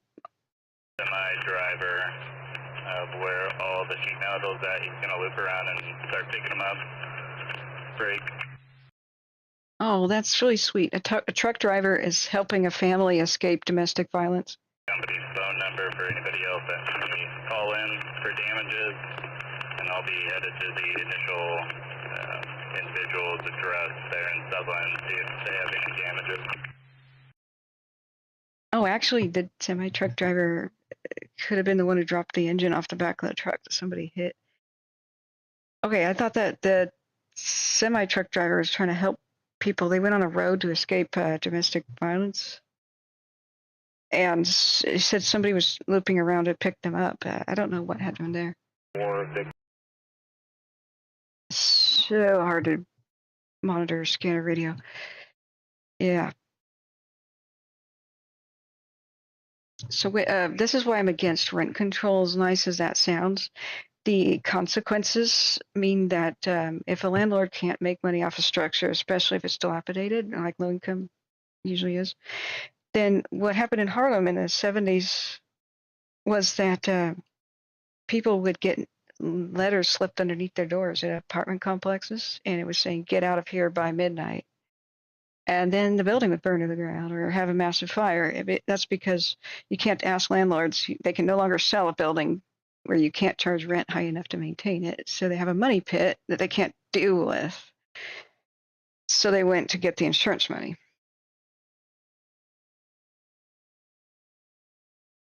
Was a Jimmy Wilborn out of Okay, I don't know if that's not the suspect vehicle. things, taking off his shirt, fighting with 5 different males, unknown weapons. What? Okay, Location, I'm not seeing it at all. okay, that's the firefighter right I there, copy. We'll check with the caller. I think. Okay, there's a shirtless man taking on five guys trying to fight them. Oh yeah, this is Myrtle Creek, all right. 124, 12-2. I'm kidding. I'm kidding. 724, 2229. You can say the same thing about Gresham. On 3rd Street, I believe it's going to be 1 street to the east. The PR is now saying the address is 277 Grant. Kind of want to know about this shirtless man now. Is he going to win the fight? 7 Lewis. Yeah, Outlaw traffic, Roseburg. very true, White Dove. I think firebugs are usually that way from birth. They're the kids that start the library fires. They 73 responding medical at 2062 Northwest Calkins for an 83-year-old male, conscious breathing, complaining of weakness, not complaining of any pain. Okay, so let me get that. So what upset me, we need to change laws, sociopathy and psychopathy, being a psychopath. Those are things you cannot cure, but they cannot care about you and me as human beings. Wait, is that a firefighter? So the firebugs that have low intelligence, like sociopaths often do, they usually get caught very early in life, either torturing animals or lighting fires. So these 2 kids lit a school library on fire. A firefighter goes in there in California not too long ago and dies. Roof collapse or something. And so California State and others have to change. They protect child arsonists and even adult ones. You know how there's a sex offender registry? California has an arson registry. However, you and I can't know about it. Only the police can. 4-door car. And so once they're out of prison after a while, their registry is they're taken off the registry. So if there's an arson suspect and a cop pulls somebody over for speeding and the guy plays it cool, the cop can run that guy's plates and his background check and not know that he has any sort of prior, especially if it was before the age of 21 with arson, so he might just let him go. This is going to screw up the investigations, and we have the right to know about, thank you, White Dove, for the kind donation. We have the right to know about sex offenders in our neighborhood, but not an arsonist who may have killed people or who is this way from birth and gets off on this stuff. So that's what I found out about California when I was, we heard the manhunt for the arsonist in Yuba County. I wrote down the date of my broadcast. I could not believe that the next day they told the public it was something probably like a dragging chain. And 3 different fires started in the same area. One person was caught in the act and seen by multiple witnesses, and it was a full 2 hours after the main big fire started. And so 3 different starts in the course of 5 hours, an active manhunt, and a vehicle description. And the next day they tell the public it was probably a dragging chain. There was rumors of multiple starts, but there weren't any. And I'm like, what? So cops need to have resources to do their jobs. I think arson needs to be a forever in your record crime. You're not allowed to own weapons and stuff after that. You're on watch. And children that commit these crimes never need to see the light of day. If they are diagnosed as being a psychopath or a sociopath, they will never stop. If they're a firebug, they are getting sexual excitement for what they do. And they're compulsive. They are compulsive. They have a compulsion to do something, and they have almost no control to stop their compulsions, and no desire. So if they just look at a dry, winds in a dry building, in a dry barn or something, it excites them. The whole prospect excites them, and they just find a way to do what they do. They don't think ahead. Oftentimes they get caught, especially when they're kids. And the whole youth crime thing needs to be rethought based on psychology and science and behavioral psychology, and just they have they will repeat their behavior in general. Psychopaths and sociopaths are not reformable, and I think jail time and put them in mental hospitals or whatever until they're proven that they're no longer a danger to the public. That's the way we used to have our justice system for anybody sick. You have to prove that you're not a danger to the public anymore. And maybe we can find a cure by studying people's like this. I don't know, doubt it. But they say it may be related to prefrontal lobe damage here or brain inflammation because of sometimes they're connecting things like that to viruses and things and the conditions when a woman is pregnant, causing brain inflammation of the fetus up here and kind of stunting the growth or development. It's still very mysterious, but it's the same kind of thing, knocks to the head, to the front of the head, that could change people's personalities and turn them into monsters and killers. Like O.J. Simpson may have had that. I'd say he's a suspected killer because I have to say suspected. It turns nice people into monsters. Henry VIII was in a jousting accident and knocked unconscious for hours. They thought that the prince was going to die, the king's going to die. He woke up a monster. Supposedly Caligula, but I don't know. Roman propaganda is pretty bad. It's high fevers, it's brain damage, and other mysterious factors behind that, and possibly genetics. But they will never, ever feel remorse for their crimes. They don't sit around thinking about anything like that because they don't feel it. It's like if you take a pencil and you just break it, and you get arrested for breaking the pencil, and the pencil, some people explain that, how could you kill a pencil like this? Don't you feel regret for what you've done? You're like, no, it's a pencil. That's the way they feel about killing people. Nothing. There's no regret. There's no remorse. Nothing. So when they're excited by their kind of crimes like this, they oftentimes want to take money and they make a career out of this sort of thing. We have to rethink this. Just because somebody's underneath age 21, California has policies, and other states do, of giving them a clean slate when they're 21 and they get out of prison, and a free ticket out no matter how heinous was their crime. And then cops can't even find out the truth about them. That has got to change. I don't know how we're going to get justice, or you can't just you can't hamstring crime fighters and expect crimes to be solved. But they repeat their behavior. So if you look at like the Green River killer, serial killers, serial arsonists, they will do dozens and dozens. They'll light so many fires in their lives, they will not remember them all. Like the Green River killer can't remember where everybody's buried because he's not really sure how many women he killed.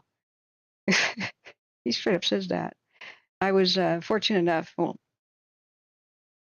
to go to Chico State University when FBI profilers were there, and it was like a career day. And I was a kid at the time. That's a long story. Okay, maybe they're talking again on the radio. 25. For people who want 12-1, if we can, just keep this call pending. If we get any additional calls, give the insurance information. All Okay, that's about the whatever people hitting the road. Repeaters of such behavior are the reason that so many things like this happen. Excuse me. And over their lifetimes, they can do a huge amount of damage. It's very seldom that somebody with that kind of profile has only done it once. Especially if they get away with it again and again. Out to the Flying J for a follow-up. Okay, the Flying J, that's somebody sick there or whatever. Some debris fell on the road. Wasn't that an engine block or something? It fell off a truck and somebody hit it. Chaos in Douglas County right now. Okay, I don't want to ignore the other fires. We are listening to Douglas County. There's an active search for an arsonist who by now could be halfway to Eugene or past Eugene. I don't know if they're northbound or southbound. That has not been disclosed, but by now, when did we start thinking? When did we, this is California. We're monitoring this cam near Gasket. I think this is a control burn. It's not moving too much, and it's on a main road, south of Gasket, south of Camp 6. It's a little bit to the east. So I think they're using the opportunity right now. That's right before we switch to this observing the manhunt thing and all these fires breaking out. Exactly, stop coddling criminals. Exactly, D. Parrish. Exactly. I cannot believe. Okay, that's. I cannot believe Ted Wheeler is no longer running for mayor, and I say good riddance. Exactly, Sister Goldenhair. They lack empathy. There's no cure. They can't get it. Just like you can't feel sorry for a pencil as much as you try, you can't. You can't feel guilty for breaking a pencil like you could accidentally injuring someone. And they are bewildered. They have no idea. They don't understand us one bit. They don't understand why we care about other people. It's baffling to them. So, oh, you are a therapist, White Dove. You know exactly about this. So, yeah, I had the great fortune. Wow, that's a tree torching right there. To the great, I would say, honor of being in a big Chico State University, the amphitheater thing. And FBI profilers were there. And they for the psych people that are psych majors especially, and then just people from around like investigators and stuff. They had these multiple seminars over the course of like a week, maybe two, because the movie like Silence of the Lambs and other things sparked this huge interest in being an FBI profiler or other type of forensic profilers. And so it was, are you sure you want to get into this kind of thing? And they did, no holds bar, some of the most gruesome crimes ever. And the profiles of the average serial arsonist or this person or psychopath or serial killer. And what I heard would make me not want to get into that field. Yet I was fascinated and couldn't stop listening. It's like look at a train wreck, right? So I'm going to quickly look at, we're still listening to Douglas County. Right now, Zebra 63, correction 696. 200 block of Dole Road. Okay, that's firefighters. That maybe an investigator just arrived. So the 200 block of Dole Road would be where? I guess we would just say 200. Well, we'll look back at Northern California in a second. I haven't monitored the lightning or the thunderstorms. I don't know if they ceased in California or not. So the 200 block. Google Maps is not showing me anything. Control 74 is out of the 129. Oh, I should have done this in the first place. So thank God, though, whoever these arsonists are not very smart. Because tonight there's much more humidity. Let's look at the weather. None of the fires had a good chance of taking off tonight, but tomorrow, during our second day of heat wave, could have been a different story. Nut jobs, like what the hell? So this is humidity 48%. That's not great, not terrible, but it's what current temperature 70-ish. As nighttime is not exactly when fires take off. Wind 7 miles per hour from the northwest, changing to 5, like the wind dying down. If that's the current weather, do tell me. I do want to check on California, where we're observing the Wildfire here, south of Camp 6, south of Gasket in Del Norte County. So if they have high humidity, the likeliness of this being a controlled burn is a lot higher. Especially if no thunderstorms are rolling through right now. 65 degrees in Del Norte County right now. Bad air quality. 50% humidity. Hazy. So I'm not sure. Last night, though, they had like 78% humidity, and there was no real winds to speak of. Oops, let me go back. Accidentally closed that. Where's the thunderstorm? Where's the thunderstorms? Still a little bit of activity by Susanville, Plymouth County.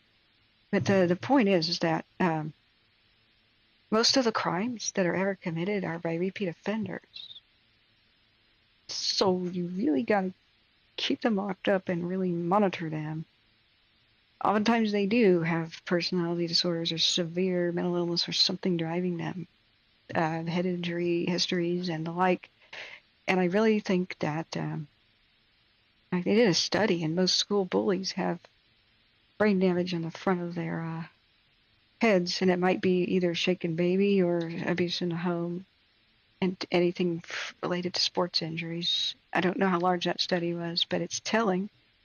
I'm hoping we can kind of detect that kind of thing, and find a medical reason, and then we'd have a medical treatment. But it doesn't matter the reason. People have to prove they're safe to get out. No psychopath is safe who has offended. Listen, 23, 2249. Okay, thank goodness it's rare. It's less than 1% of the population. So could we keep them all locked up if they committed crimes? Sure. And try to study them for a cure. That'd be nice. The savings we would have to the country, it would be incredible. Lowered crime rates everywhere. Check off. 41.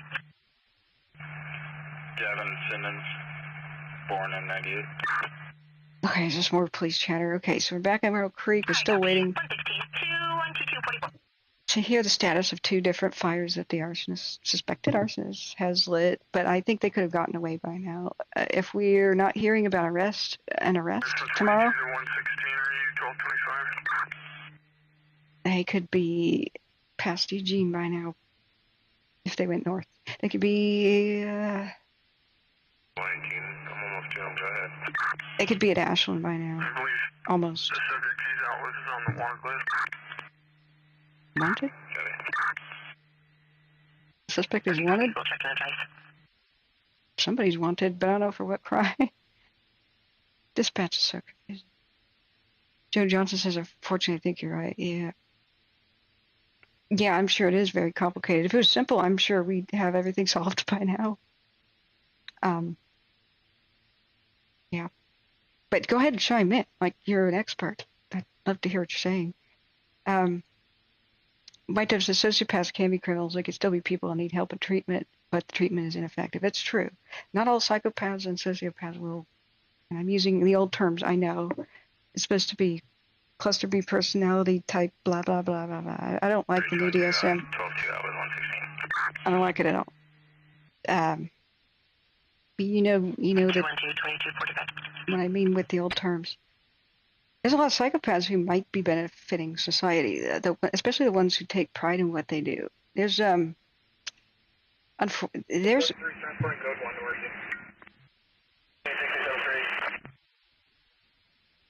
there's jobs that would disturb us so that we'd Copy, 1225. have deep PTSD the rest of our lives. Oh God, dispatch.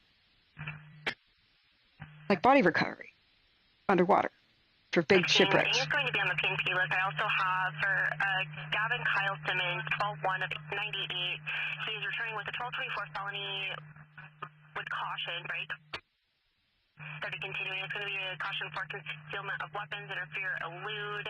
He's going to be 63170 blonde over blue. That one was the probation violation, damage to property. That's going to be out of Douglas County Sheriff's Office, right? So continuing, otherwise you have a corrections offender, abscond hit, his kid's going to be Potter. Conditions are no alcohol association with 1258 users, no entry to 1258 kept or sold, no intoxicants, no use or possession of controlled substances. His 10 is going to be suspended, driving uninsured, DWS violation. What's that? What's this heat? Oh, the Smith River Complex. Okay. They pulled into Kelly's Corner and then left heading northbound on Carnes Break. Good news is the fire we're looking at, 115, 22, 47. the Wild Frontier. Continuing, Iowa plate, Lincoln Sam Tom 468 returns 1221 on a white 97 Ford Econo Line van, registered to John Harbor. Is located by nothing further, 30 clear, 2247. Exactly. Yeah, we all sin. We all commit sins, but the people that enjoy them are something else. There's, I don't know what the class is of the people who sadists, you know, like the Green River Killer or BTK, enjoy the suffering of others, and you know, so it probably, yeah, ACB. There's a reason for everything, like psychopaths and such have no problems with cannibalism. They often don't.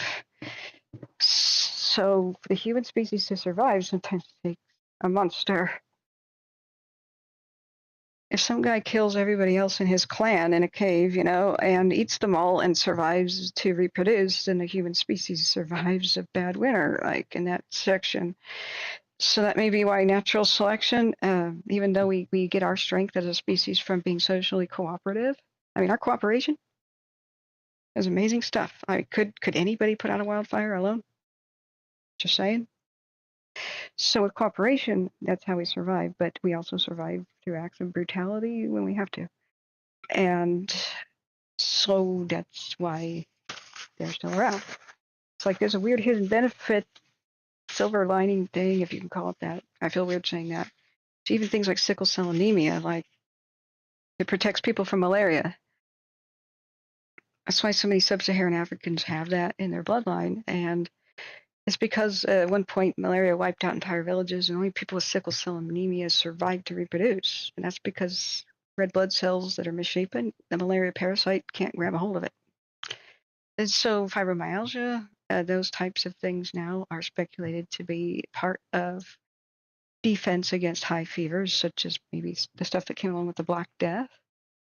People with, it's now speculated people with fibromyalgia, since their blood tests for different levels of white blood cells and cytokines and chemokines, don't ask me what these all are in biology.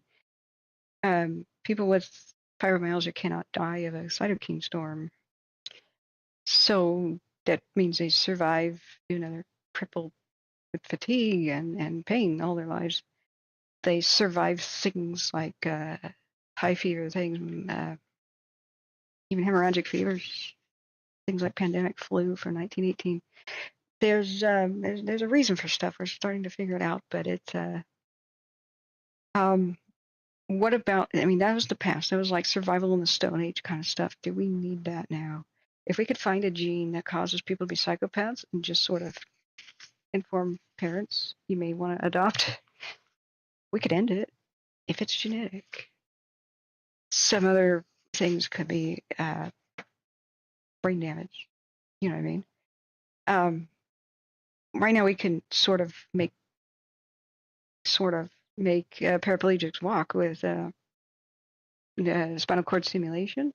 Perhaps we could cure it with brain stimulation and or stem cells repairing the frontal lobe or whatever is wrong with them, right?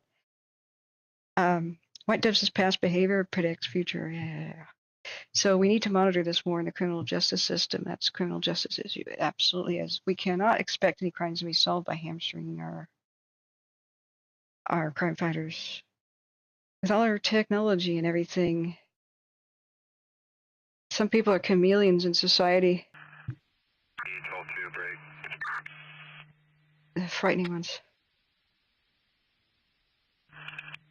Portable will not be working. I'll be available till 4 and available for calls. Oh, I think the likelihood of this person getting away is high. But 3118. the police will do their job. This is conspicuous. This will wake everybody up in a region. They will be looking at dash cams. They'll be looking at traffic cams. They'll be 3118. calling for witnesses. They'll look at cell phone records, which cell phones pinged the nearest towers at Dole Road. That's one of the best ways to find criminals. They're usually dumb enough to have their cell phone on. Law 1 has traffic for you. I'm hoping the vehicle description is better than what they said. For information, I have a domestic pending at 224 Marshall Street. It's a Kyrene logins advice sheet.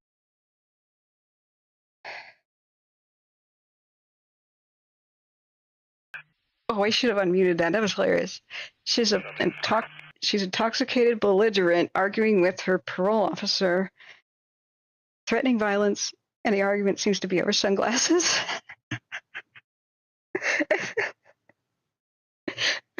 Okay, sometimes scanner radio is hilarious. Like one time I was listening to Portland scanner radio, and he said, "We have a shirtless, shoeless." Ending mileage 1.6. Hang on, patrol. Okay, that's nothing to do with the fire. One time somebody in Portland says, "We have a shirtless, shoeless, pantless white male walking down 82nd Avenue down the center line. He's explaining how he's the true son of God. The apocalypse is near, and part of cleansing the world means killing all cops." And so the police on the radio goes, "Yay."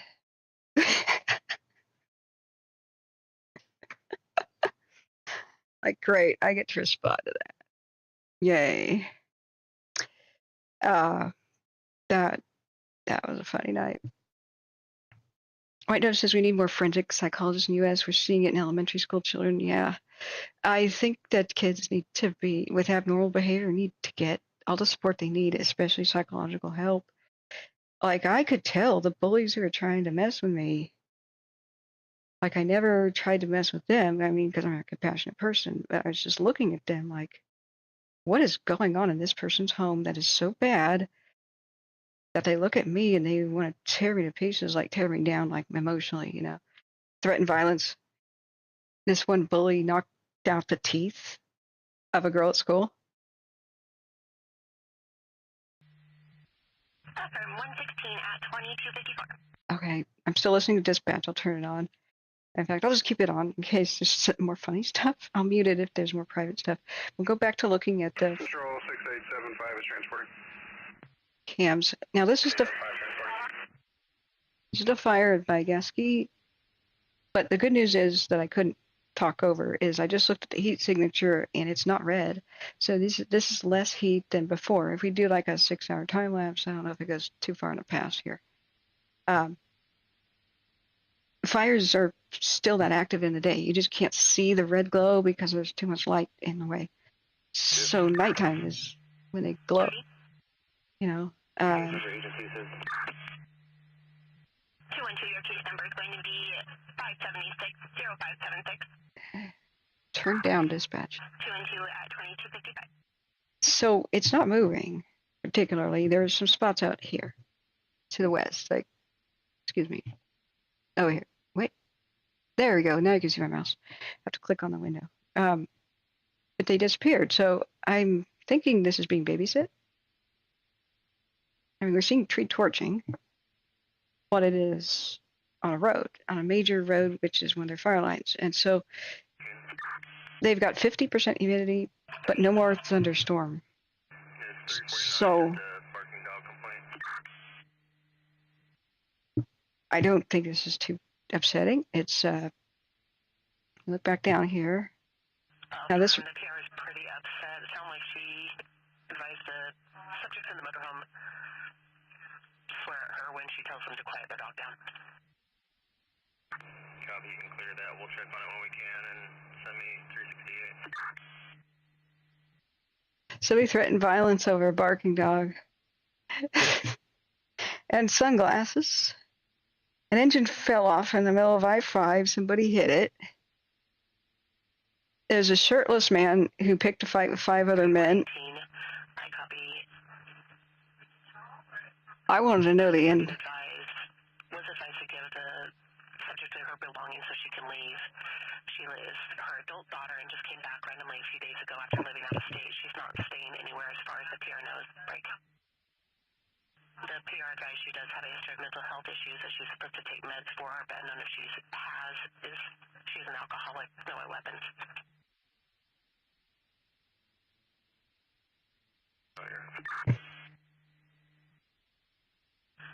I do have 1225 info on Sheila Swanson when you're ready.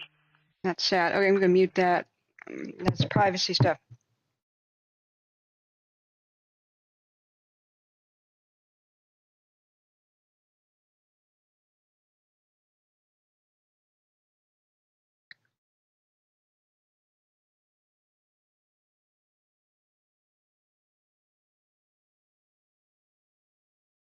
Oh, wow. This dispatch is nut.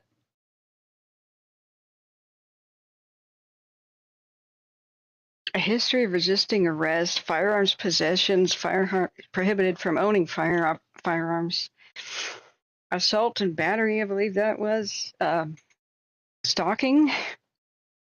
Whoa, that's the kind of woman you don't want to mess with.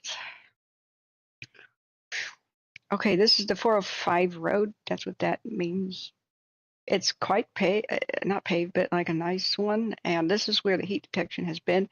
And it's just yellow now, meaning it is on its way to going gray. There have been no new flare-ups. It's getting colder at night and should be kind of dying down. But what bothers me about that cam is it's not zoomed out enough for us to see like the big picture. They do try to fire roads in order to hold the line better. Tomorrow is, I think it's still red flag, isn't it? Let's check status. National Weather Service. That's Oregon. That's Predictive Services. Whoopsie. Didn't mean to play that. Where's. Not that. I think I've. 72 Paul David Henry. Oh. I-5 South, a white Mini. I was just hoping there'd be some. Okay, this is Thunderstorm Outlook, just Sierras now. That's okay. Where's red flag warnings? I may have closed it. 130 southbound, a white car, passenger car 531, Frank Paul Nora. What's it doing though? Is it? I still want a vehicle. Oh, that burns my eyes. I'm just gonna say National Weather Service. Just confirming it's for the Ford F-250. Let's see where we got it. Negative, it's on a Honda Odyssey, plate Zebra 696. Map. Show me the map. 2300 Douglas County Emergency Communications KBD Factory. There we go, the fire weather map. Here we go. Get up there.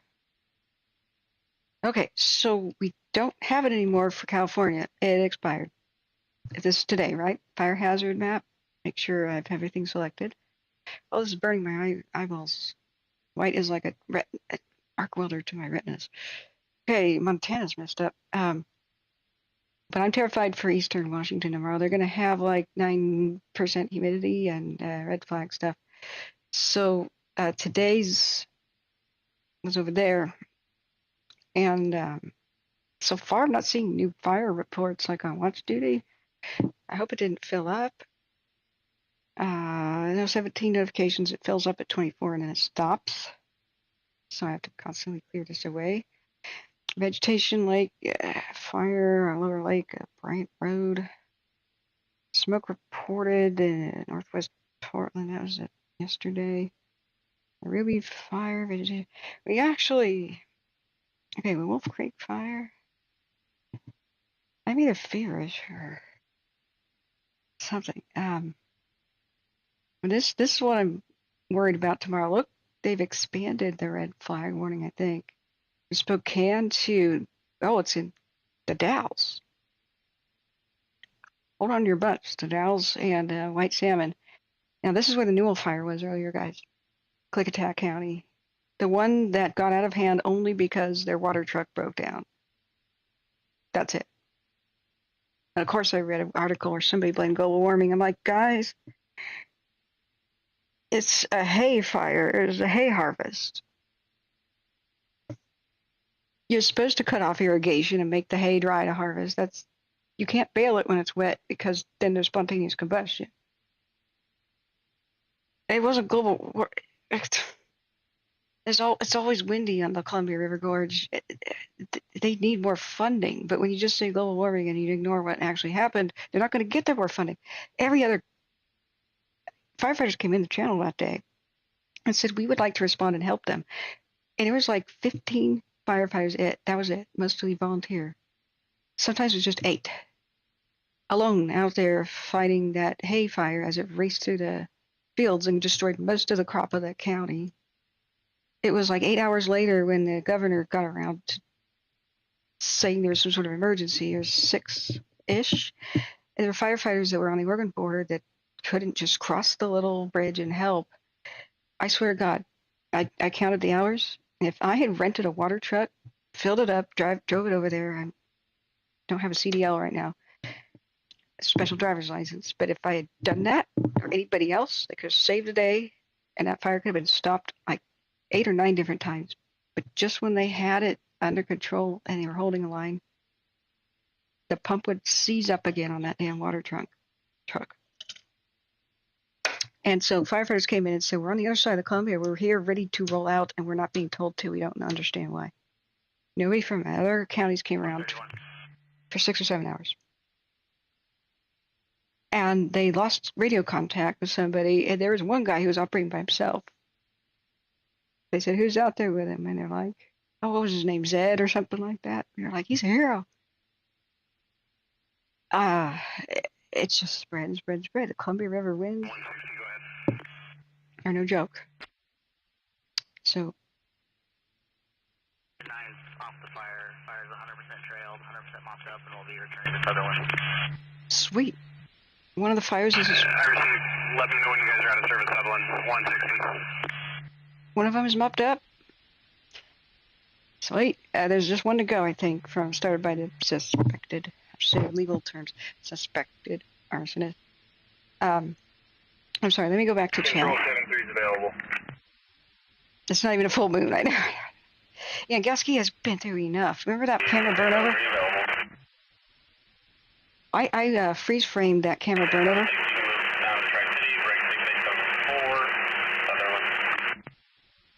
Okay, Sutherland helped. They're returning to Sutherland. Thank you, firefighters from Sutherland. They're the ones who have just been trying to monitor the lighthouse and all that. And Cougar Rattlesnake Ridge, it's called the Cougar / Rattlesnake Ridge / Tahoe / Lighthouse 1, 2, 3, and 4 fires. Yeah, except I forgot the one over by Doyle. But yeah, I mostly got that right. That's mostly in mop-up now, too, which is great. So Joe Johnson says it calculated over 2 billion animals, domestic and wild, perished here 3 years ago. Whoa, we're at. What's going on with the Anvil? Let's take a look. We saw the heat getting lower and lower.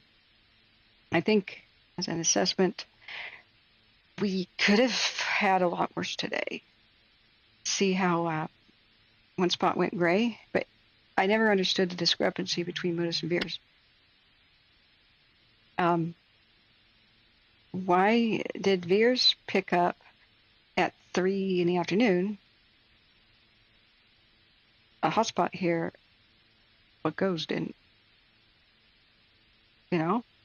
So there's heat here on the grassy knob, but it's gone gray, which means there's no new fresh flare-ups or anything. That's beyond 6 hours old. 30, Now yellow is still pretty active. That's 1 to 6 hours ago. So 1226. Adapt 10, 2306. I need some air. Hang on.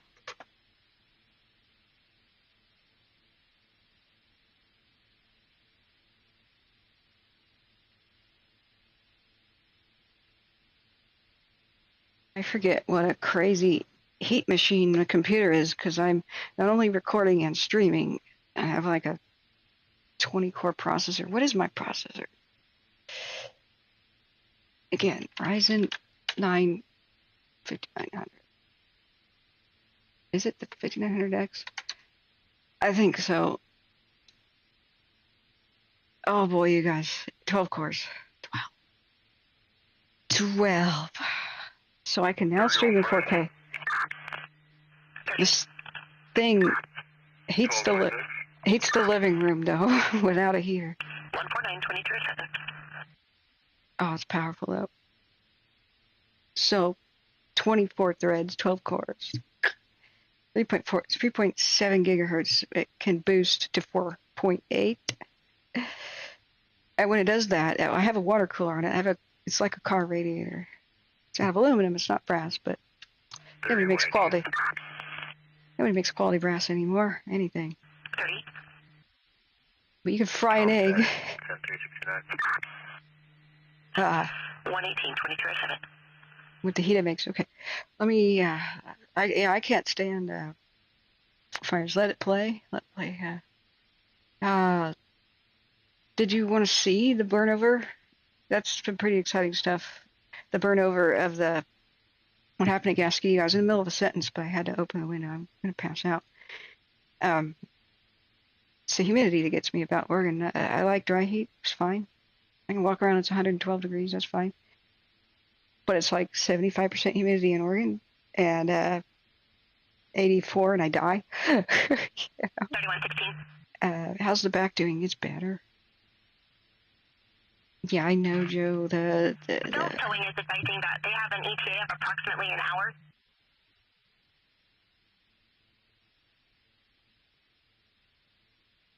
Oh, 3116. Wait, where? Confirming Bill said an hour. Copy, go to the next. I copy 116, go to the next at 2008. Thank you for your concern, Chris. Okay. I woke up stiff, but around 3:30, I could not sleep. 10 in the morning came around. I was panicking. I was panicking because I couldn't sleep, which doesn't help you sleep. But I tried to calm myself down, just dialed up a friend and said, yo, I can't sleep and I'm panicking. And the friend calmed me down like, but what are you worried about, honey? I'm like, if I can't sleep, I can't help anybody tomorrow. They need help tomorrow. And he goes, well, you're going to help them because you're going to sleep. Something about that just made me burst out laughing. I'm like, yeah, what the hell am I worried about? I'm manufacturing my own worry. So just getting a laugh helped, but I did have a bit of a stiffness kind of keeping me up. 212 is going to stand by for the tow. I'll be in route to corrections with 1 mile. All right, so I woke up, put the heating pad on my back, waited an hour, took Tylenol off the bed, and I said, okay, I won't move until I feel well enough to, and it worked. It's a little... 6875 is clear, available. Got a big back chair. Cushion. Control 6875, are we clear for end of shift? Yeah, have a deserved rest, our hero firefighters. I'm just disturbed the arsonist isn't caught, but I hope they can get a good description. What was I doing? 5 is unavailable, off shift. I'll show you an incredible video Off shift at 2311. of the burnover at Gasket, Wild Frontier. Yeah, I named it Wow Guys Run. Here's I guess it was easier to find than I thought. So this was the Wild Frontier camera on the 19th of August. Look at the guys. I'm like, run. These are propane tanks. To the right. Now is not the time to be clearing the vegetation around Fennis Radio Tower. The time for that was maybe 15 years ago, actually, and just maintaining it as a gravel, like a garden, but not like a Why put trees? These trees are so tall and on fire they could torch and fall onto the propane tanks. And then where would you be? It would blow up. It would detonate the radio tower with the critical communications. Like when I see neglected maintenance like this, I'm just thinking, what in the hell? It's dead stuff all over the ground. And so I have the video of this, and I didn't know that. 3726 traffic. Hang on. 3726, 1231.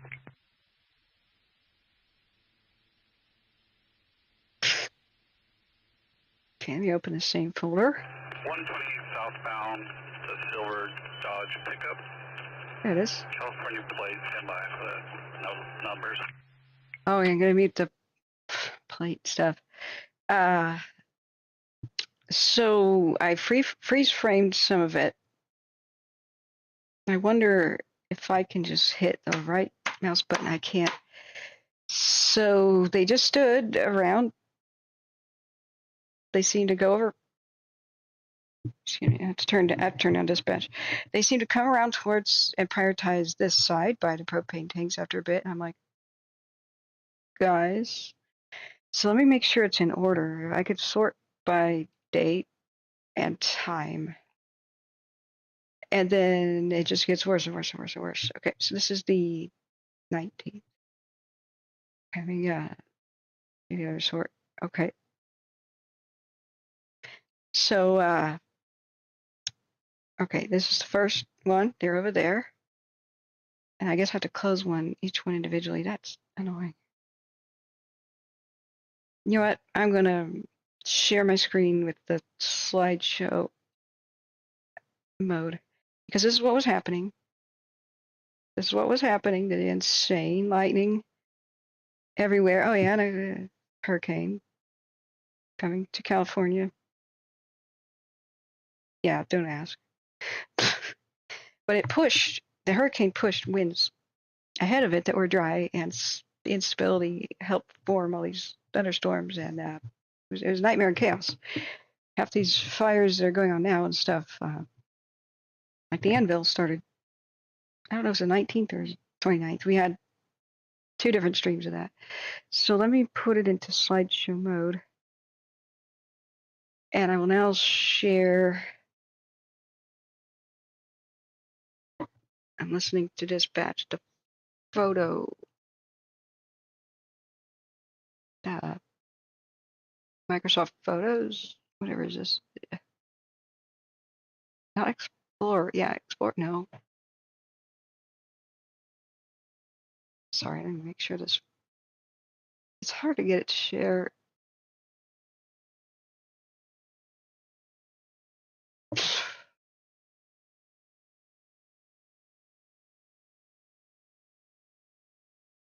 It's just a black screen, sorry. That's not it. That is not it. It's wanting to display everything I have except for the photo album viewer.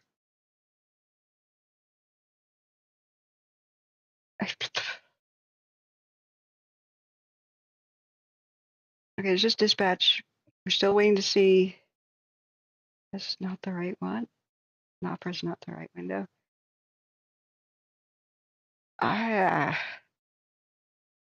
Okay, I don't want to have to Google this. Why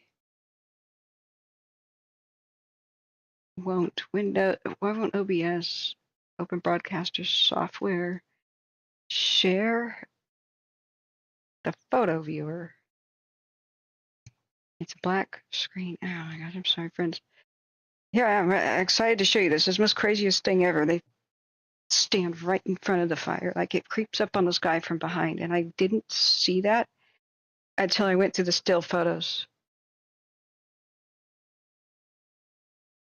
Pulled over with the turn signal on, not moving, from Boston near Odell. Somebody's beating up somebody and pulled someone out of a car and is beating them up. 2316. What? 30, Rosebud 19, attach me as well. Okay, this is not today, right? This is a screenshot. Rosebud 19, 2316. Okay, I'll show you what is today. This is the same camera, but I'm going to show you the burn over the day that the fire almost got so close to killing firefighters, they within a hair's breadth. If they hesitated about 38 seconds longer, this guy would have been toast. But I'm having trouble making the software display my photo album. Bear with me. Polar vortexes are the flames we're seeing on Wild Frontier 1 cam, the Smith River complex. It is. And so I could show you exactly where it is. I'm not too concerned about it. It's staying within its lane. So if you go to the last 3 hours, it's on a main road. If it zoomed out, we'd see the... Is responding to Boston Odell. The PR advised the vehicle is turning right on Diamond Lake, heading westbound. Beating suspect, I guess. Pulled over and beat somebody. So this is a current view, and so this is looking, as scary as that looks, it's not moving around, but it's a tight zoom. So that's obscuring. I can't tell if it's bad or not, right? It's right here. Wait, that's the Anvil Fire. The Anvil Fire seems to be okay. We have no cams on it. Sorry, this is chaos tonight. I'll have to go get a sugary snack so I am a little bit more with it. I really hope I'm not running a fever. I don't know what this is about. I've had a fever come low grade off and on for 4 weeks, with my voice strength faltering and strengthening on and off too. And I'm driven mad. What the heck is going on? Now, I've got persistent sinus problems, sure. Okay, I've completely lost. Okay, there it is. Retrospect 6 to back. Copy alarm at Robinson's 792 Northwest Garden Valley Boulevard. Wait a second. Siskiyou. Yeah, ski. Retrospect 6 to back. We have a report of a commercial burg alarm, a note of it silent or audible, showing zone 501 cooler motion, 506 front left motion, 503 front motion. Alarm company contacted RP, who is not yet responding. Request law enforcement be dispatched. Douglas County is exciting. I had never had any idea it was this exciting. It's huge. It's like 3 counties in one. So it's here at this big flat road. And so this is an elevation of 4,000-ish, right? It says 4157 here at this. You know what these little... 35 and Raspberry 6. It looks like the priors on this will be the Sinclair in Garden Valley Market. Serial rubber? Yeah. So you know what these things are? These excite me. These are geodetic survey markers. So you can collect them. Raspberry 9, go ahead. Find them all over. So it hasn't moved. So here's where the cameras are, looking south. So they're looking south to here. And so I would assume the flames are right here where it says Big Flat. The last report was the vehicle was turning right on Diamond Lake, heading westbound. The PR was in a silver Toyota Camry witnessing the disturbance. The SUV was older and reported as not very nice. Okay. We got initial units in the area, and so far UTL. Whisper 920. Good seeing you again, Polar. So I think they may be doing a control burn. I think they were doing it last night. They had 78% humidity, and it was due east of Cams. It was over on this road, if I remember right, last night. But I need some sugar. So the humidity right now is 50%, but if they've got a lull in the wind or something in between thunderstorms, what Zeklander was saying, I was very surprised. This morning he didn't mention a possibility of thunderstorms, and he said he didn't really study the flat fire or the Anvil too much, but he kind of gave his 2 cents. He did say something very valuable, which was firefighters find it difficult to hold roads in the woods unless they burn off the brush on either side and before the main fire gets there. They need time to do that, and it's oftentimes fails when they try. Raspberry 9 had traffic for you. Because there's a fine line between fire conditions that would make it get out of hand fast. Here's code 4 over there. I'm going to head to the alarm. Wait. I'm interested now. Are they going to catch a thief in progress? Or did they, it's a silent alarm? It could be. Copy, I'm already on my way. Yeah. So the way that I would try to figure out is this a control burn or not, is I would hope this camera would be zoomed out enough 48. for us to see the big picture over time. And so we have Wild Frontier 2 zoomed out. We got I the believe. 112 mopped up 100%. Do you have any more traffic for us? Yes, the 4th or 5th fire is out. Yes. In Douglas County. They still have not, still not caught the arsonist, so. 6876 is available in Tri-City. Suspected. I have to not get in legal trouble. I say stuff like that. Okay. So Wild Frontier 2 is in panorama mode, and you could put the compass on. So 0 is north, 360 is coming back around. So 300 is 11 o'clock at night, or 9 o'clock at night. 240. Let's just get a graphic. I hate numbers. I'm too tired for this. Compass degrees.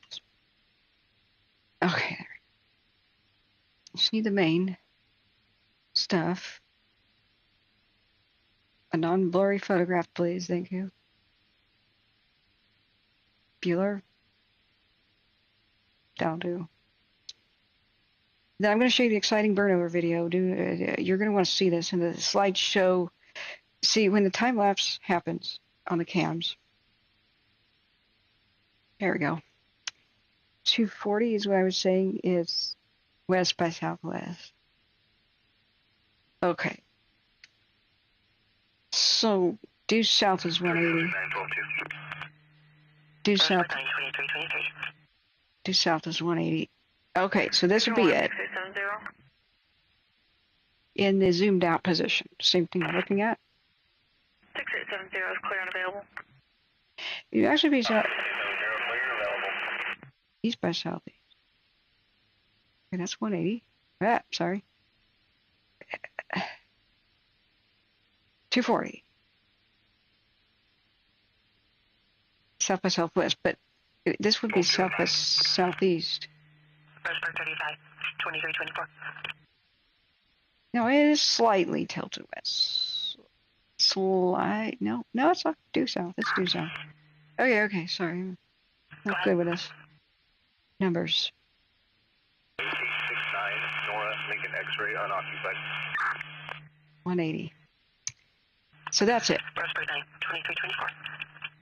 Now, if we could just do a time lapse, 30. this would tell us. This would tell us if it's moving around or spreading. And then, if it was spreading along the road, we'd know they're firing up the road. 30.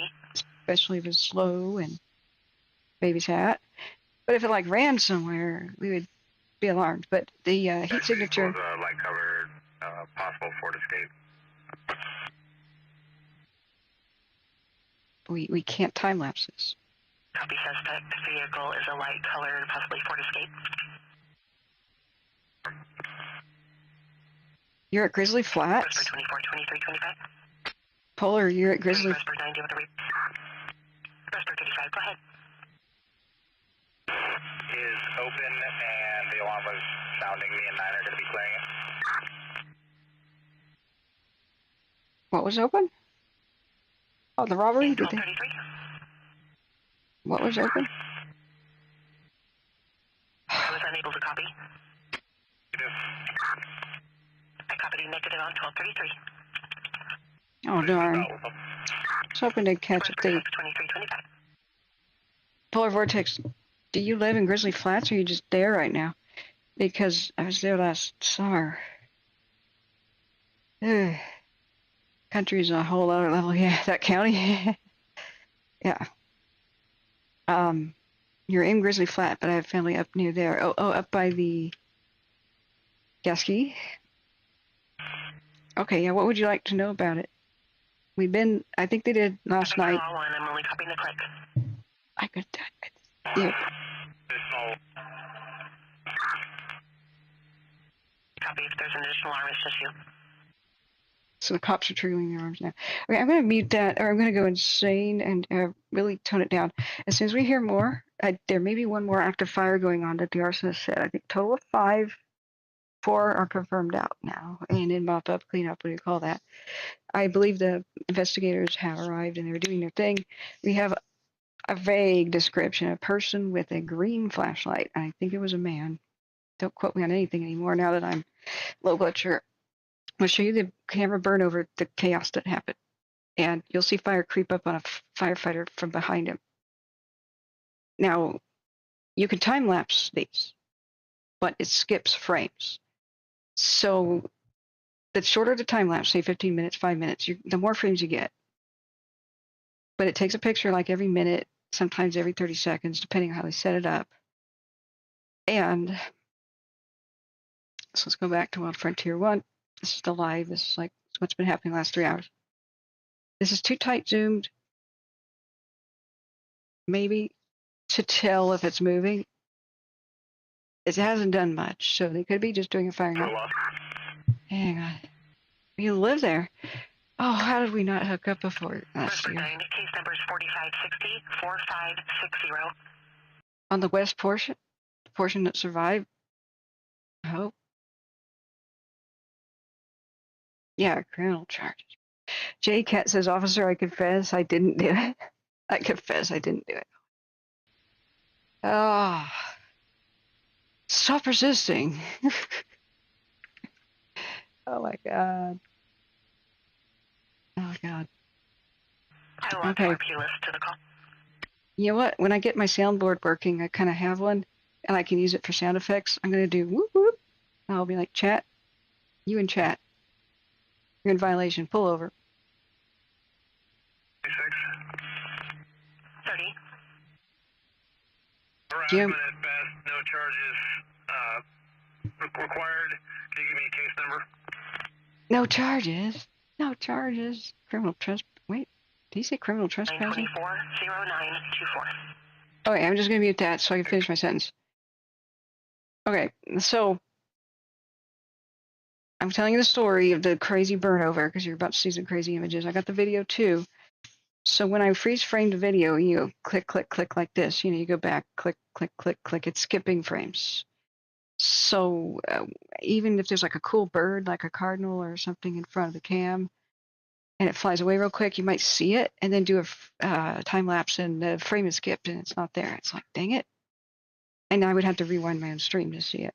So the day of the burn over, the insanity started, and I even made a run, guys, run title out of this. That's how I just found it. I made a Twitter post. I was like, guys, not only is this camera, this hill about to burn over, this was on the 19th,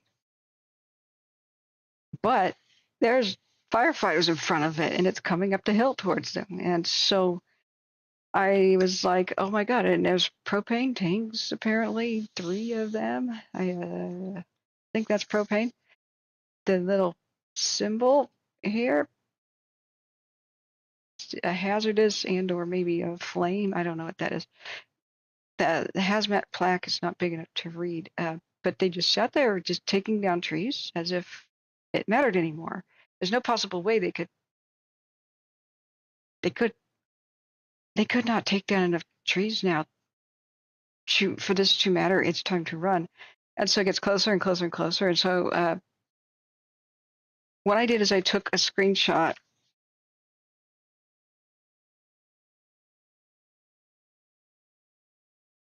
Okay, there's some trespassing suspect walking down the freeway.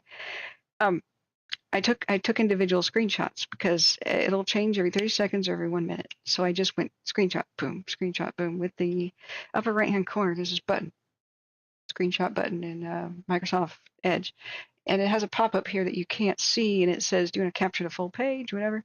So I just went yes, yes, yes, and every time it changed, I got full frames, and so I can animate this. I haven't gotten around to it. It'll be some pretty crazy animation, but like it gets like this. So just stay tuned. Let me try to fix OBS here. And this is not that, it's 1900 hours and 18 minutes. The previous image, look, is not that far away. So yeah, when you say Gasky's been through enough, yeah, this is the moment that I told the citizens of Gasky, you may want to go right now before you're told this is the best option you have, because you only have one way out, and that's to the west on a single road. So even if firefighters are victorious in keeping it out of your town or whatnot, you are where did this go? Okay, I lost the tab. I said even if firefighters are victorious and everything, time to get out of the way so they can do their job. Basically, you have one way out, and that's to the west, and you are one traffic jam or accident away from having your one way out completely blocked. And then the town of 600 plus people would have a traffic jam on a wind tunnel west of where this fire is, downwind. Can these fires travel extremely quickly? Yes, and so I went on Twitter and said, citizens of Gasky, I don't know if anybody's listening, but consider going right now. Because if firefighters can't save this just east of town, you know, this is severe. This is severe. So what I didn't realize is as I took a screenshot every minute, and I was too busy like looking around, looking at the screenshot button and saving it over here. I go back and look at it later. There's a guy on the right side of the screen, and the fire creeps up on him from behind. And so I believe that is in my, still listening to the radio dispatch. It's too crackly to read. But let me grab York peppermint patties. That'll be good for my sugar.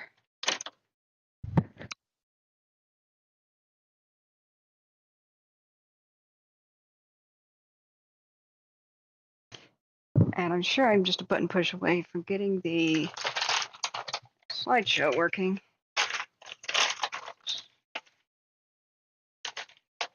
Oh, it's called Windows Photo Viewer.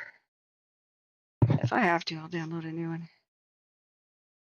That's right, Windows Photo Viewer. Okay, so share a window, which is Microsoft Photos.exe.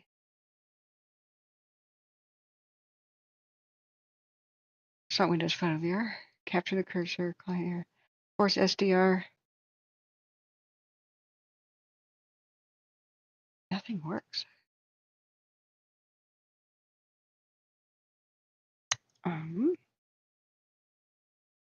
If I share every other window, it is working fine. So, sorry, I have to Google this.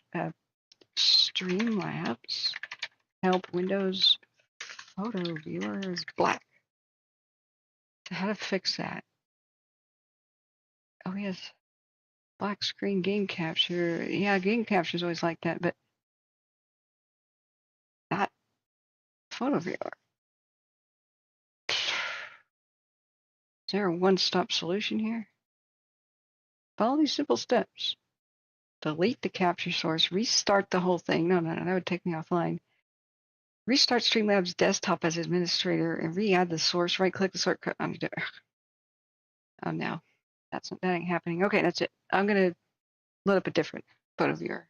Screw you. Oh, yes. It's a free program. And it shows. Like, I would like to give them money to fix certain things that drive me insane. Like, developer, can I give you $100 right now to stop this? To just make, there it is. Photos app opens with a black screen. Oh, that's right there. Okay, dispatch is still talking. Never mind. Yeah, so, oh, you're in the west side? I must have driven by you. I was in the west side. There was a bunch of kids on their quad runners, and I photographed the house. Do you want to see my drone footage of Grizzly Flats? I don't think I've shown anyone to sea probe. I wanted to do more, but I started getting really sick. And I didn't realize something started attacking my kidneys back then, but I was getting quite sick. But I did go to Grizzly Flats a couple times. I want to show this first, though. So let's open a...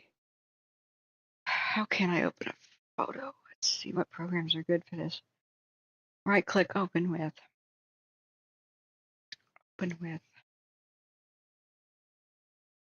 Excuse me. Oh, I got Earthen View. Let's see if Earthen View works. Okay. All right, I'm going to add a new source. Fine, I'll do that. A media files, screen capture. It's going to be a window capture. Yes. Add source. It's not a browser. It's called Earthen View. Now, this is a great free photo software. It can batch rename. So if you have a million pictures, they're like DSC 0001, 2, 3, 4, 5. You can go, boom, and rename every single one. It works. Is that hard? Is that hard? Microsoft. We expected a Microsoft product to work off the bat. Silly me. Silly me. Okay, now we're cooking. Now I should just resize, right click. I'll tell you the story and show you the crazy screenshot. And then I'll show you the crazy video of the camera burnover. Excuse me, meeting. Here we go. Okay. So if I just, yeah. Yeah, it works like this. So if you look at the timestamp, that's the most important thing. Whoa, whoa, whoa. I don't want to change folders. I'm sorry. Been a long time since I used this. Okay. Apparently this is image 1 from this point on. So the guys are over to the left. Hey, we're still listening to Douglas County Sheriff's Office. This is that. I muted it for you guys. They are hunting down a trespasser, blah, blah, blah, walking around on I-5. You're the 4th fire put out. Or the 5th. I've lost track. I'm going to keep listening to it a little bit later to see what's going on. And tomorrow we'll look at Douglas County news. We got a crazy red flag thing tomorrow, and I'll be here for Eastern Washington, or at least monitoring it, ready to go live at a moment's notice. There's 2 guests in town that I'd like to meet that are Sea Probes friends, and I totally skipped dinner with them tonight to be here, but it's too important to not. They're like, do we get to hang out with you? I'm like, well, it depends on what fire you're doing. So look at the timestamp. Excuse me, 1858. Oh, this is just how fast fire can overtake an area. So what's 18 again? 1800 hours. Is that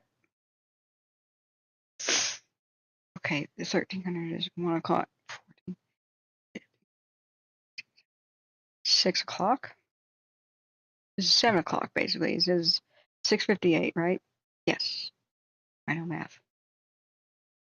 So now it's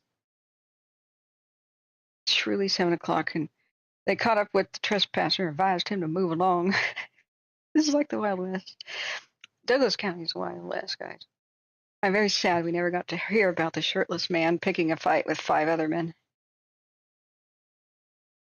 I was really hoping we'd see the outcome of that. Maybe he has a career in boxing. He just needs an outlet, a positive outlet for his combative nature. All right, it's 7 o'clock with 37 seconds. Even they have 0.98 seconds. That's unusual. So at this point, they seem to focus over by where the propane tanks are. And I'm sorry, I can't see chat as I have full screen this, but when I get my 3rd monitor up, I'll be able to. I just want to run through this. It's now 7:01 and 38 seconds. 7:02, 7:03, street. So we have basically a 1 minute delay. And so they disappear. I didn't know what the other buildings were like at Camp 6 until the camera pivots over when the fire surrounds and completely overtakes everything. Now, I was worried that I could see buildings on the satellite. In fact, I need to timestamp this. So, 05, I promise. So the Wild Frontier cam that I will alert you if anything and turn it on if the radio says anything about fires, period, in Douglas County. That is so, you guys in Myrtle Creek have had scare after scare. But I want to meet you, Polar Vortex, and I hope my drone filming is respectful and done a good job. I tried to be the best I could.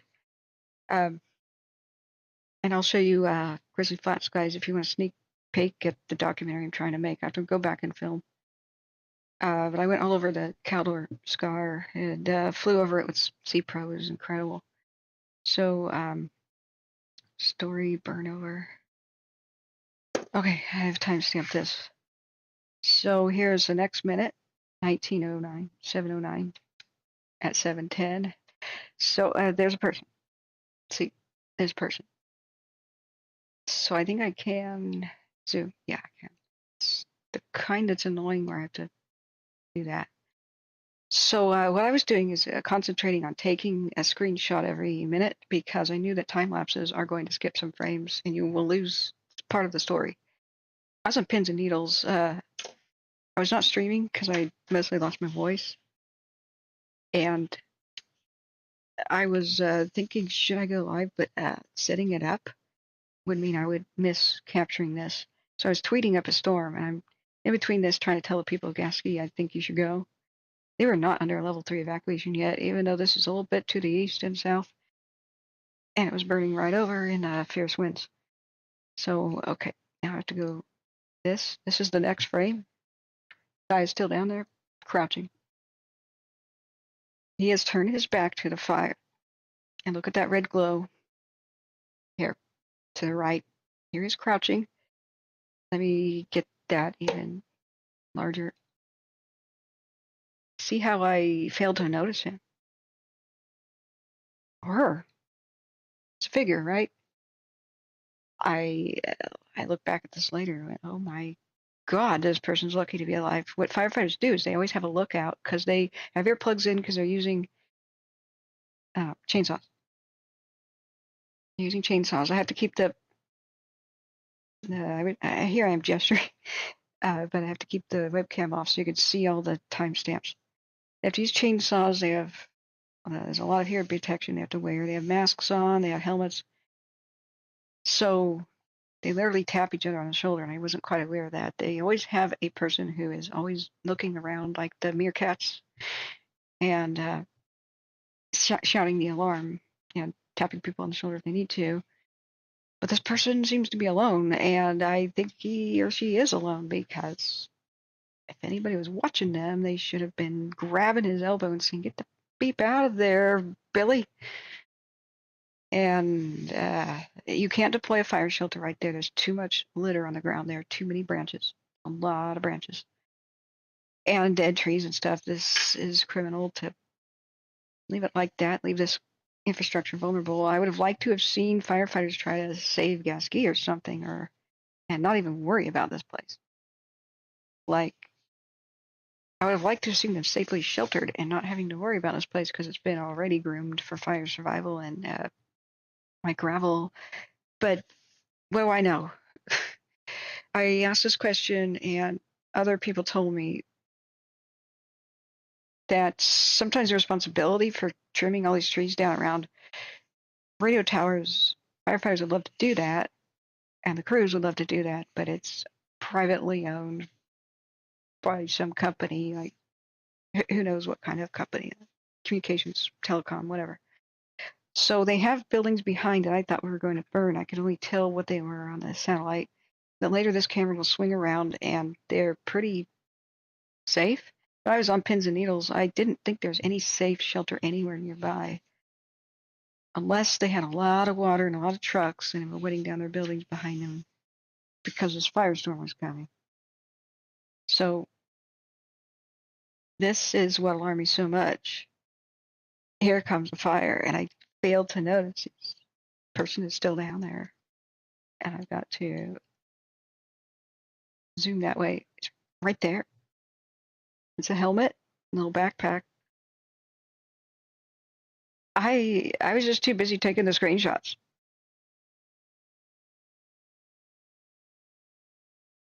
About 5 ago, his security system picked up a subject in a hoodie that was at his front door and took off running. It looked like he threw something at it. I don't know what. Break. What the heck? Okay, dispatch is weird. Pierre is currently not home. There's no weapons seen, no vehicles seen in the driveway. We're still getting further. Okay, as more chaos continues to happen in Douglas County. Okay.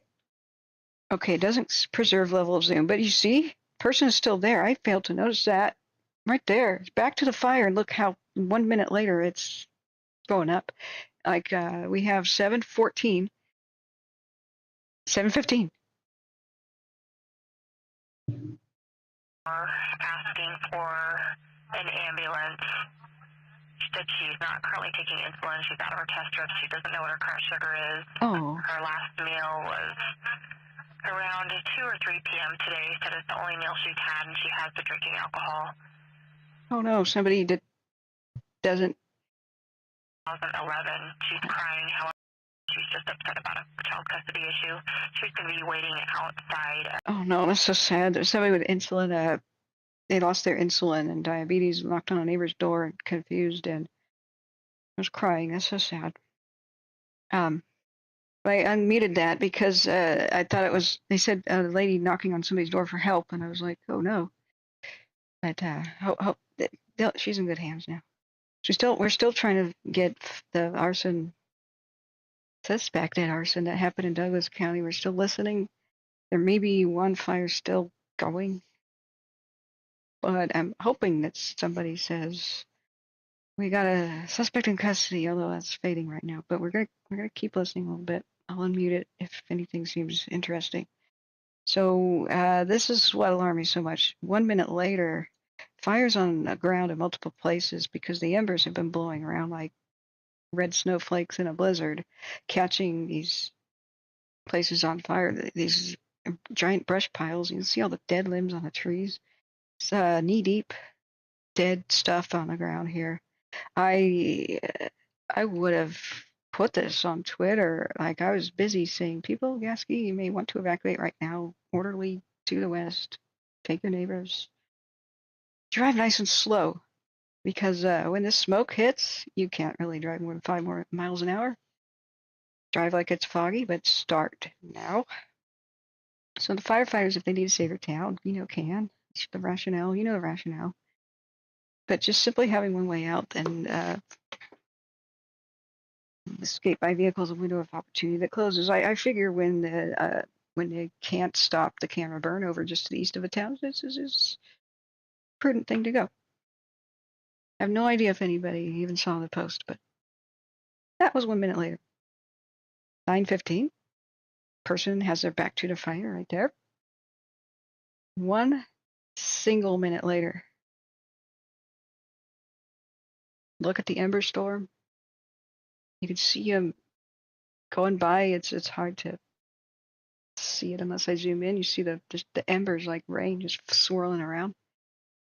1 minute later, me and myself and John Stoker were watching this, and we went, wow, and expletives flew.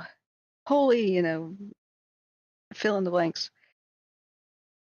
And I was like, oh, okay. I assumed all of them had left with 2 minutes to spare. So here I am saying what a difference 2 minutes make. This 2 minutes makes. Nobody died here, but boy, did that become close. Fire, there was a mighty wind gust, and it just blew off the side of the hill. I thought the fire was, due to the smoke and stuff, was coming up this way. It is coming up the hill in all ways. From the east, from the northeast, from the north, from the northeast, from due east, from southeast, and from the south. And it already made a C-shaped ring around this hill. They already have all of their avenues of escape cut off. and somebody was walking in front of this fire less than 1 minute. This is when 45 seconds is too late to get into your shelter.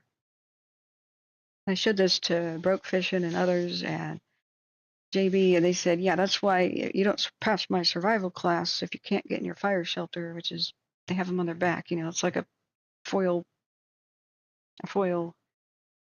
sleeping bag. They call them the shake and bake because you get in them like a chicken and you shake it out to get inside, and then you bake like a chicken inside. Gotta love their humor. He said, if you can't get in your fire shelter, deployable fire shelter, within 45 seconds, like if it takes you more than a minute, you failed my survival class. Thanks for playing. And I get it. When I told JB I might want to film fires from a distance or something, or make a documentary about fire crews or something, like hang out with them. I don't necessarily want to be anywhere near a fire, but I want to showcase the heroism. When I told him I wanted to do that, he goes, well, you'd have to take my survival class. That'd be great. And I'm like, 45 seconds, really? He goes, uh-huh. And you'd have to buy a couple $1,000s worth of gear and clothing. But that is the difference between 1 minute.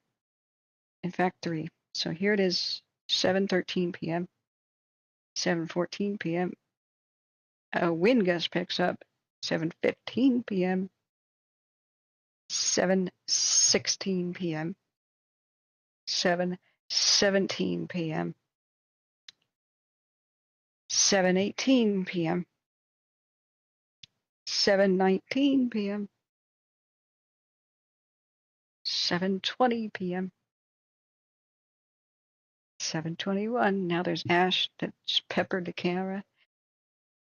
And my jaw was open at this point. I was just completely speechless. 7:22 p.m. Now here's some of the vegetation to the left side of your screen here that they put on the ground. You can still see if somebody had been in a fire shelter over here, they'd be burnt, they'd be roasted in there. You can't survive laying on a bed of sticks and branches right next to big logs and stuff. You got to deploy that on a road or somewhere that fire's not underneath you, so you're not on a bed of coals. Let me start this again so it has more impact. Here's a person right there on the propane tanks at 7:10. So waiting 9 minutes to go. When I tell people when it's level 3 evacuations, grab your keys and go.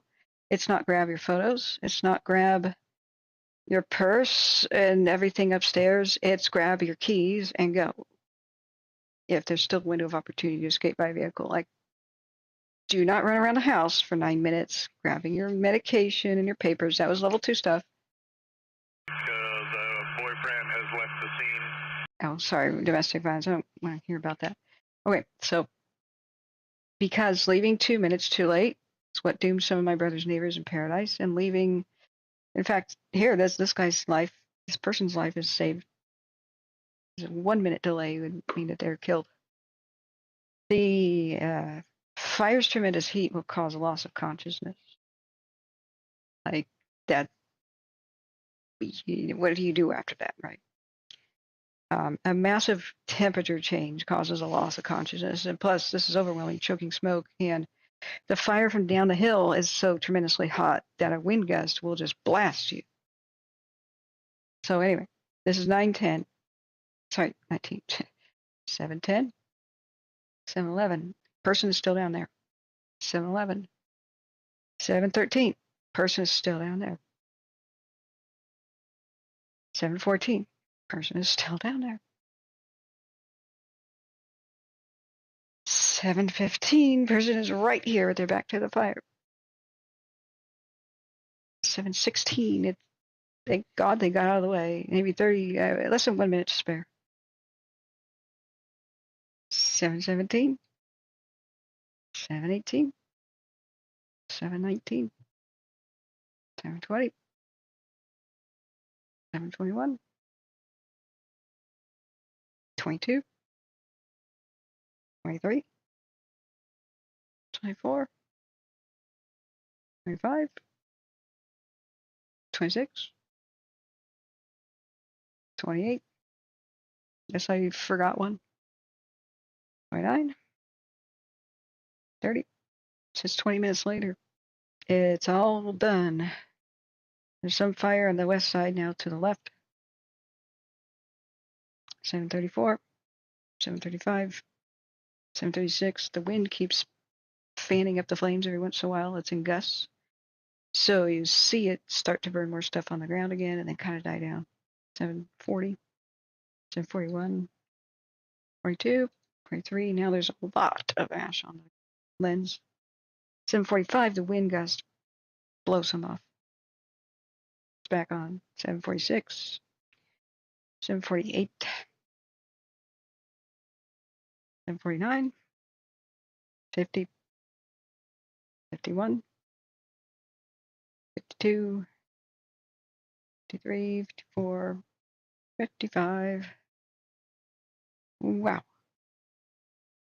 Now, a lot of these trees are too young to survive this stuff, really. But some of them may have survived if the stuff on the ground wasn't so intense. It spread via the ground mostly as it came up over the hill. So if there had been a lot of pre-done maintenance here, it would have been way better. So a little bit later, a second pass fire came near. But you can see it's a different side. And now the camera's swung around. They got epic problems now. We were looking to the north. This is now looking to the south. And I'm like, there's hoses? Now I can't see their shelters. Like there's buildings here. I see another propane tank. I don't know if that's solar or panels or just sheet metal or what exactly is going on here. But I guess the buildings where they sheltered in are beneath. And here's their trucks. And this is the fire passing through from the south at 1 in the morning, I guess. Yeah, the 20th. It's now 20th. So it's after midnight. And we lose time lapse and it goes into panorama. I'm sorry, I need to check chat. Be prepared. Oh man, yeah, this is nuts. Joe Johnson says you're needed where you are. Yeah. Laura says when you live near the wilderness, you have to have an evacuation plan. It's crazy to think you don't. Yeah. Yeah. White Dove says it could totally happen where I live. Yeah. In a lot of places. Yeah. Yeah, David, that was 2 people there. Maybe off camera there was a lookout, but I would not be happy with my lookout if they let me turn my back on the fire like that. And I'm kind of wondering if somebody dropped something and tried to retrieve it real quick. Like, oh, my wedding ring. But then firefighters don't wear jewelry. They're smarter than that. That heats up. One time off duty, my friend's dad fought a fire and just saw one and responded because somebody was probably trapped inside. And so he wore his wedding ring in and they had to cut it off him at the scene, and he had some wicked scars on that finger. He could never wear it again. JCAT's most towers are owned and operated by one company called American Tower Inc. and leased to the users. Well, you know what? They need to do a lot better maintenance because firefighters should not be at risk to save towers. They should just have a rock garden there with the occasional rose bush or something. And this would not. These crews needed to be saving the town or saving some other asset somewhere else. Polar Vortex says we could meet one day. I have a gold claim 7 miles northeast of Placerville. Dude. We could plan a Captain's World gold mining trip. Oh my god, yes, I have a pan, but I've never used it. Oh, that would be amazing. Okay, you can't see my face. I can turn on. Oh. No transportation. Is there any type of transportation? Oh. Aware of for that? Somebody needs to go to the hospital. They're looking for transportation services. Oh, a deputy's going to take them. Okay, I'm still listening to Douglas County. Okay, I can't put my webcam on top of this. Let me drag this around. Hang on.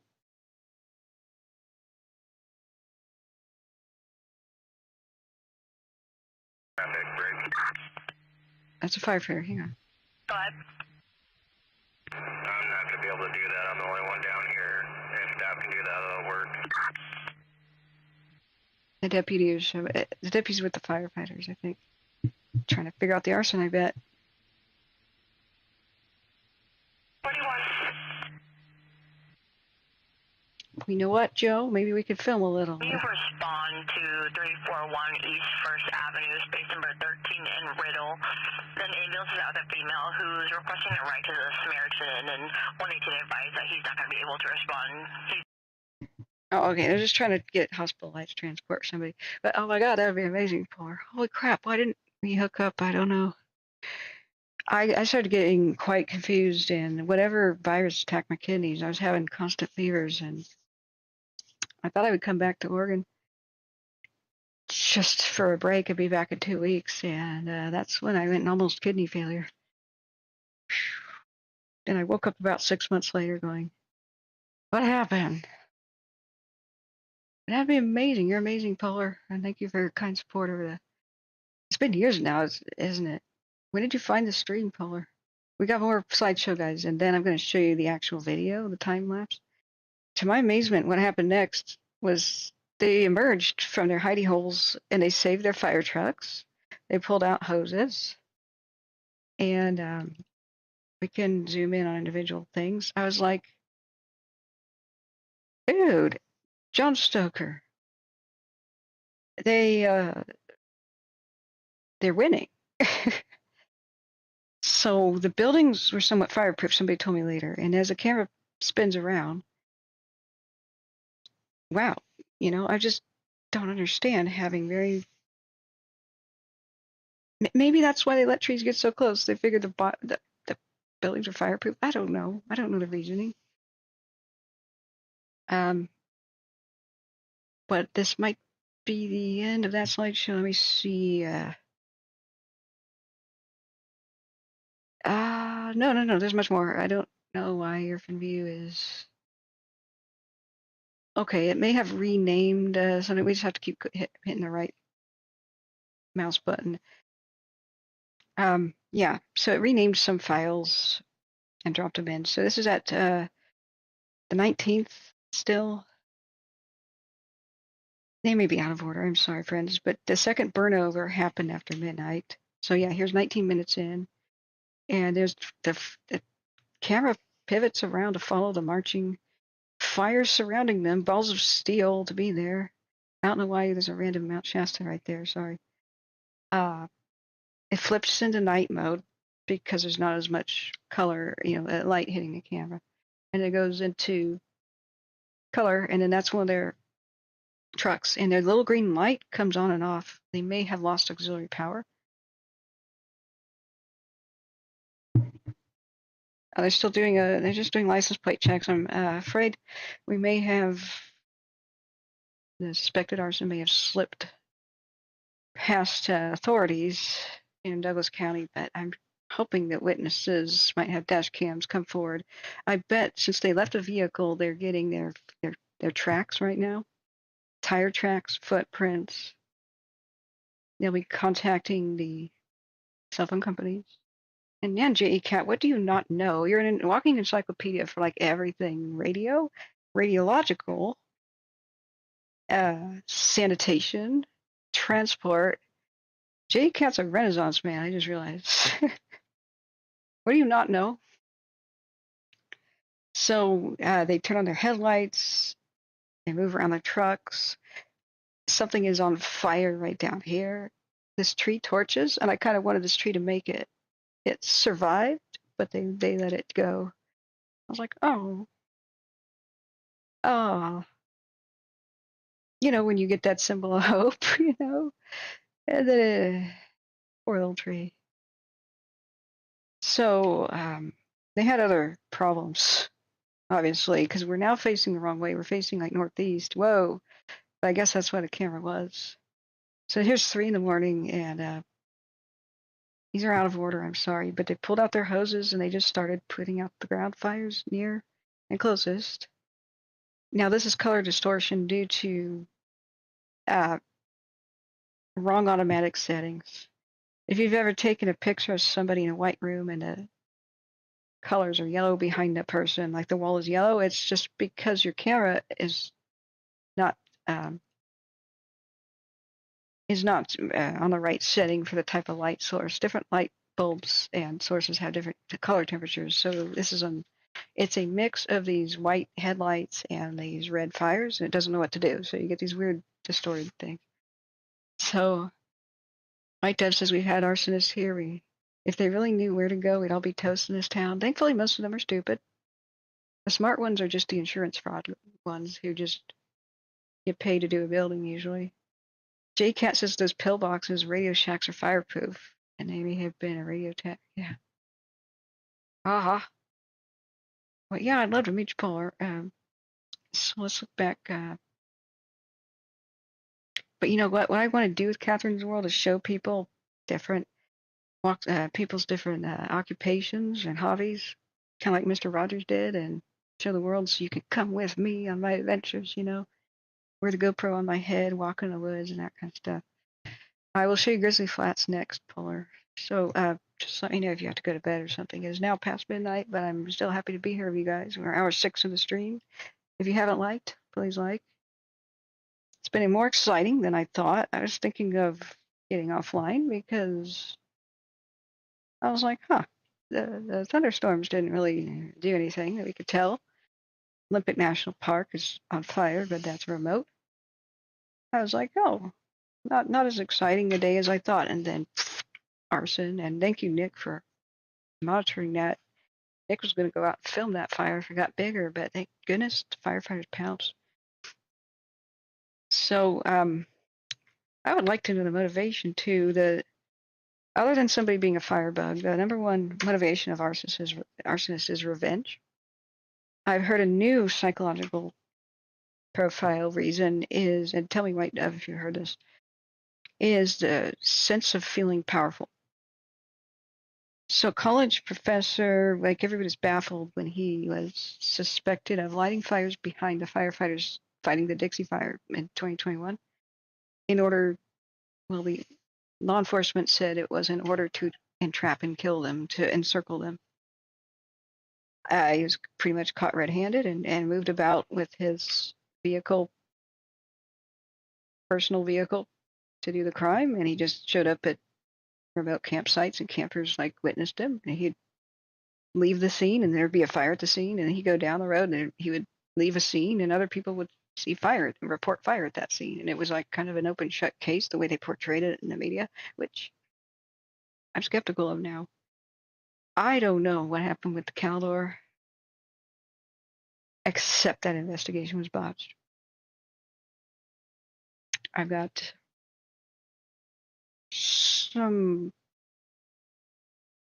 let's just say I don't trust what the authorities are saying about the Caldor. And sometimes the authorities just want to tell the media, oh, it's an open shut case. This person basically definitely did it without saying so.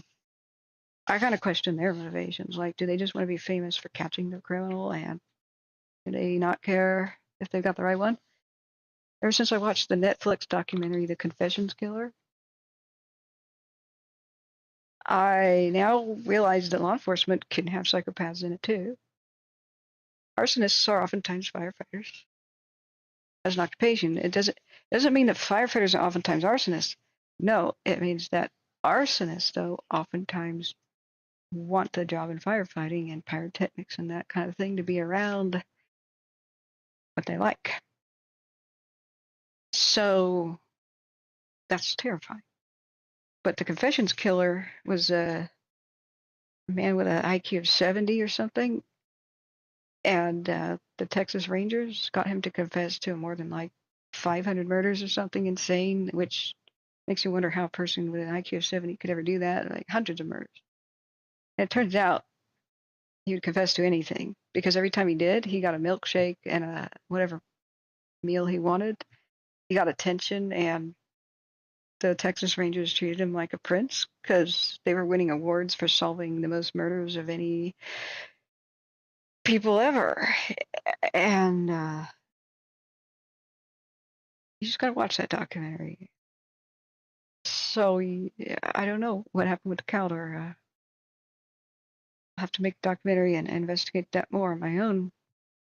So I don't know what to believe about it, but that's a different topic. Here, the camera pivots around It's balls of steel to be a firefighter. This is what they do. They don't run. They generally will never enter a place that's a death trap. And if they remain in a place that's becoming threatened, it's because they have a good shelter-in-place option. So I guess this camera's on top of those buildings that are good shelter-in-place options because they're alive. And this is all out of order, I'm sorry. It just keeps going, but the camera pivots around. I'll use EarthInView to batch rename all of these based on date taken and time taken, and then I'll do a I will create a time lapse out of this manually. Now, I will show you now the video that I have of this.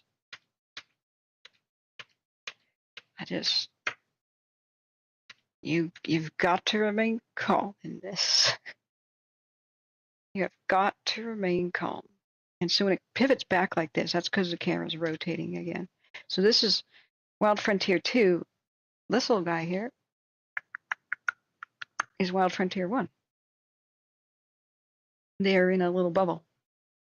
And it's high enough and far away from enough from the vegetation that the camera's stayed intact. But the Beachy Creek fire burnover of the camera, the fire reaches up for the camera and just destroys it. And the plastic melts off first as the poor camera looks around. It's almost anthropomorphic. It's like you feel sorry for the camera. But these survived. But look at the panorama. It just moves around like this.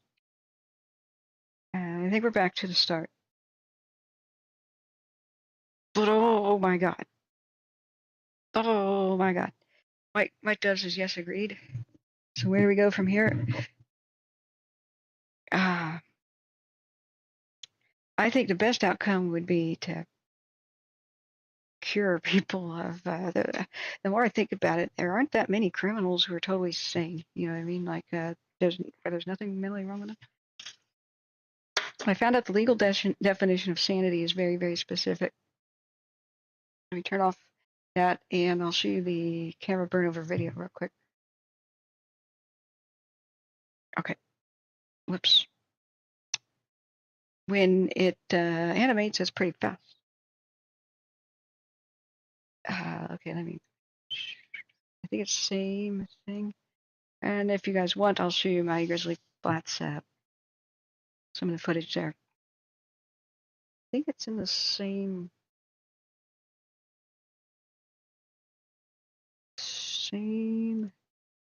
No, it is not. Okay, so let me just type in the word burn over into my super search.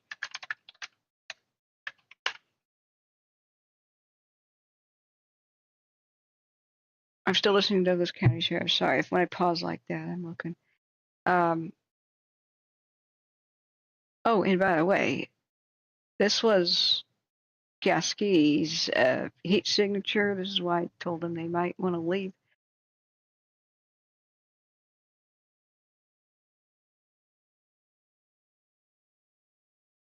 This is where the burnover occurred. That's Camp 6 right there. Above my head. See this? Right there. So when a fire is racing around there and you can see the towns looking down the barrel of a gun, like the wind will go through that wind tunnel pointed at your town.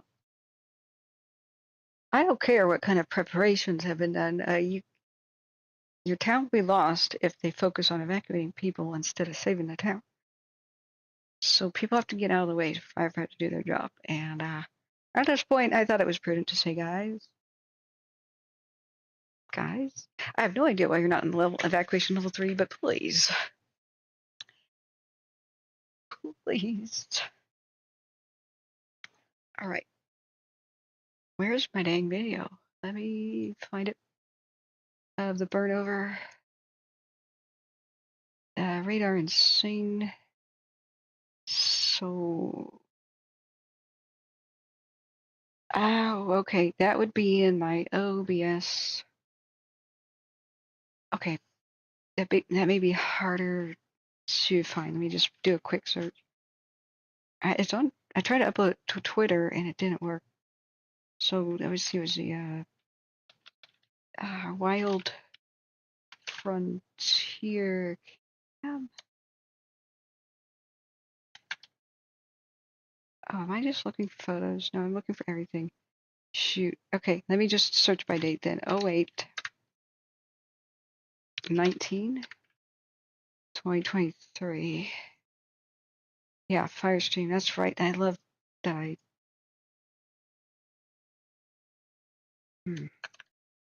3. There. Okay. I think I found it. Oh, these are all the replays for the stream that night. Okay, let me open a path. All right. Yeah, found it, guys. Sorry. So where is the first one? I gotta mute myself because I'm two me's talking is gonna be confusing.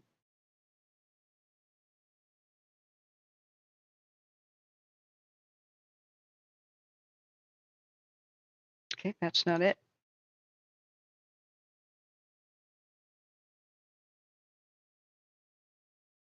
That's not it. Sorry, friends. I was doing a lot of time lapses at that moment.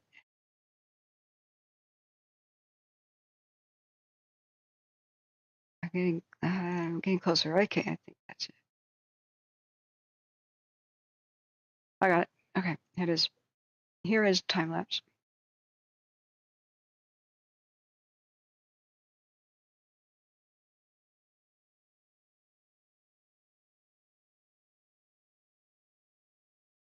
Now let me center that again on the screen.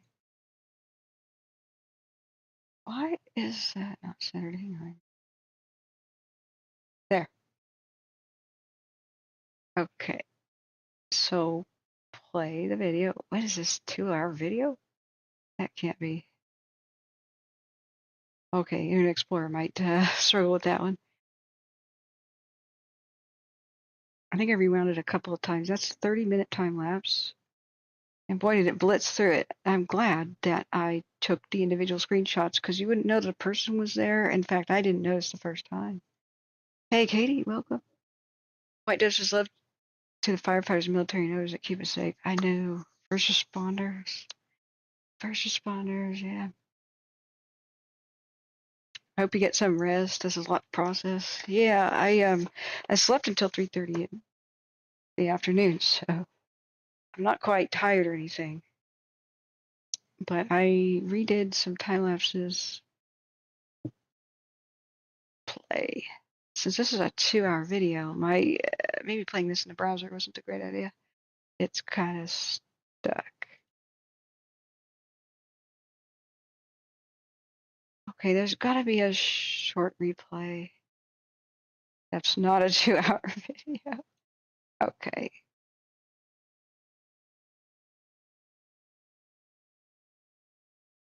That one's 5 seconds. That's a dead. No. This one's 2 minutes. Got it. Okay, here's the real one. Here's the real one. I'll label it real one.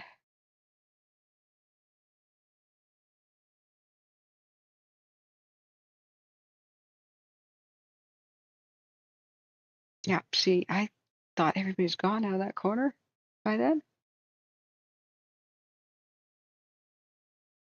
Now I do it freeze frame because when I just hit the play, it goes. It goes. Katie says I slept till 3 p.m. myself. Well, I just melted down with stress last night, I guess. I don't know. I'm definitely somebody who has fire anxiety. We get forecasts of thunderstorms, red flags, 9% humidity at Prineville and stuff. New fires like the Anvil. You know. J Cat, you've been awake for 40 hours? Somebody hold J Cat down. Nurse. Nurse. I need some horse tranquilizer stat. I will, I promise I will. J Cat says ABC Australian Broadcasting Corps has a documentary on YouTube following the fire crews battling that in Canada and highlighting on the foreign fire crews and the victims. Yeah. Australians are such heroes too. They help us. and we helped them in their off season, except we kind of crashed a plane into their outback. Whoopsie. Sorry, Australia. But it's some of the most hazardous flying ever. I can't believe the pilots walked away. They crashed a passenger jet. Didn't they crash like a 737 in the outback trying to spray water? They must have turned off the whoop whoop, pull up, terrain. Boom. Okay, there's the most horrible sound on a scanner radio. Permission to turn off scanner radio, guys. It's driving me insane. There's no way I'm gonna. They have not spoken about the fires in quite some time. Some of them have been released back to Sutherland. And I guess that was the slow play of the video feedback. Oh, here's a fast one, because this how fast it goes by. That's 1 hour time lapse of what happened. That's why I didn't know what happened to anybody. Didn't see these guys. It goes boom.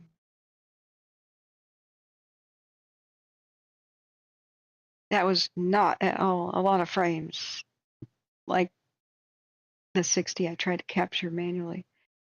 So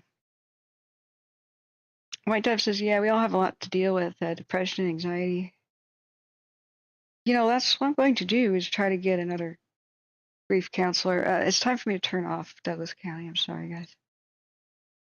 I never felt like I could have legitimate PTSD because I'm not in war or anything. Like I would feel like a weakling getting PTSD looking at disasters. However, my case is a little different. If I screw up or go to sleep, make a mistake, or I'm not there, because I know I've actually made a difference before and can, I get a guilt thing where, oh God, you know, like, what if I had been stronger in my emphasis for the people to not return to Greenville? You know, I went to bed thinking Greenville was okay after staying awake for like 3 days. Woke up and it was gone. What if I had made those fire evacuation and fire sheltering videos and people in Maui had seen it and had known what to do and had sheltered in the parking lot instead of, you know, causing a traffic jam and all that? I know that I'm trying, and I even sound arrogant, like I could have helped, I could have saved lives, but since I know I have, I delayed making those videos. I was terribly ill over the winter, but it could have made a difference because somebody at the scene who knows what to do could tell the others. So it would only take maybe 5 people in a city that burns down next to save hundreds, you know, to tell others what to do. Like, there's this type of PTSD where you are helpless, a helpless witness. And that is different. You know, they're now treating it like a spectrum or something, right? White Dove?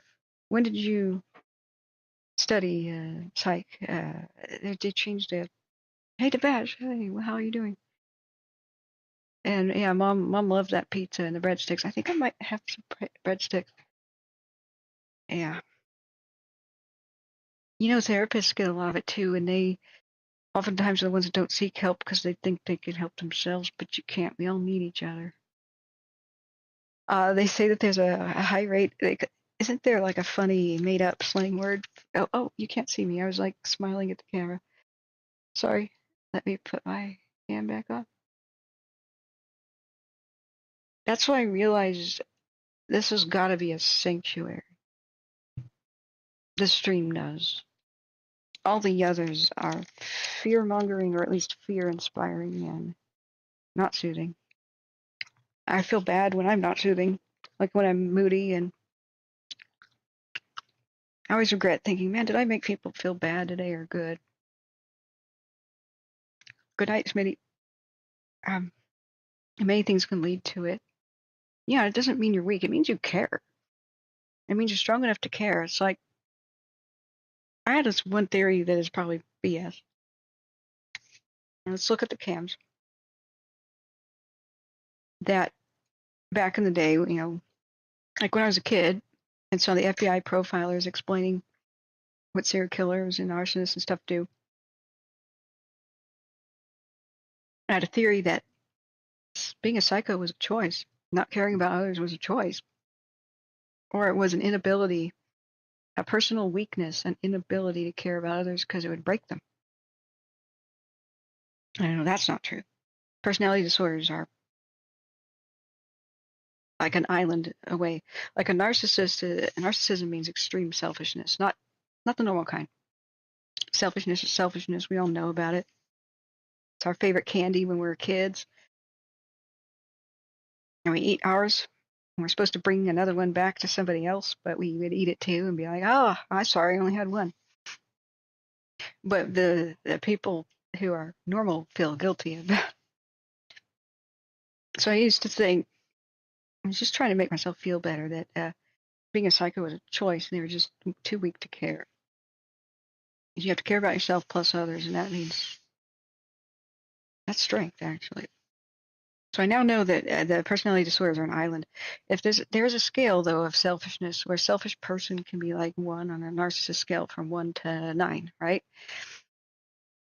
9 being very, very, very, very selfish. Like drug dealer, I don't care if somebody dies of overdoses. This sack got contaminated with a lot of fentanyl, but I'm going to sell it anyway because I don't want to lose the money. It's worth $1,000. Like that's extreme selfishness. Somebody might die, but they may not. It might be okay. That level of thinking. At least I got mine. That's extreme selfishness. But narcissistic personality disorder means you can't care. You can't. It's like a psychopath. Those are islands. Like 10 is an island. It's somebody who's extremely selfish can grow as a person, have new experiences, feel guilt, change. Especially if somebody else changes their life or influences them and they get help and blah, blah, blah, blah, blah, right? Life-changing stuff. You have a near-death experience, find religion, blah, blah, blah. Let's do a time lapse now. We're still looking at Wild Frontier. So the camera burnover, guys, that you guys just saw, my slideshow, this is the same camera. But it's zoomed because the same fire is still burning. That was August 19th into August 20th. It's a month later, basically. Northern California is not going to be extinguished until it rains hard. All they can do is herd the fires around, just try to keep them away from habitations and stuff. They've been pretty good at it. So,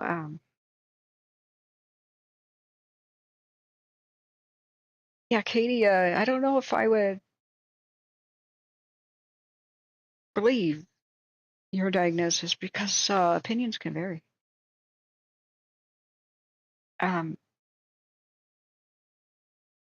Now they're changing the DSM so much that so many are on spectrums and such that, I mean, it's possible. I know people who are borderline and such, and I know what they went through having their father die at the age of 6 and that sort of thing. And they're going to rename some of these. They're thinking about putting borderline on the spectrum as a spectrum part of complex PTSD. For example, so that's one of those things that psychology is changing so fast. It's hard to know, but don't. If you believe exactly one diagnosis, you may be misdiagnosed and could be missing treatment for somebody else, especially if you feel like it doesn't fit you. I mean, if you feel like it does, sure. But I've seen terrible things happen where people were treated for the wrong thing and everything got worse, White Dove says El Nino in California. Polar Vortex says, through the darkest of storms, your strength shines brighter. You're not alone in this journey. Love and healing surround you. You're so amazing, Polar. And I love all you guys. I'm one of those people, I can't stop caring about everybody. I guess I'm like the opposite of a psychopath. When I was a kid, I felt so much sympathy and things for even inanimate objects. Like, I was like, something is wrong with me. Like, but I realized that there's opposites on the spectrum. If you think of horseshoes, like people are horseshoes, or compass or whatever, like there's opposites. So there's people who care about nobody, and then there's people who care about everybody. And I was born that way. There is no way I can change who I am, and I wanted to feel less pain when I was a kid. Another kid came up to me and said, "Do you want to be a bad kid?" I'm talking very young. But I'm not worried about this because I'm not seeing any new heat, even though this is Wild Frontier. I was baffled by the question because, of course, I didn't want to be a bad kid, but I wasn't even sure what that meant. Like, yeah, what a difference a day makes. What I just closed. This is the same Wild Frontier cam, guys. This burned over a while ago. 19th. What a difference a day makes. So if you do collate camera, see, same area. Wildfire's still burning out there. I asked the question though. I said, "What does it mean to be bad?" And this person who was influencing me said, "You can steal things and get stuff that you can't already have. You can't normally have." And I was like, "Isn't that wrong?" And they go, "Do you do good things for people yet don't get rewarded?" Like, yeah. Well, don't you deserve the reward? It's only wrong if you don't deserve it.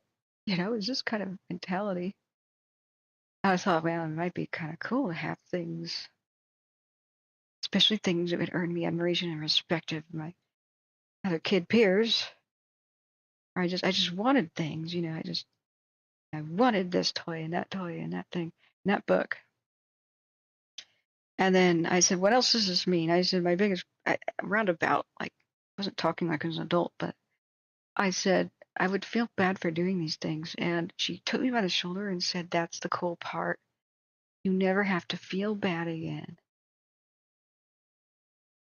I said, what? And she goes,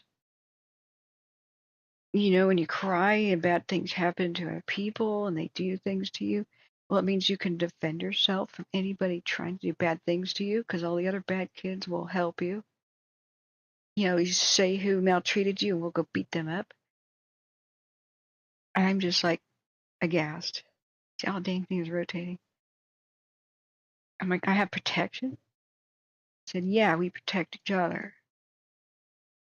So I'm like mega confused at this point. Like, bipolar is not a personality disorder, Katie. That's a mood disorder. Yeah, I know that much. And I'm very glad you got help. I know many who struggle with that. I don't myself. I've got the normal kind of anxiety. It's mostly anxiety is my problem.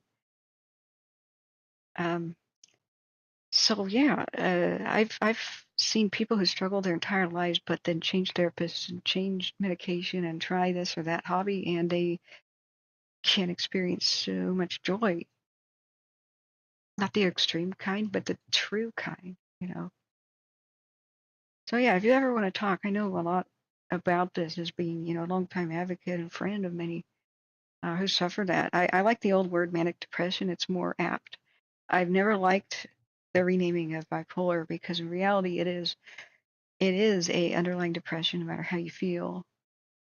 And if even a person is manic, it's temporary. And I have been told that they can feel it, the manic going away, and the dread and the fear of the black dog of depression coming again. I think Winston Churchill had it, and he called it the black dog coming to visit. And then there's a sense of panic, and I never want to feel this bad again. And there's people that want to take extreme measures to avoid the coming storm. But that's what medication is so good for, and talking to somebody. Because a lot of people look blissfully happy right before a drastic decision. And if you truly understand it's manic depression, that manic mania doesn't mean happiness. It can feel quite good for a bit, but it's like a high. And you should always, no matter how somebody appears, be aware of that and how to help somebody. So Katie says, took trial and error out of meds till I found the right ones. I think you're very brave too. Talking about things on here. Like I said, guys, the heat signature for the Wild Frontier cam. This is a zoomed in. You know what? We need to do a 6-hour time lapse. I need to figure out when the camera pivoted because I don't want to assume it's in the same spot. I don't think this fire moved much. Okay, right back here. Yeah, see how far away that is. So this is looking to the south. This is the same road. See how everything died in the burnover? That's the same road as when they were the fire trucks in my last slideshow. That's it's quite far away. That zoom is pretty extreme. And it's up there on the road that I think is one of their best fire lines. So unless it moves around too much fast, I would imagine it might just be either part of an actual control burn. That, I don't know. I don't know where the road goes here. It might go like so. I mean, that could be a new lightning strike fire in the same general vicinity. We had a lot of lightning. We'll find out tomorrow. And then it flips into infrared, and you can see some of the heat. But we don't see this move a lot, like in any direction. The heat signature never changed. Okay, I'm now a meat popsicle. I'm definitely not hot anymore.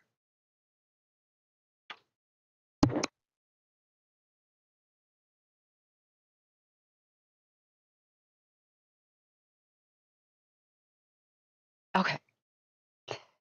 I'm not that worried about it because the heat signature dissipated out over time. The camera's very tight zoomed. If it was out a little bit, this is within the existing fire footprint.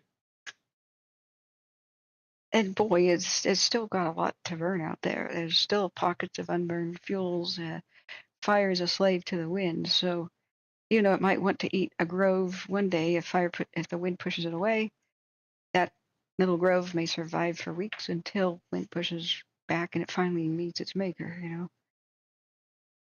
fire always does weird stuff. It spares some things and others. That's because the wind shifts, and firefighters will be taking actions, and that's another reason things look weird. Okay, so we're zoomed out. It's just it's finding food. It's finding trees to torch. It's pretty dense. It's pine stuff.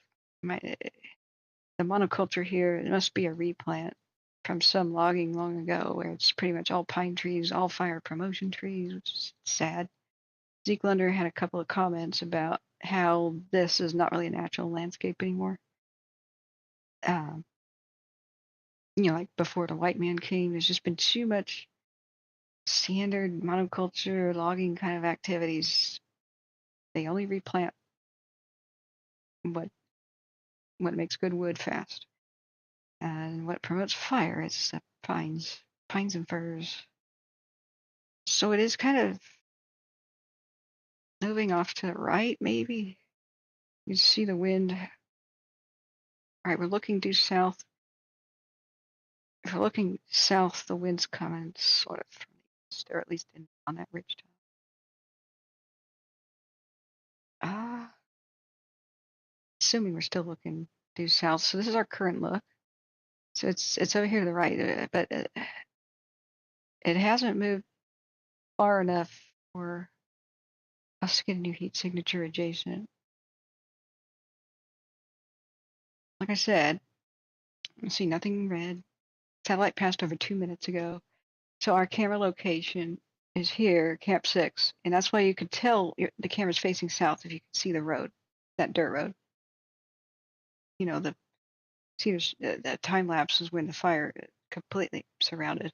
So if I zoom out and turn on fire activity, that it's well within its already active footprint. Coon was once its own fire, separate, caused by lightning, but it merged with Kelly. So hurdy-gurdy might grow together soon, but I don't know if they care about that. It's remote, and they don't have a road in between here. Going in here between it would be a death sentence, a suicide trap. So, you know, this is what they would like to hold this road. This nice one that's paved. If it's solid, it's paved, I think. And dotted means like dang good gravel road. There's a gate there, like for a logging road. So,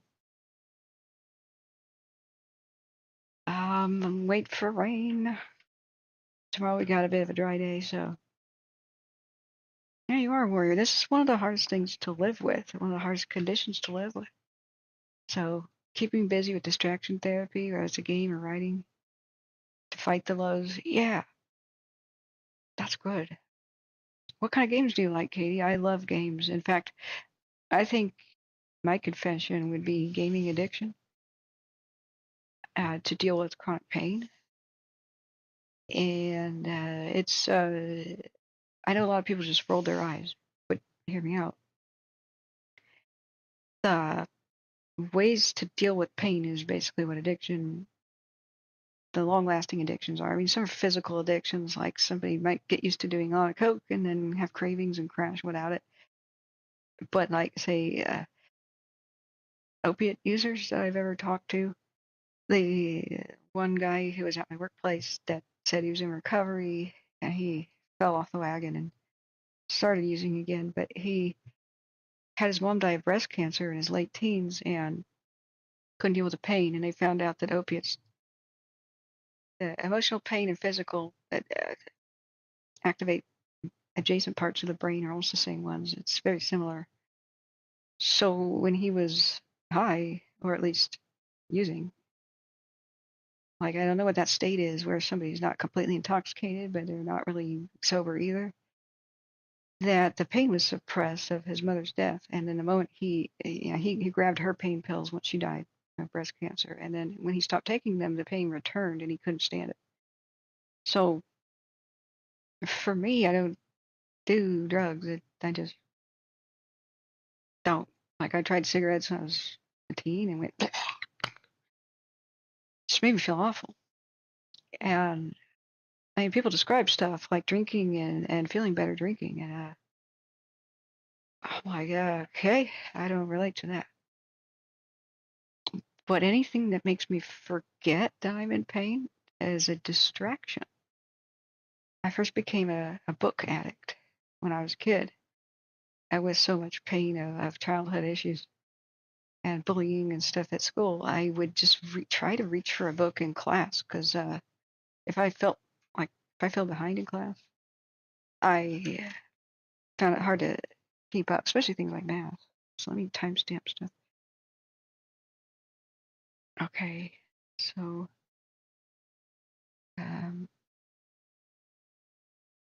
let's look at the watch duties who've had any updates. Oh, sorry, the weather. I don't think any thunderstorms have been in California, but I've been remiss in checking it out. Oh, I'm so sorry, guys. I was going to give you my Grizzly Flat video. Polar, are you still with us? Did you go to bed? I'm sorry. Did you want to see my drone video of Grizzly Flats, or is another time better? I'm so sorry. Look, no thunderstorms right now, guys.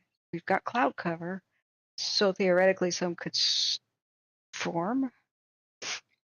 There's a possibility tomorrow too, especially in the coast range here where we've been monitoring so closely the Wild Frontier Cam and all that. I'm hoping as moisture goes to the Olympic Peninsula and rains that out, but it's just stubborn offshore. It won't come in. Come in. This one's making me mad. Yeah. Okay. Okay, so no thunderstorms right now. Take that down. Arc well. There's different layers. Oh, okay, it's slightly better. What was I saying? We're getting really deep tonight. Yeah. So, oh yeah, what happened with my video games when I discovered them, I could play for hours. Since I have ADD, I hyperfocus, not ADHD. I think it's a completely misunderstood diagnosis in women and girls and such. The kind of ADD I have is I just can't remember what I was doing originally. I have such a laser beam focus on what I'm doing that I can't keep anything in the back of my mind there. It's more like I go into my bedroom looking for a book, but I noticed that my bookshelf is disorganized, disheveled. And I noticed that there's different colors on the spines of my books, and my books also have different subjects. And you know what? Why don't I solve the problem of not finding my books by rearranging that right now? Let's try it by alphabetical. No, I don't. No, let's not do that because I may not remember the title of my book. I would remember them by subject. So okay, let's rearrange that. Okay, I've rearranged it by subject. Yeah, there's fantasy there. There's history over here. But you know what? These small ones are about history and they're falling in the back. And so I think I'm going to, whatever. And hours and stuff go by. But I have no idea why I originally came into the room. So I rearranged the bookcase and I turn around and maybe my mom had told me to clean my room or something. And so I'm stepping over piles of clothes, and not cleaning my room, but I've just reorganized my bookcase by subject and color, and book size and whatever. And she'll come in and go, "You didn't do what you're told." And I constantly was considered disobedient. And so instead of explaining myself and it being recognized that I had a problem, everybody thought ADHD was like hyperactive boys bouncing off the wall. And girls just sit down and are pretty dang calm. But we'll read a book and only lift our heads up when we're hungry and notice that we're starving to death and 6 hours have gone by. And we look disobedient because we just can't remember what we're doing from one moment to the next. Somebody says go into the bathroom and retrieve something, and I've started plucking my eyebrows and come out with fantastic eyebrow sculpture, but I don't remember what I was going in there for. Constantly late, fired from work because I'm walking out to the car. I left the thing. I walk in, I get something else, go back out to the car. Oh, I didn't get the thing. It's because if I see something new that's stimulus, whatever was already in my head is gone. So this may be a working memory issue, not short term. Short term is like what happened today, this afternoon, yesterday for lunch. But like in the last 15 seconds, 2 minutes. Yeah. So I had learning disabilities too. I had math dyslexia, numbers dyslexia, dyscalculia. And so even though I was very smart, I could not pass a math test to save my life until a teacher figured out, let's see, what was I doing the cams? See, it's evident right now. I forget what I'm doing from moment to moment. Like we were going to look at Grizzly Flats. I've seen something else. I'm now focused on it. You guys can help me a lot. I was saying, Grizzly Flats, you were going to eat half an hour ago. But when I would game, Hammond Ranch. Oh, see lights. When I would go into a game, I'd hyper focus and it would help me succeed. I felt victorious and I would forget I was in pain. I'd forget all my problems, all my troubles completely. What happens so when I lift my head up out of the game, it's back. Just like how that guy described that the pain is back about his mother. I finally figured out we had something in common where I was judgmental before. And it's escapism. Not having the coping skills. So the only thing that's helped me not be a gaming addict is coping skills. Oh God, that's a light. That frightened me. That looked like curling flames to you too. Whew, I thought the tops of trees were on fire right there. Yeah. So I relax now. The dispatch, trying to talk to you guys, trying to monitor the stream, trying to make sure everything's okay with the audio, and hearing dispatch, trying to mute and unmute. That was driving me absolutely insane. I think there's many different types of ADD, but the fact that the DSM has renamed everything to ADHD with hyperactivity, most girls are not hyperactive. We just don't have that. We have impulses. We think of something and we outburst with it. Sometimes interrupting the teacher in class, like, oh crap, that was not the right time to say something. My judge says could be ADHD, could be anxiety. I have ADD, no H. I disagree with the DSM's reclassification of that. Now, ADD without H is supposed to be a subclass of ADD with H, but I think that that's sexist. So much emphasis was on boys with it. Women have it differently. If you have a young girl that's frustrated, extremely depressed looking, or has angry outbursts, seems disobedient, but is frustrated because they're trying to please you and doesn't really have the heart of a disobedient kid, but doesn't do what you say when you tell them. You can get what I tell parents and such, try to help, is kind of test your kid in some ways. Like, if they fail to clean their room or something, are they doing something else that's actually task worthy? Are they busy with something that is fulfilling to them? Have they just forgotten? And also do this, say, put away this or that, right? If they're confused, it's ADD, because I've never known what the word away meant. Ever. And so this is why ADD people have messy desks and stuff. That's because I have no idea where things should go. That's an innate ability that people without our affliction have. People with our affliction, I start thinking, okay, what is away? And so I look at where away should be. Pencils. Where should pencils go? My pencil cup is already full. And I don't want 2 pencil cups. That would be clutter. I go over and I look at the pencil cup. I should discard some to make room for the nice ones I have now. But I don't want to discard them. They're pretty nice looking too. They could be used. I could donate them. I could take them to school. I could save them somewhere.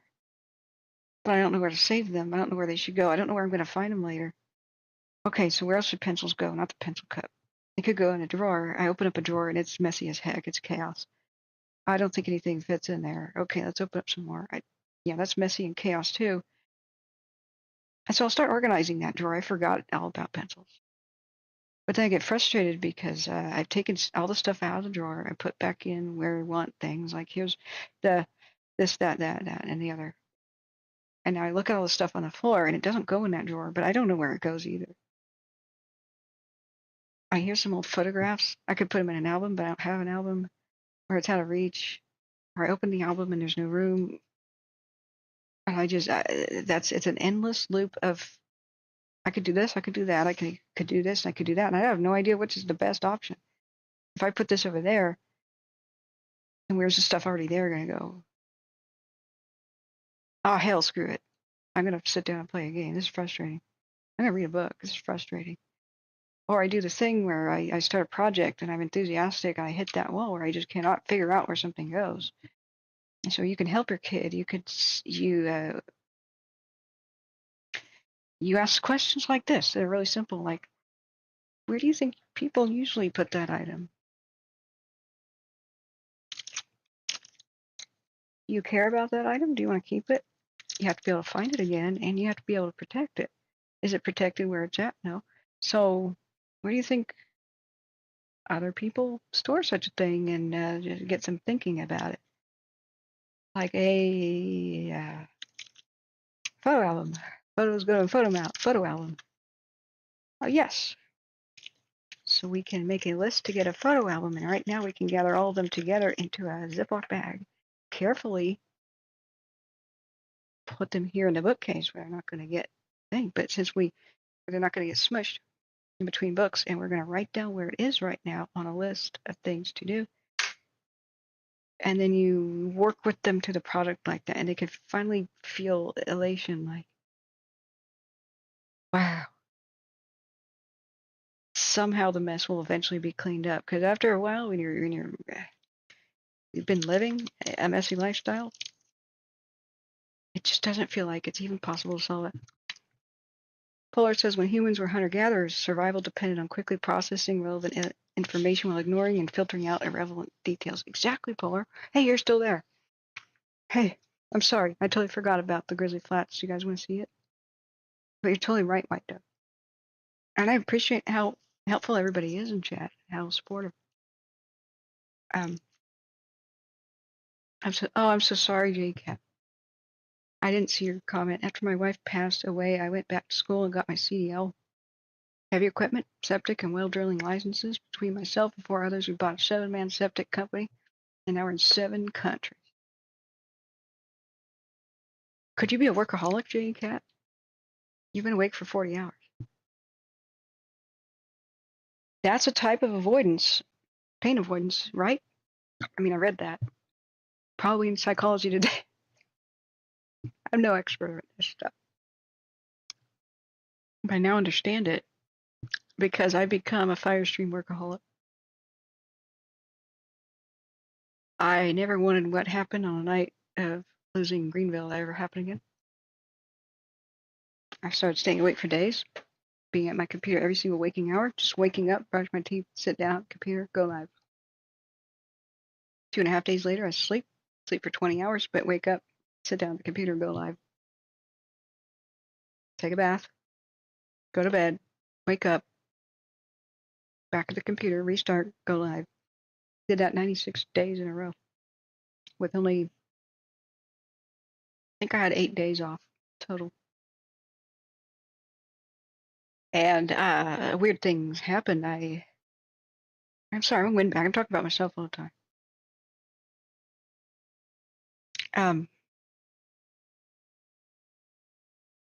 I can multitask pretty well too. I mean, with this show here. I'm sorry, we're checking the. As long as I see, I could sit in front of a control panel, and as long as it was interesting, I could do that all day, whack-a-mole or whatever. I cannot focus on anything that's not interesting. Cool. The nice thing is I'm interested in almost everything. But I understand every form of escapism, really now. I forgot what I was about to say. Hey, Major, what were you saying? I'm sorry. But J-Cat says, yep, alcoholism. Yep. White Dev says there's an inattentive issue, totally diagnosable. Yeah. Selective attention allowed us to focus on things like spotting potential threats, identifying sources of food, and navigating our environments effectively. Exactly. So I've heard that in the old style communities such as Bedouin, especially migratory groups, people who are still migrants, everything from gypsies, I guess Roma now, to the Bedouin to others, it's kind of a rare lifestyle these days. The people who have ADD and ADHD are sometimes extremely valued and do very good at scouting and guiding and leading, especially following star navigation. I guess because we can tune out the others or something, but I very conversely, I'm sensitive to sound. If I hear background noise and stuff now, I get furious because it's broken that Zen laser beam focus. What do they call that these days? There's a word.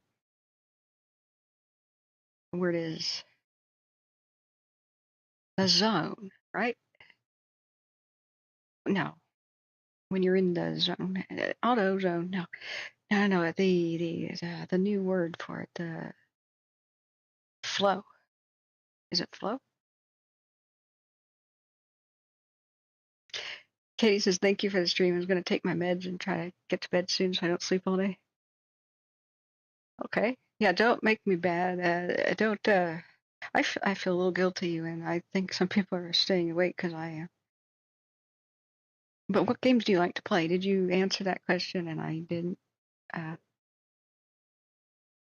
Katie says on chronic pain meds for the bulging discs in your accident. Oh God, I'm sorry, I didn't see that. Opiates can be addicting. It's euphoric, and I used to do other things to numb my emotions in the day. Yeah.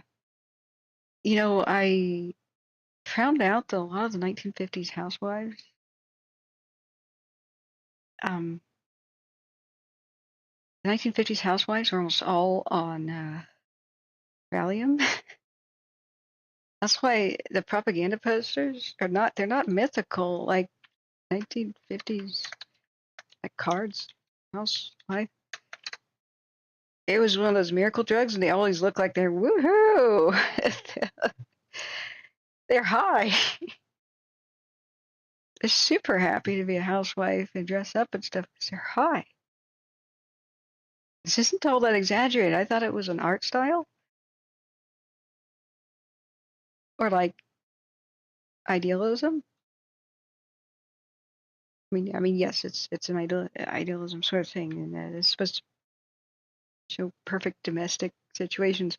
After the trauma of World War II, everybody got very nostalgic for just like normal everyday. I can have a pie. Sugar is no longer rationed again. I can have a pie, you know.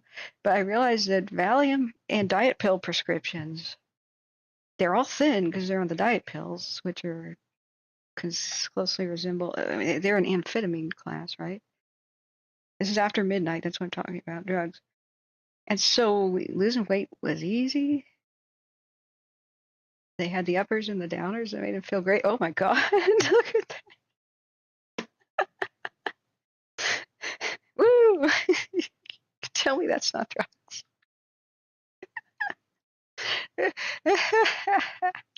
No, just enlarge my thing. Oh, I hate VPNs. That is amazing. I hope the 50s styles come back in. Because mid-century modern is in, right? Look at that sweet oven. And so these kitchens are fantastic. Wow. But, you know, the diet pills, Valium, man, crosstops, mink stole. Oh, some of these are hilarious. The old ads, like blow smoke in her face and she'll follow you anywhere style ads. Like this one. So the harder a wife works, the cuter she looks. Vitamins for Pep. Pep vitamins. You can't make this up. No, I'm sorry. Bad words. F-bombs. Is this fake? Is this fake? Gosh, honey, you seem to thrive on cooking, cleaning, and dusting, and I'm all tuckered out by closing time. What's the answer? Vitamins, darling. I get my vitamins. Kellogg's? Wait a second.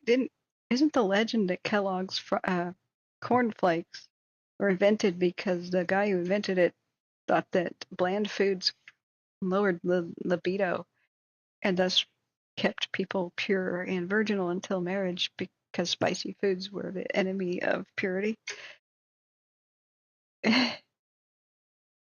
Purity.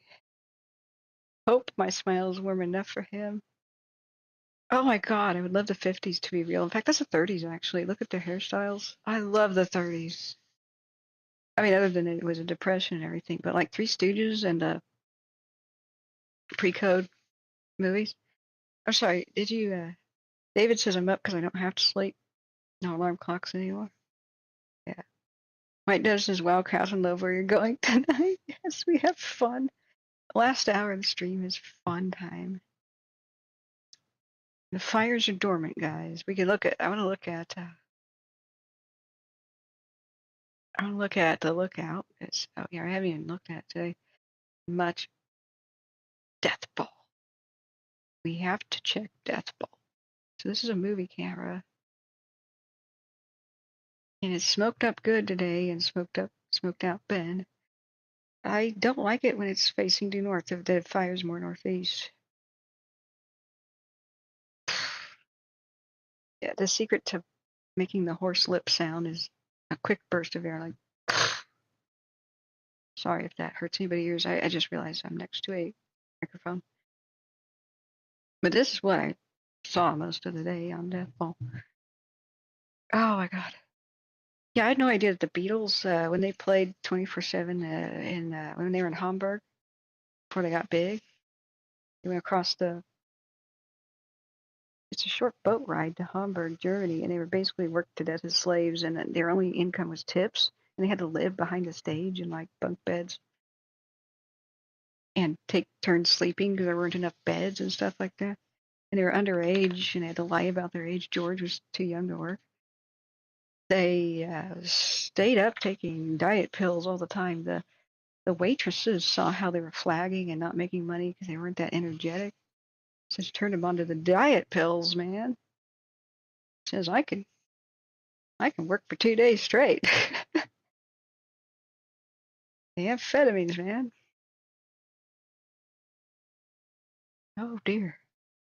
White Dove says we had smoke this morning, but it cleared out. That's right. You're one over by Ben, right? Okay. Or McKenzie. Well, if you're by Bend or McKenzie, I would like to go to Belknap Hot Springs. If you guys want to meet me there, anybody, that'd be sweet. My mom wants to go there for her late birthday thing, and I gave her a birthday card that says 1 ticket for free admission to Belknap Hot Springs. And I was hoping to go a couple days ago. This is Smith Ridge looking to west-southwest. Ah, I wish it was in color mode. Then I could photograph some of this, especially at night. There's got to be a red glow on that mountain every single night. It's just eerie. Here's Shasta. Oh, okay. Okay, I'm sorry. When I mentioned Lookout Fire, somebody was from Band. I'm going to check my temperature. My forehead's hot. Hang on a second. Be right back, friends.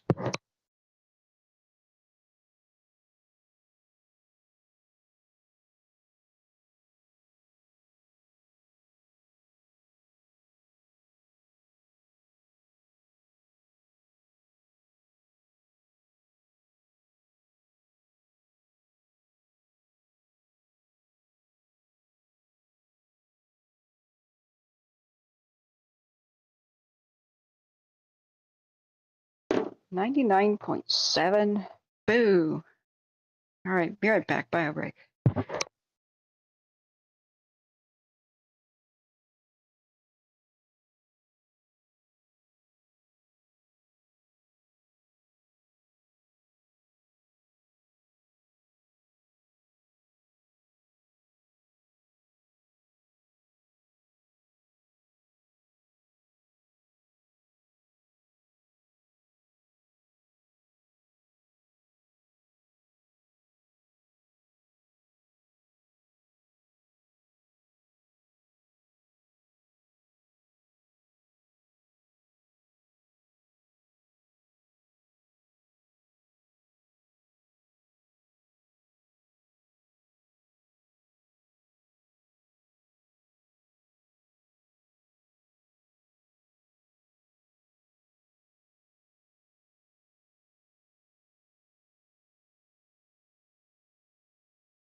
Okay, just a second.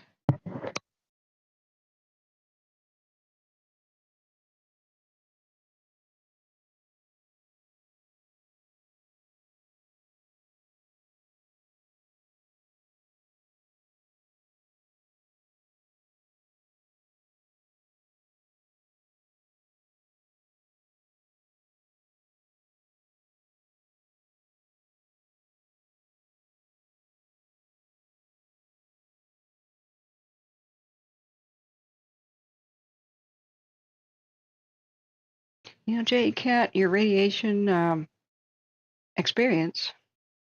Can you tell me more about it? Like when? I hope you're asleep, actually. If you're not asleep, can you tell me about your radiation experience? Like, how did you find out you weren't gluten intolerant anymore? Did you like decide to eat bread and you're like, wait a second, everything's fine?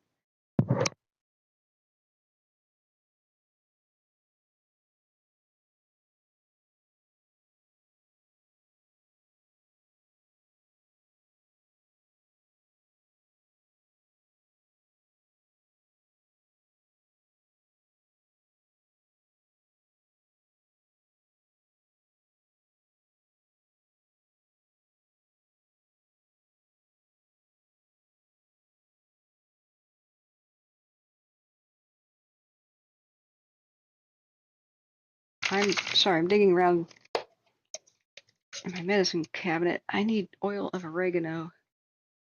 I'm going to try to help my stomach that way with antimicrobial beneficials. Let's get some vitamin D as well.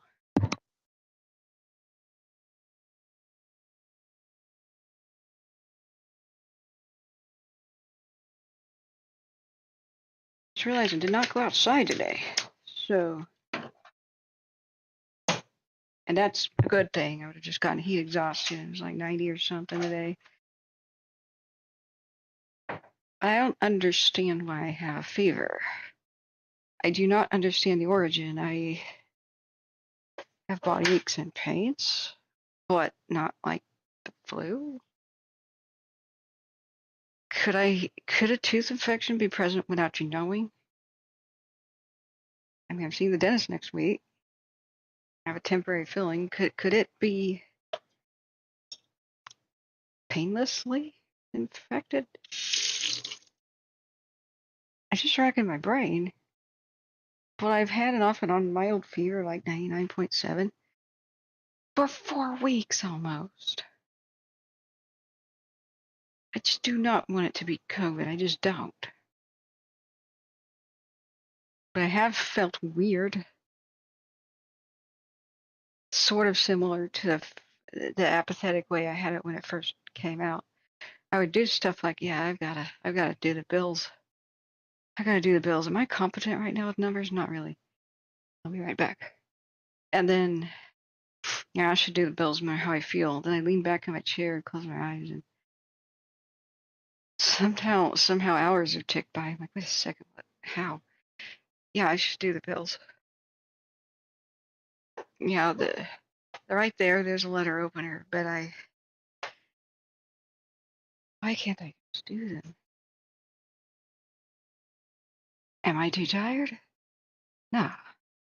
Why am I not doing that? Why does it just feel like I can't pick them up and do them?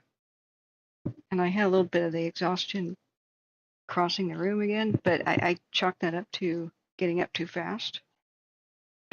Smitty's girl, Desi, has helped me identify that. I'm just one of those low blood pressure people. I want to eat. I want to be a heck of a lot more productive than somebody with COVID can be right now. This is enough, man. I'm sick of this. Got my smell intact. Everything's fine. I lost it completely with the first round of February of 2020. Like the first round that hit America. Had it before Oregon cases were first confirmed. They were confirmed pretty quickly, and then when they said, "Oh yeah, it's in the Salem area," I'm like, "I just went to Salem and went into that Safeway. Oh my God, dang it! Wouldn't you know it?" Okay, I had a couple more peppermint patties. What do I want as a drink? I can have a coffee. I do not have half and half, but a decaf right now I think is good for me because I can dump sugar into it. That's good. You know, I discovered a little mold. Oh, mold. Can mold give you a fever and cause out of breath? Oh, I found it's in the bathroom. Whoever redid the bathroom did not caulk the very, very underside of the shower area. And when I was relaxing in the tub, I looked up. You know, you don't usually get down under there and looked up. The underside of where the caulking is missing, had a little cavity. I'm like, ew. Yeah, you can't even see mold spores. And I had my air cleaner die. It's been off. Okay, I'm gonna have to take care of that anyway.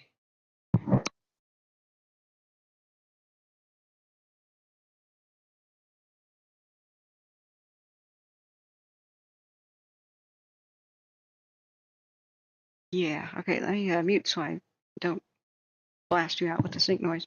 Now, Polar, I just thought about this for a second. I don't think I want to show you Grizzly Flats right now. I don't even know if you want to see that. Let's do that on our own instead of like right now in public, because I don't think I can revisit the Caldor right now and stay happy tonight.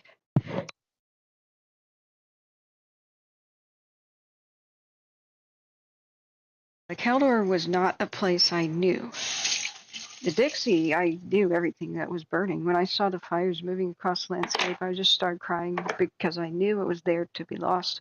I knew the people. I knew the graves of people, and I saw it move across their cemeteries and go to the neighborhoods I was in. And the Caldor was this, oh, I liked that area. I've been there when I was 9. I barely remember Tahoe, but I was there when I was 9. But when I revisited it last summer, trying to film it, I interviewed some people who lost everything. And that got interrupted by the Electra fire, that breaking out, the Empine fire. But when I saw the devastation, just walked around, it became something that affected me. Similar to the Dixie, not quite, but I realized at the strawberry store, I remember this. I remember everything about that little side area gift shop with the windows for walls area. If you face it, it's to the right. I remembered how it looked like an old stagecoach type stop. Just gave me chills because it was the same as when I was 9. And then all those media videos of them doing a backfire at Strawberry to try to save it and all that. Like, boom, I'm here. There's a weird, like, click where I finally realize I'm at a place. I don't know, it's just a weirdo thing.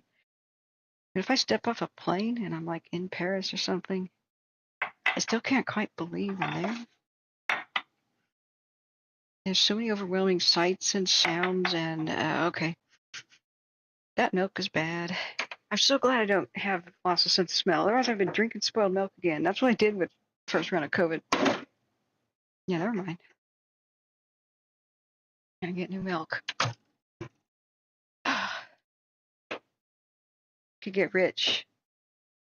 I would start a company called SOS Milk. Just press the button. Somebody comes and gives you the milk. Day or night, no matter what time it is. I suppose I could do DoorDash or something, but I think SOS Milk is catchier. Of course, you could expand into your medicinal herbs, wink. You know, whatever you need. But I went in every day to the El Dorado National Forest, went around to all these places, recognized them, and just the overwhelming sterilization of an entire forest and region. It hit home when I flew over the devastation. We took off at Placerville with Sea Probe and turned around to the west. You know, we had to take off facing west. We were like in the sunset that one trial day to test the GoPros under the airplane wings. One of them fell, like not off the plane, but it was facing forward and it went and faced directly down, and that was pretty funny. See it tilt. When I went over to see her at Tahoe, I'd met Sarah Luna there. But there was snow on the ground that winter, and I could not get a grasp on the devastation. But seeing here at Tahoe and the missing neighborhoods, and then seeing Grizzly Flats, I saw it from the air first. I'm like, how did anybody survive this?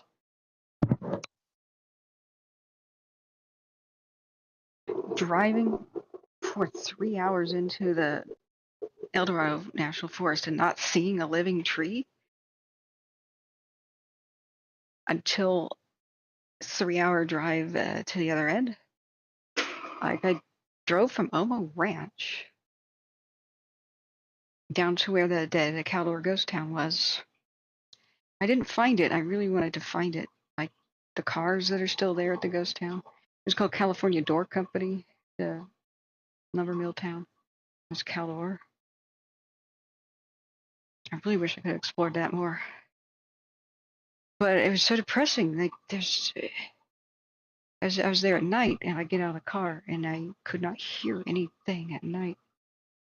No owls, no crickets, no bugs, no frogs because there's no bugs to eat, no fish jumping in any kind of just a stream sound, trickling stream. The only living plant I saw was algae in some of the streams. But you know what was the weirdest thing? Little rays of hope. Here I am in the middle of nowhere, up by, just west of Caldor, where everybody gets confused. Caldor Road is not one road. So I'm making my coffee up in here. Be right back, guys. Caldor had a train station, and they moved lumber around by trains. Yeah, logging trucks didn't cut it. Not the old growth of yesteryear. So the trains made loops through the forest, and sometimes when they logged an area, they pulled up the tracks and put them down in another area, and then the former tracks became a road, and they just called it Caldor Road, and so there's like 8 of them, where now there's no railroad tracks, but they got converted to roads. So the funny thing is I got these old maps from the 30s. They would say water tower, because all the steam trains had to fill up with new water for the steam at intervals, and it was right where the little streams and the culverts went underneath the road, right? So I did a fancy thing with my phone. What? Coffee maker. What have you done? Coffee maker. Hello? Oh, I didn't. Oh, shoot. Okay. I guess. Please don't die on me. I love you. Got the Ninja coffee maker. It's pretty cool. It sort of made coffee. It might overflow now because I'm running it a second time. It's cappuccino mode. Okay, I gotta monitor this, guys. I'm sorry. Let me give you something to watch. So I slightly did ghost towning. Okay, here's a live image. Check this out. I couldn't resist trying to figure out where the remains of a steam train water tower is, like in the middle of the woods. There's got to be some remains of it. Anything wood would have burned up, right? Oh dear, it's leaking everywhere. Shoot. Dang it. My beloved Ninja coffee maker with the milk frother. Plastic milk frother. Okay, you can stop now. Oh, it is going to overflow. Crap. Okay. Halt. Oh, shoot. It's just like it urinated on the kitchen counter. I try to swap cups fast enough. Oh, okay. It looks too watery, too. Something went wrong. Okay, let's give it a test sip. Weird week continues, friends.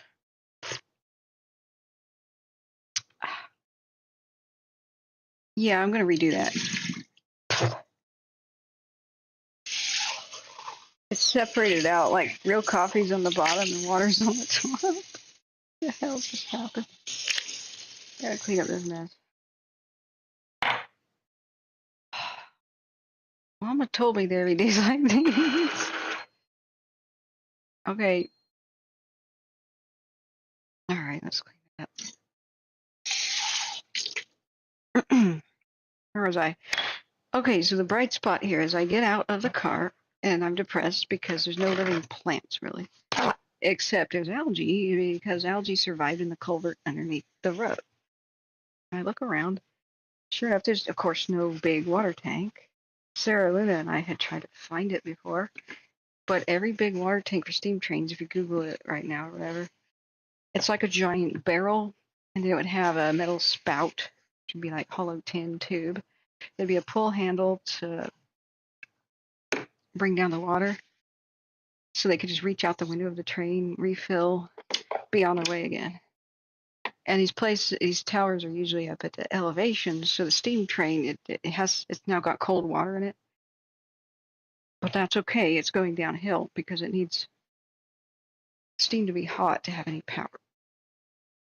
So we were facing downhill, and I can imagine these old trains. I'm like, yeah, if I could find some California history photos of this would be amazing. But then I realized Grizzly Flats probably had its library, and that's, dang it, you know what I mean? Who knows what's gone now? But I'm sure Sacramento or someplace has got some archives. So I look around, and then I do start seeing the remains of the water tower. Big bolts, the kind that, were made in the 20s, turn of the century.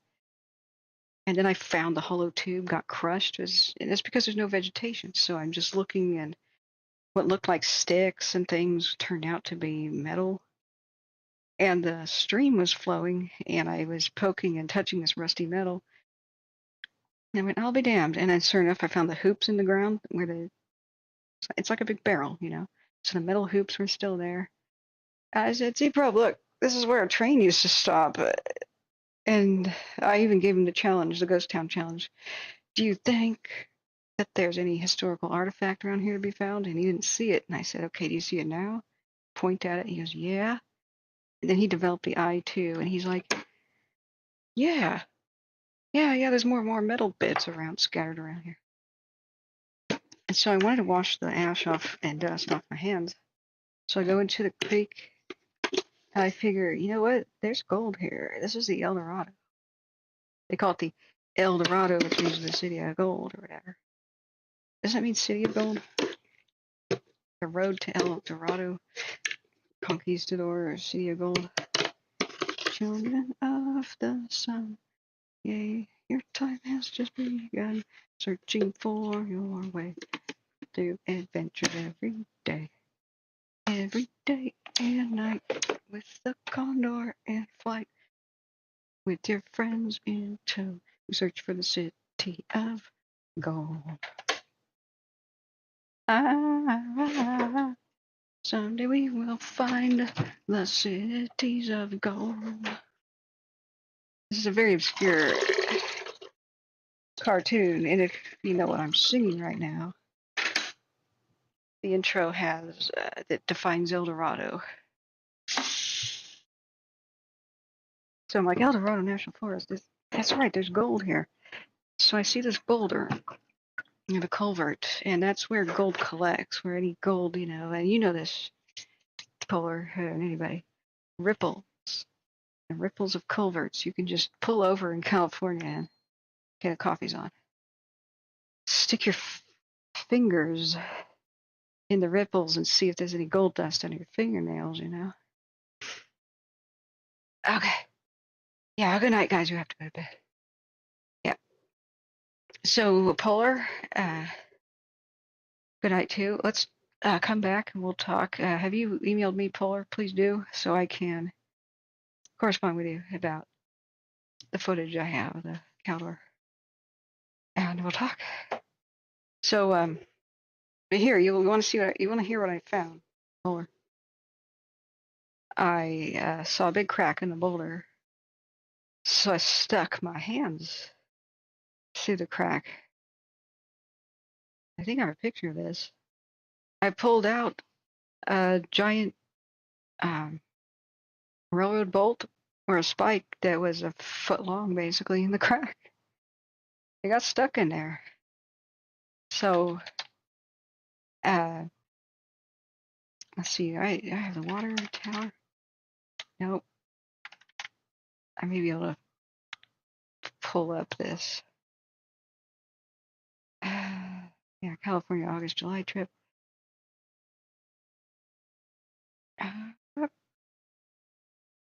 Oh, maybe it's not quite handy. A7 photos, no. Anyway, it was a big railroad spike. I'll just show you. Extra long, like part of holding the water tower together. So, water towers. I don't know what these special things are. Railroad. It was huge. Yeah, these are the towers. So something like that existed in the middle of the road, in the middle of the woods. Several of these, and I was finding the remnants. And like any good ghost towner, I put it back. So it's been there since, who knows? And I hope it stays there. Metal detecting around abandoned rail lines. Boo! Treasure hunters. Yeah, also called looters. I left that spike there for other people to find. Maybe 1,000 years in the future. Who knows? But it's stuck in a boulder. And I'll show you guys a map. Anyway, that's all I have to say about that. It was pretty cool. And then when I smelled, I sniffed. Remember how it was devoid of life and sterile except for algae? Well, then I sniffed the air and I said, "Oh my God, Sea Probe, you don't know what that smell is, do you?" And he goes, "There is a smell."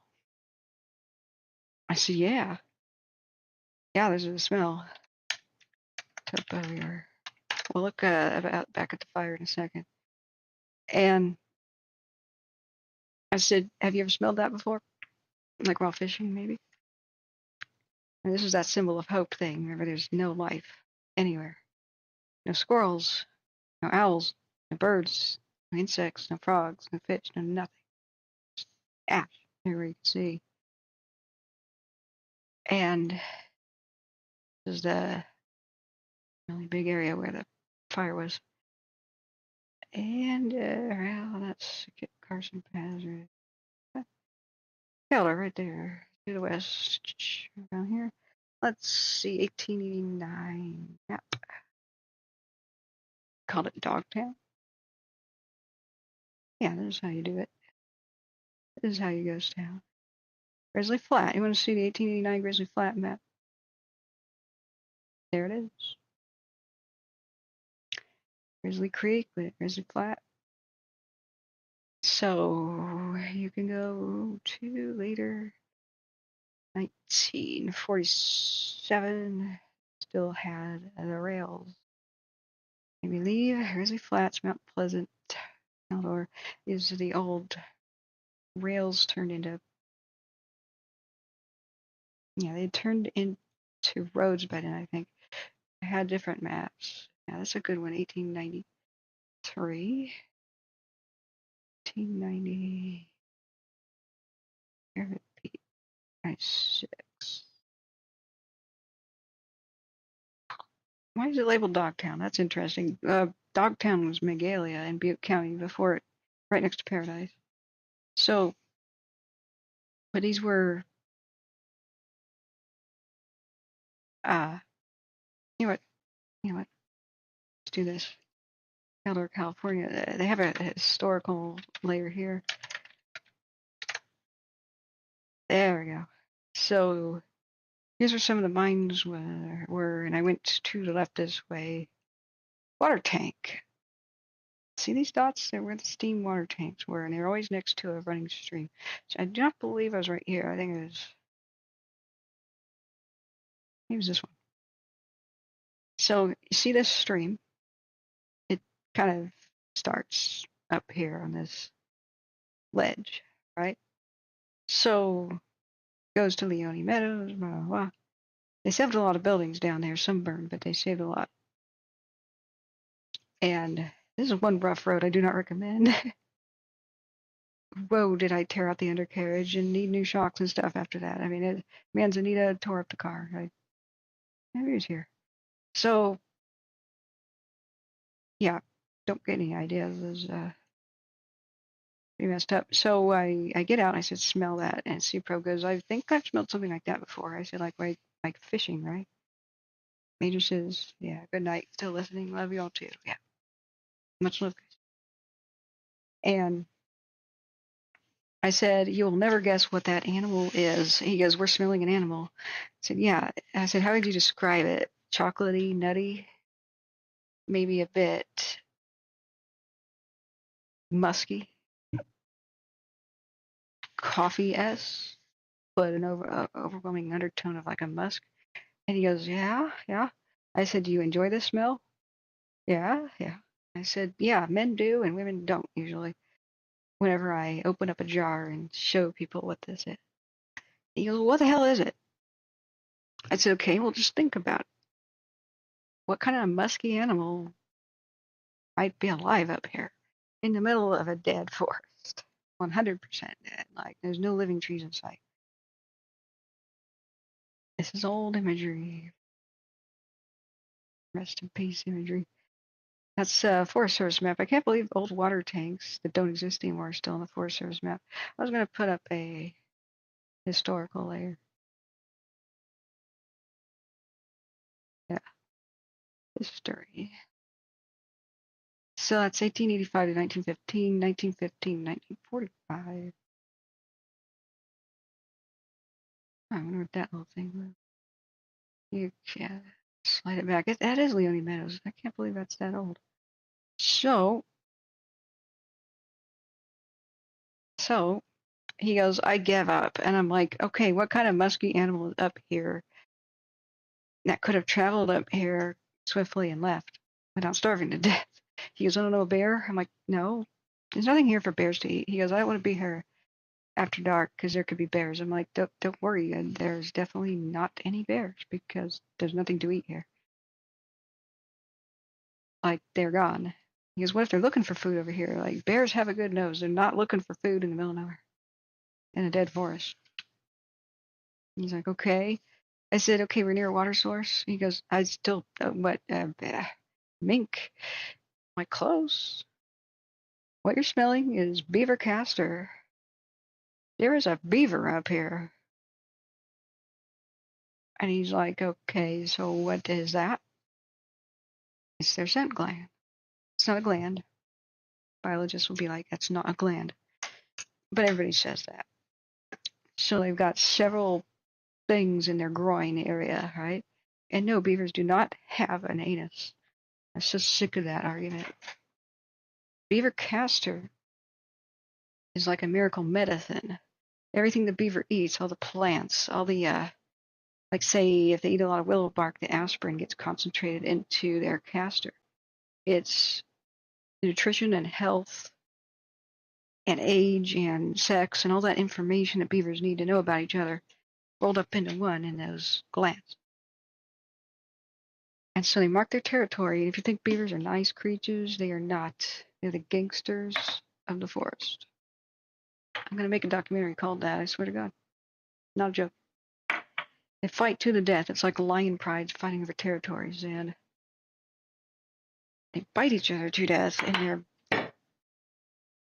and participate in gangland warfare. So a male and a female stake out a territory, or a male does, and then the female comes and says, "Oh yeah, I think this will do," and they repel all rivals. So the male declares his territory by swimming around it. He makes a mud pie on the bank. Some of them don't do the pie. Some of them just squat on the bank. They deposit their scent, and every night they inspect and reapply the scent. They're the territorial gang markers. Interloper comes around. He wants to take that territory. A good place for rearing young. And they reproduce a lot. They keep their young for 2 years until they kick them out once they reach sexual maturity. But they can have several generations of beaver living there, like a lion pride. And they have just as deadly fights. So every night, the beavers, I don't know if the female does this too, or it's just the male. They both have the scent glands. But the beaver will inspect and smell his own mound.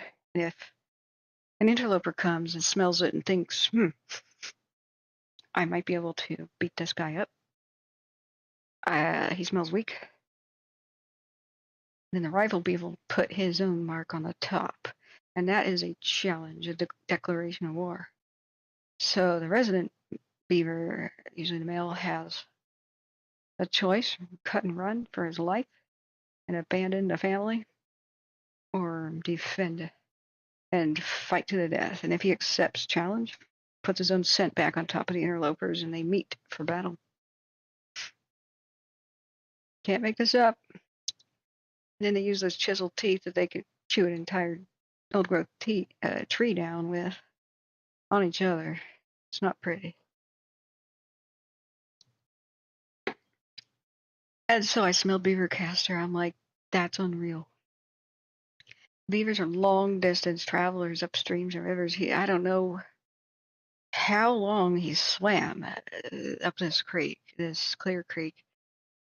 He probably came out of one of the forks of the Consumnes River right here in Steely Creek, far over here to the west.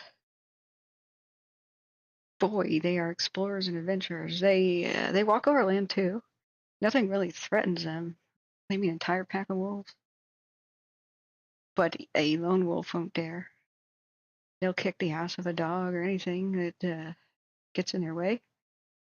If a human stands in front of a beaver, the beaver just looks up like, oh, you want to fight? Bare its teeth and not back down. Like, you have to back down, and I recommend it. Because they'll try to bite your leg. They are crazy. They don't know fear. And they're built for fighting. They're like a T-Rex with powerful hind legs, stubby little arms that don't really do anything, and then the massive jaws of death. If they bite your thigh or something, they'll reach the other side. And the bone is no barrier. They'll chip your bone as their teeth slide off of it. Like, they could snap your femur. If you have a dog or something, you're walking in the woods and there's a beaver, you get your dog back before it's too late. And they'll just roam. They'll just walk around, and this is how they colonize things. And some of the best territories are like high altitude mountain ponds where there's not that many interlopers. So they have this instinct to go exploring at high altitudes. Just wherever there's no prior beaver, they'll just explore and say, maybe I got this to myself. Unfortunately, he found a wasteland. But I took it as a symbol of hope because he said, this is my territory anyway. I've been here. I'm sure he left because there's nothing to eat, no living plants. But that was truly bizarre, and I was super depressed. I left there with a smile on my face. Like, there's a beaver in the middle of a Caldor burn scar. Like, that's the Caldor burn scar. It's gigantic. This is all dead, pretty much. Everything inside of there. Like I said, you could drive for 3 to 5 hours without seeing a living plant. But they're exploring. I bet a lot of beavers survived. and moved back into the western portion, of the Consunas and everything, and they'll recolonize it the moment that there's replant and forest health again. So let me look back at chat. Yeah, I've got some sugar boost decaf.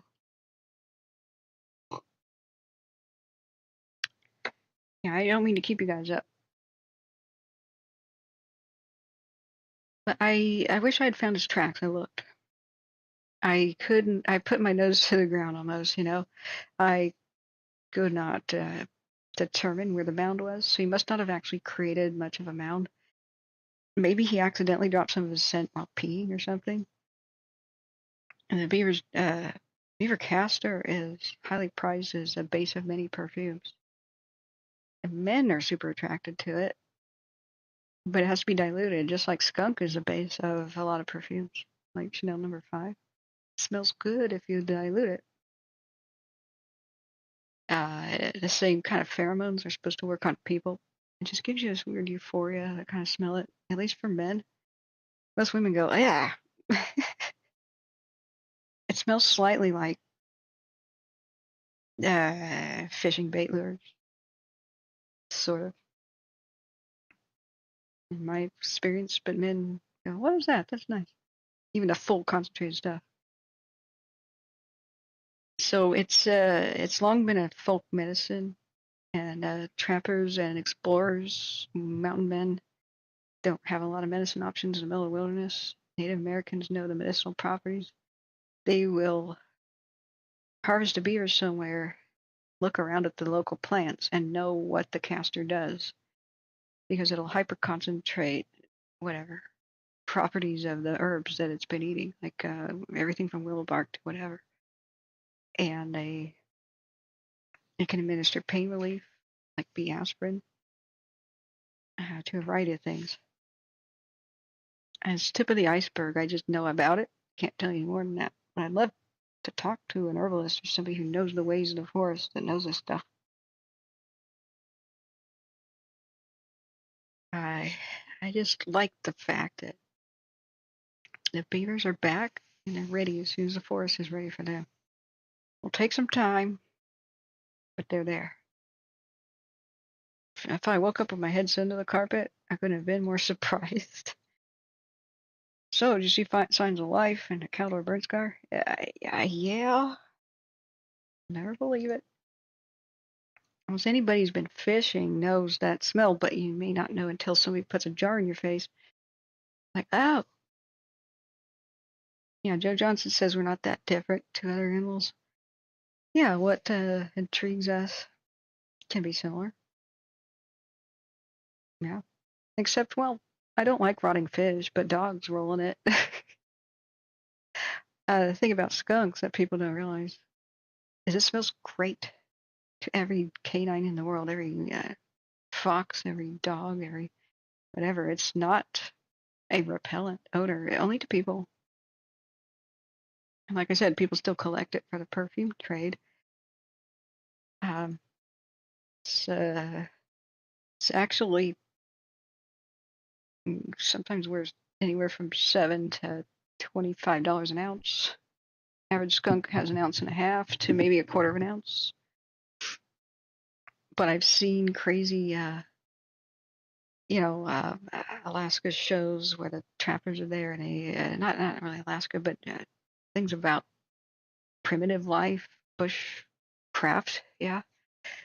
And a lot of it it's not used in perfume, but it's to attract other animals, like to attract fox. Photographers worth their salt know about these scents and lures too. You can get them to come to a camera trap. So I paid attention and learned a little bit about that stuff. Guys, I don't see any heat. Oh, that's because I have the button on. Whoops. There I go. I don't see any. Oh, yeah, I do. There's a red heat, a little bit of red heat. But that, I believe, is the pilot fire that has stayed within its lane for a long time. East of Klamath. So I'm not too concerned about it. It's been on a mountaintop that gets a lot of wind. This is still yellow, the wild frontier. The same spot. If it changes colors away from yellow, looking good. You do like a half-hour time lapse. It seems like it's trying to go south. Not south. Wait, if we're looking south, it's going west. Is that the wind direction? Let's take a look. Wind direction. Yeah, it is. Northeast wind. So it's traveling west by southwest along this ridge top. So it could just be a natural fire. Since it's burning along the road, they may say, oh yeah, have at it. That makes this road easier to hold later. I mean, why get in its way if you wanted to fire the road to hold the line?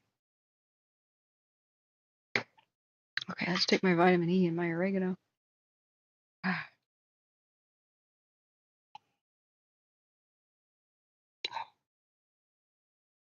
Oh, curiously enough, it's prized by kings and such. Henry VIII and other emperors, everything from Ottoman emperors to medieval kings to Roman emperors. They kept beaver castor in jars as an antidote to poison.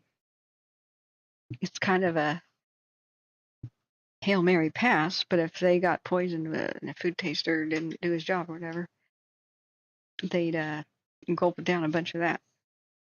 Because the beaver consumes so many varieties of plants that odds are, hopefully, it consumed the plant that's an antidote to whatever they got poisoned with. Some of them credit their survival with reaching for beaver castor, but I can't imagine consuming it. I would just barf. Maybe it made them barf and that helped. But it's pretty magical. The beavers have other glands in the groin, and it all comes out one hole. They do everything out of one hole. That's why it's not an anus. It's a cloaca, basically. It's like an alligator. It's extremely clean because they also have to have sex and birth through it. And that's got to be clean. So it self-cleans. They have oil sacs to waterproof their fur, so they'll just sit there rubbing themselves with that. And it doesn't really have that much of an odor. The castors do. And every time they squeeze, they get a little bit of their own castor on them. So they're kind of smelly animals, right? And every creature from bobcats to dogs to humans are attracted to beaver castor. But what's attracted to skunk is every canine known to man, and sometimes bobcats, not that much. So coyotes and stuff that are young, wolves, whatever, will approach a skunk and be like, oh, I love that smell. I want to roll in it. I want to kill that animal and roll on its carcass. And skunks just go, oh, not another one. People don't realize that skunk essence, it's not a smell deterrent. It's a powerful blinding agent acid. And a skunk turns around to look and meet the gaze of whatever is pursuing it because it's aiming for the eyes of whatever's behind it. And it stings and burns incredibly, and that's how coyotes and stuff learn their lesson once. They'll never do that again. It has temporary blindness. I don't know if it can be permanent, but who knows. So it's extremely powerful acid. And if you try to keep it in jars, like some of the guys do for the lure trade, if you want to attract coyotes to your camera trap or, your camera in the woods, or anything, like if you're a biologist trying to do study on fisher, mink, civet, polecat, whatever, then you put interesting smells in front of the camera and watch them arrive, and skunk will attract the canines, like fox.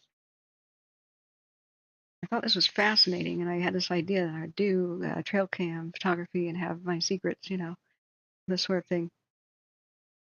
I wanted to be a biologist at one point and study the rare creatures like marten. They're almost never seen by human eyes. They're nocturnal at high altitude, right? tree weasels, like tree mink, basically. Mount Lassen had a bunch, but with the Dixie Fire, I fear that a lot of their habitat's been utterly destroyed. Anyway, but it's tip of the iceberg, you know. Like bushcraft is like going to medical school. What you thought you knew, maybe a myth. The nice thing about skunk is you can instantly get the smell off of you or anything else. You take Dawn dish soap, baking soda, and hydrogen peroxide. Mix that together, and for the next 7 minutes, you have an agent that will break apart the chemical bonds of the acid. So it's like a chain in the chemistry. And the smell disappears like that. Absolutely gone. Doesn't matter how smelly the skunk was. It's totally gone. But you can't keep that stuff like in a jar. The guys who collect it, the acid, even it vaporizes. That's what it constantly releases a stink. If you have a jar with a rubber cap on it, which you will need because you don't want that smell to escape. It just always does. That acid is working on the rubber, and the seal will eventually breach and fail. So what they do, the people who collect it, I don't know how they do it. Fill up a whiskey bottle or something with that, or the amount of a flask. You could clear out a football field full of people with that odor. They bury it. And you have to bury it deep enough that coyotes and stuff and bears don't dig it up. And I think they're insane. But whatever, that's why it's expensive, I guess. Nobody quite wants to handle that. And there was a story once where somebody had some, put it in a refrigerator, thinking that would keep longer or something, and didn't realize that the acid would break the seal. Opened up that refrigerator, it was like in their shop garage or something. And the refrigerator was skunked. And you have precious little time, like an overpowering odor, like you open it and vomit, right? You have precious little time to deodorize the refrigerator before that smell seeps into the insulation of the fridge, and you have to just dispose of it and buy a new one. And nobody will want to dispose of it. Nobody will want to pick it up and handle it. Like, you've got a bad problem at that point. And so they called me up, and they're like, "What do you do for skunk again?" I said, "Hydrogen peroxide, baking soda, and Dawn dish soap to make it sudsy. But put it in a spray bottle and use it within 7 minutes, otherwise it stops working." You know what I should have done?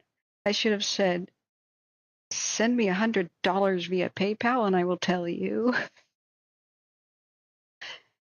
But boy, I wasn't that smart. Occurred to me when I hung up the phone. Calls me back. "Oh my God, thank you. You couldn't even tell it happened." Yeah, you want to tip me? No, but thank you. Bye-bye. Rats. Rats. Joe Johnson says I should be fishing. The locals told me all the small towns between abandoned, no power to charge the bike and bus tomorrow. Abandoned? Small towns are abandoned. Where are you at, Joe? I like abandoned towns. Yeah. I think 22 people are trying to go to sleep to my voice. Maybe about 18 of them are asleep. It's time for me to go. Last call for fire information, friends. I'm just sipping my coffee, hoping the sugar makes me feel better.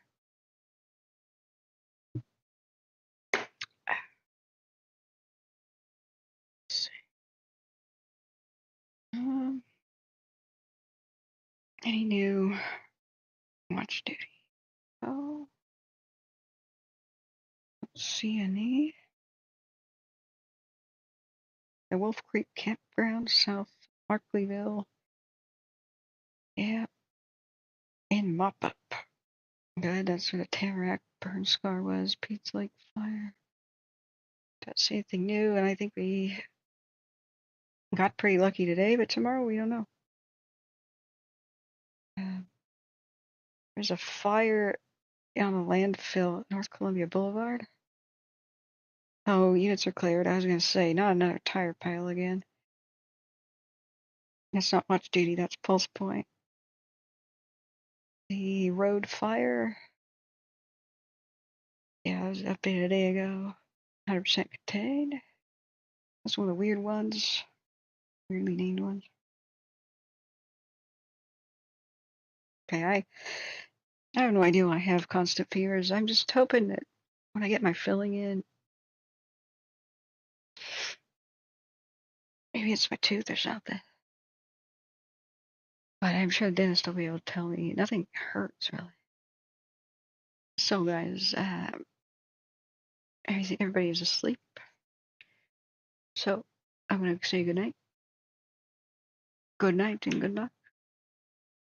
At some point we'll be there tomorrow to cover Thunderstorm Day 2. I would like to hang out with C-Prob's friends, guests, out-of-town guests, if I can. So I will monitor the need to go live and figure out when. But it's been very fun hanging out with you. Joe Johnson says we have skunks here too. We capture most and turn them up into politicians. And we, by crikey, hey, this stink the place up. Australia don't have no skunks.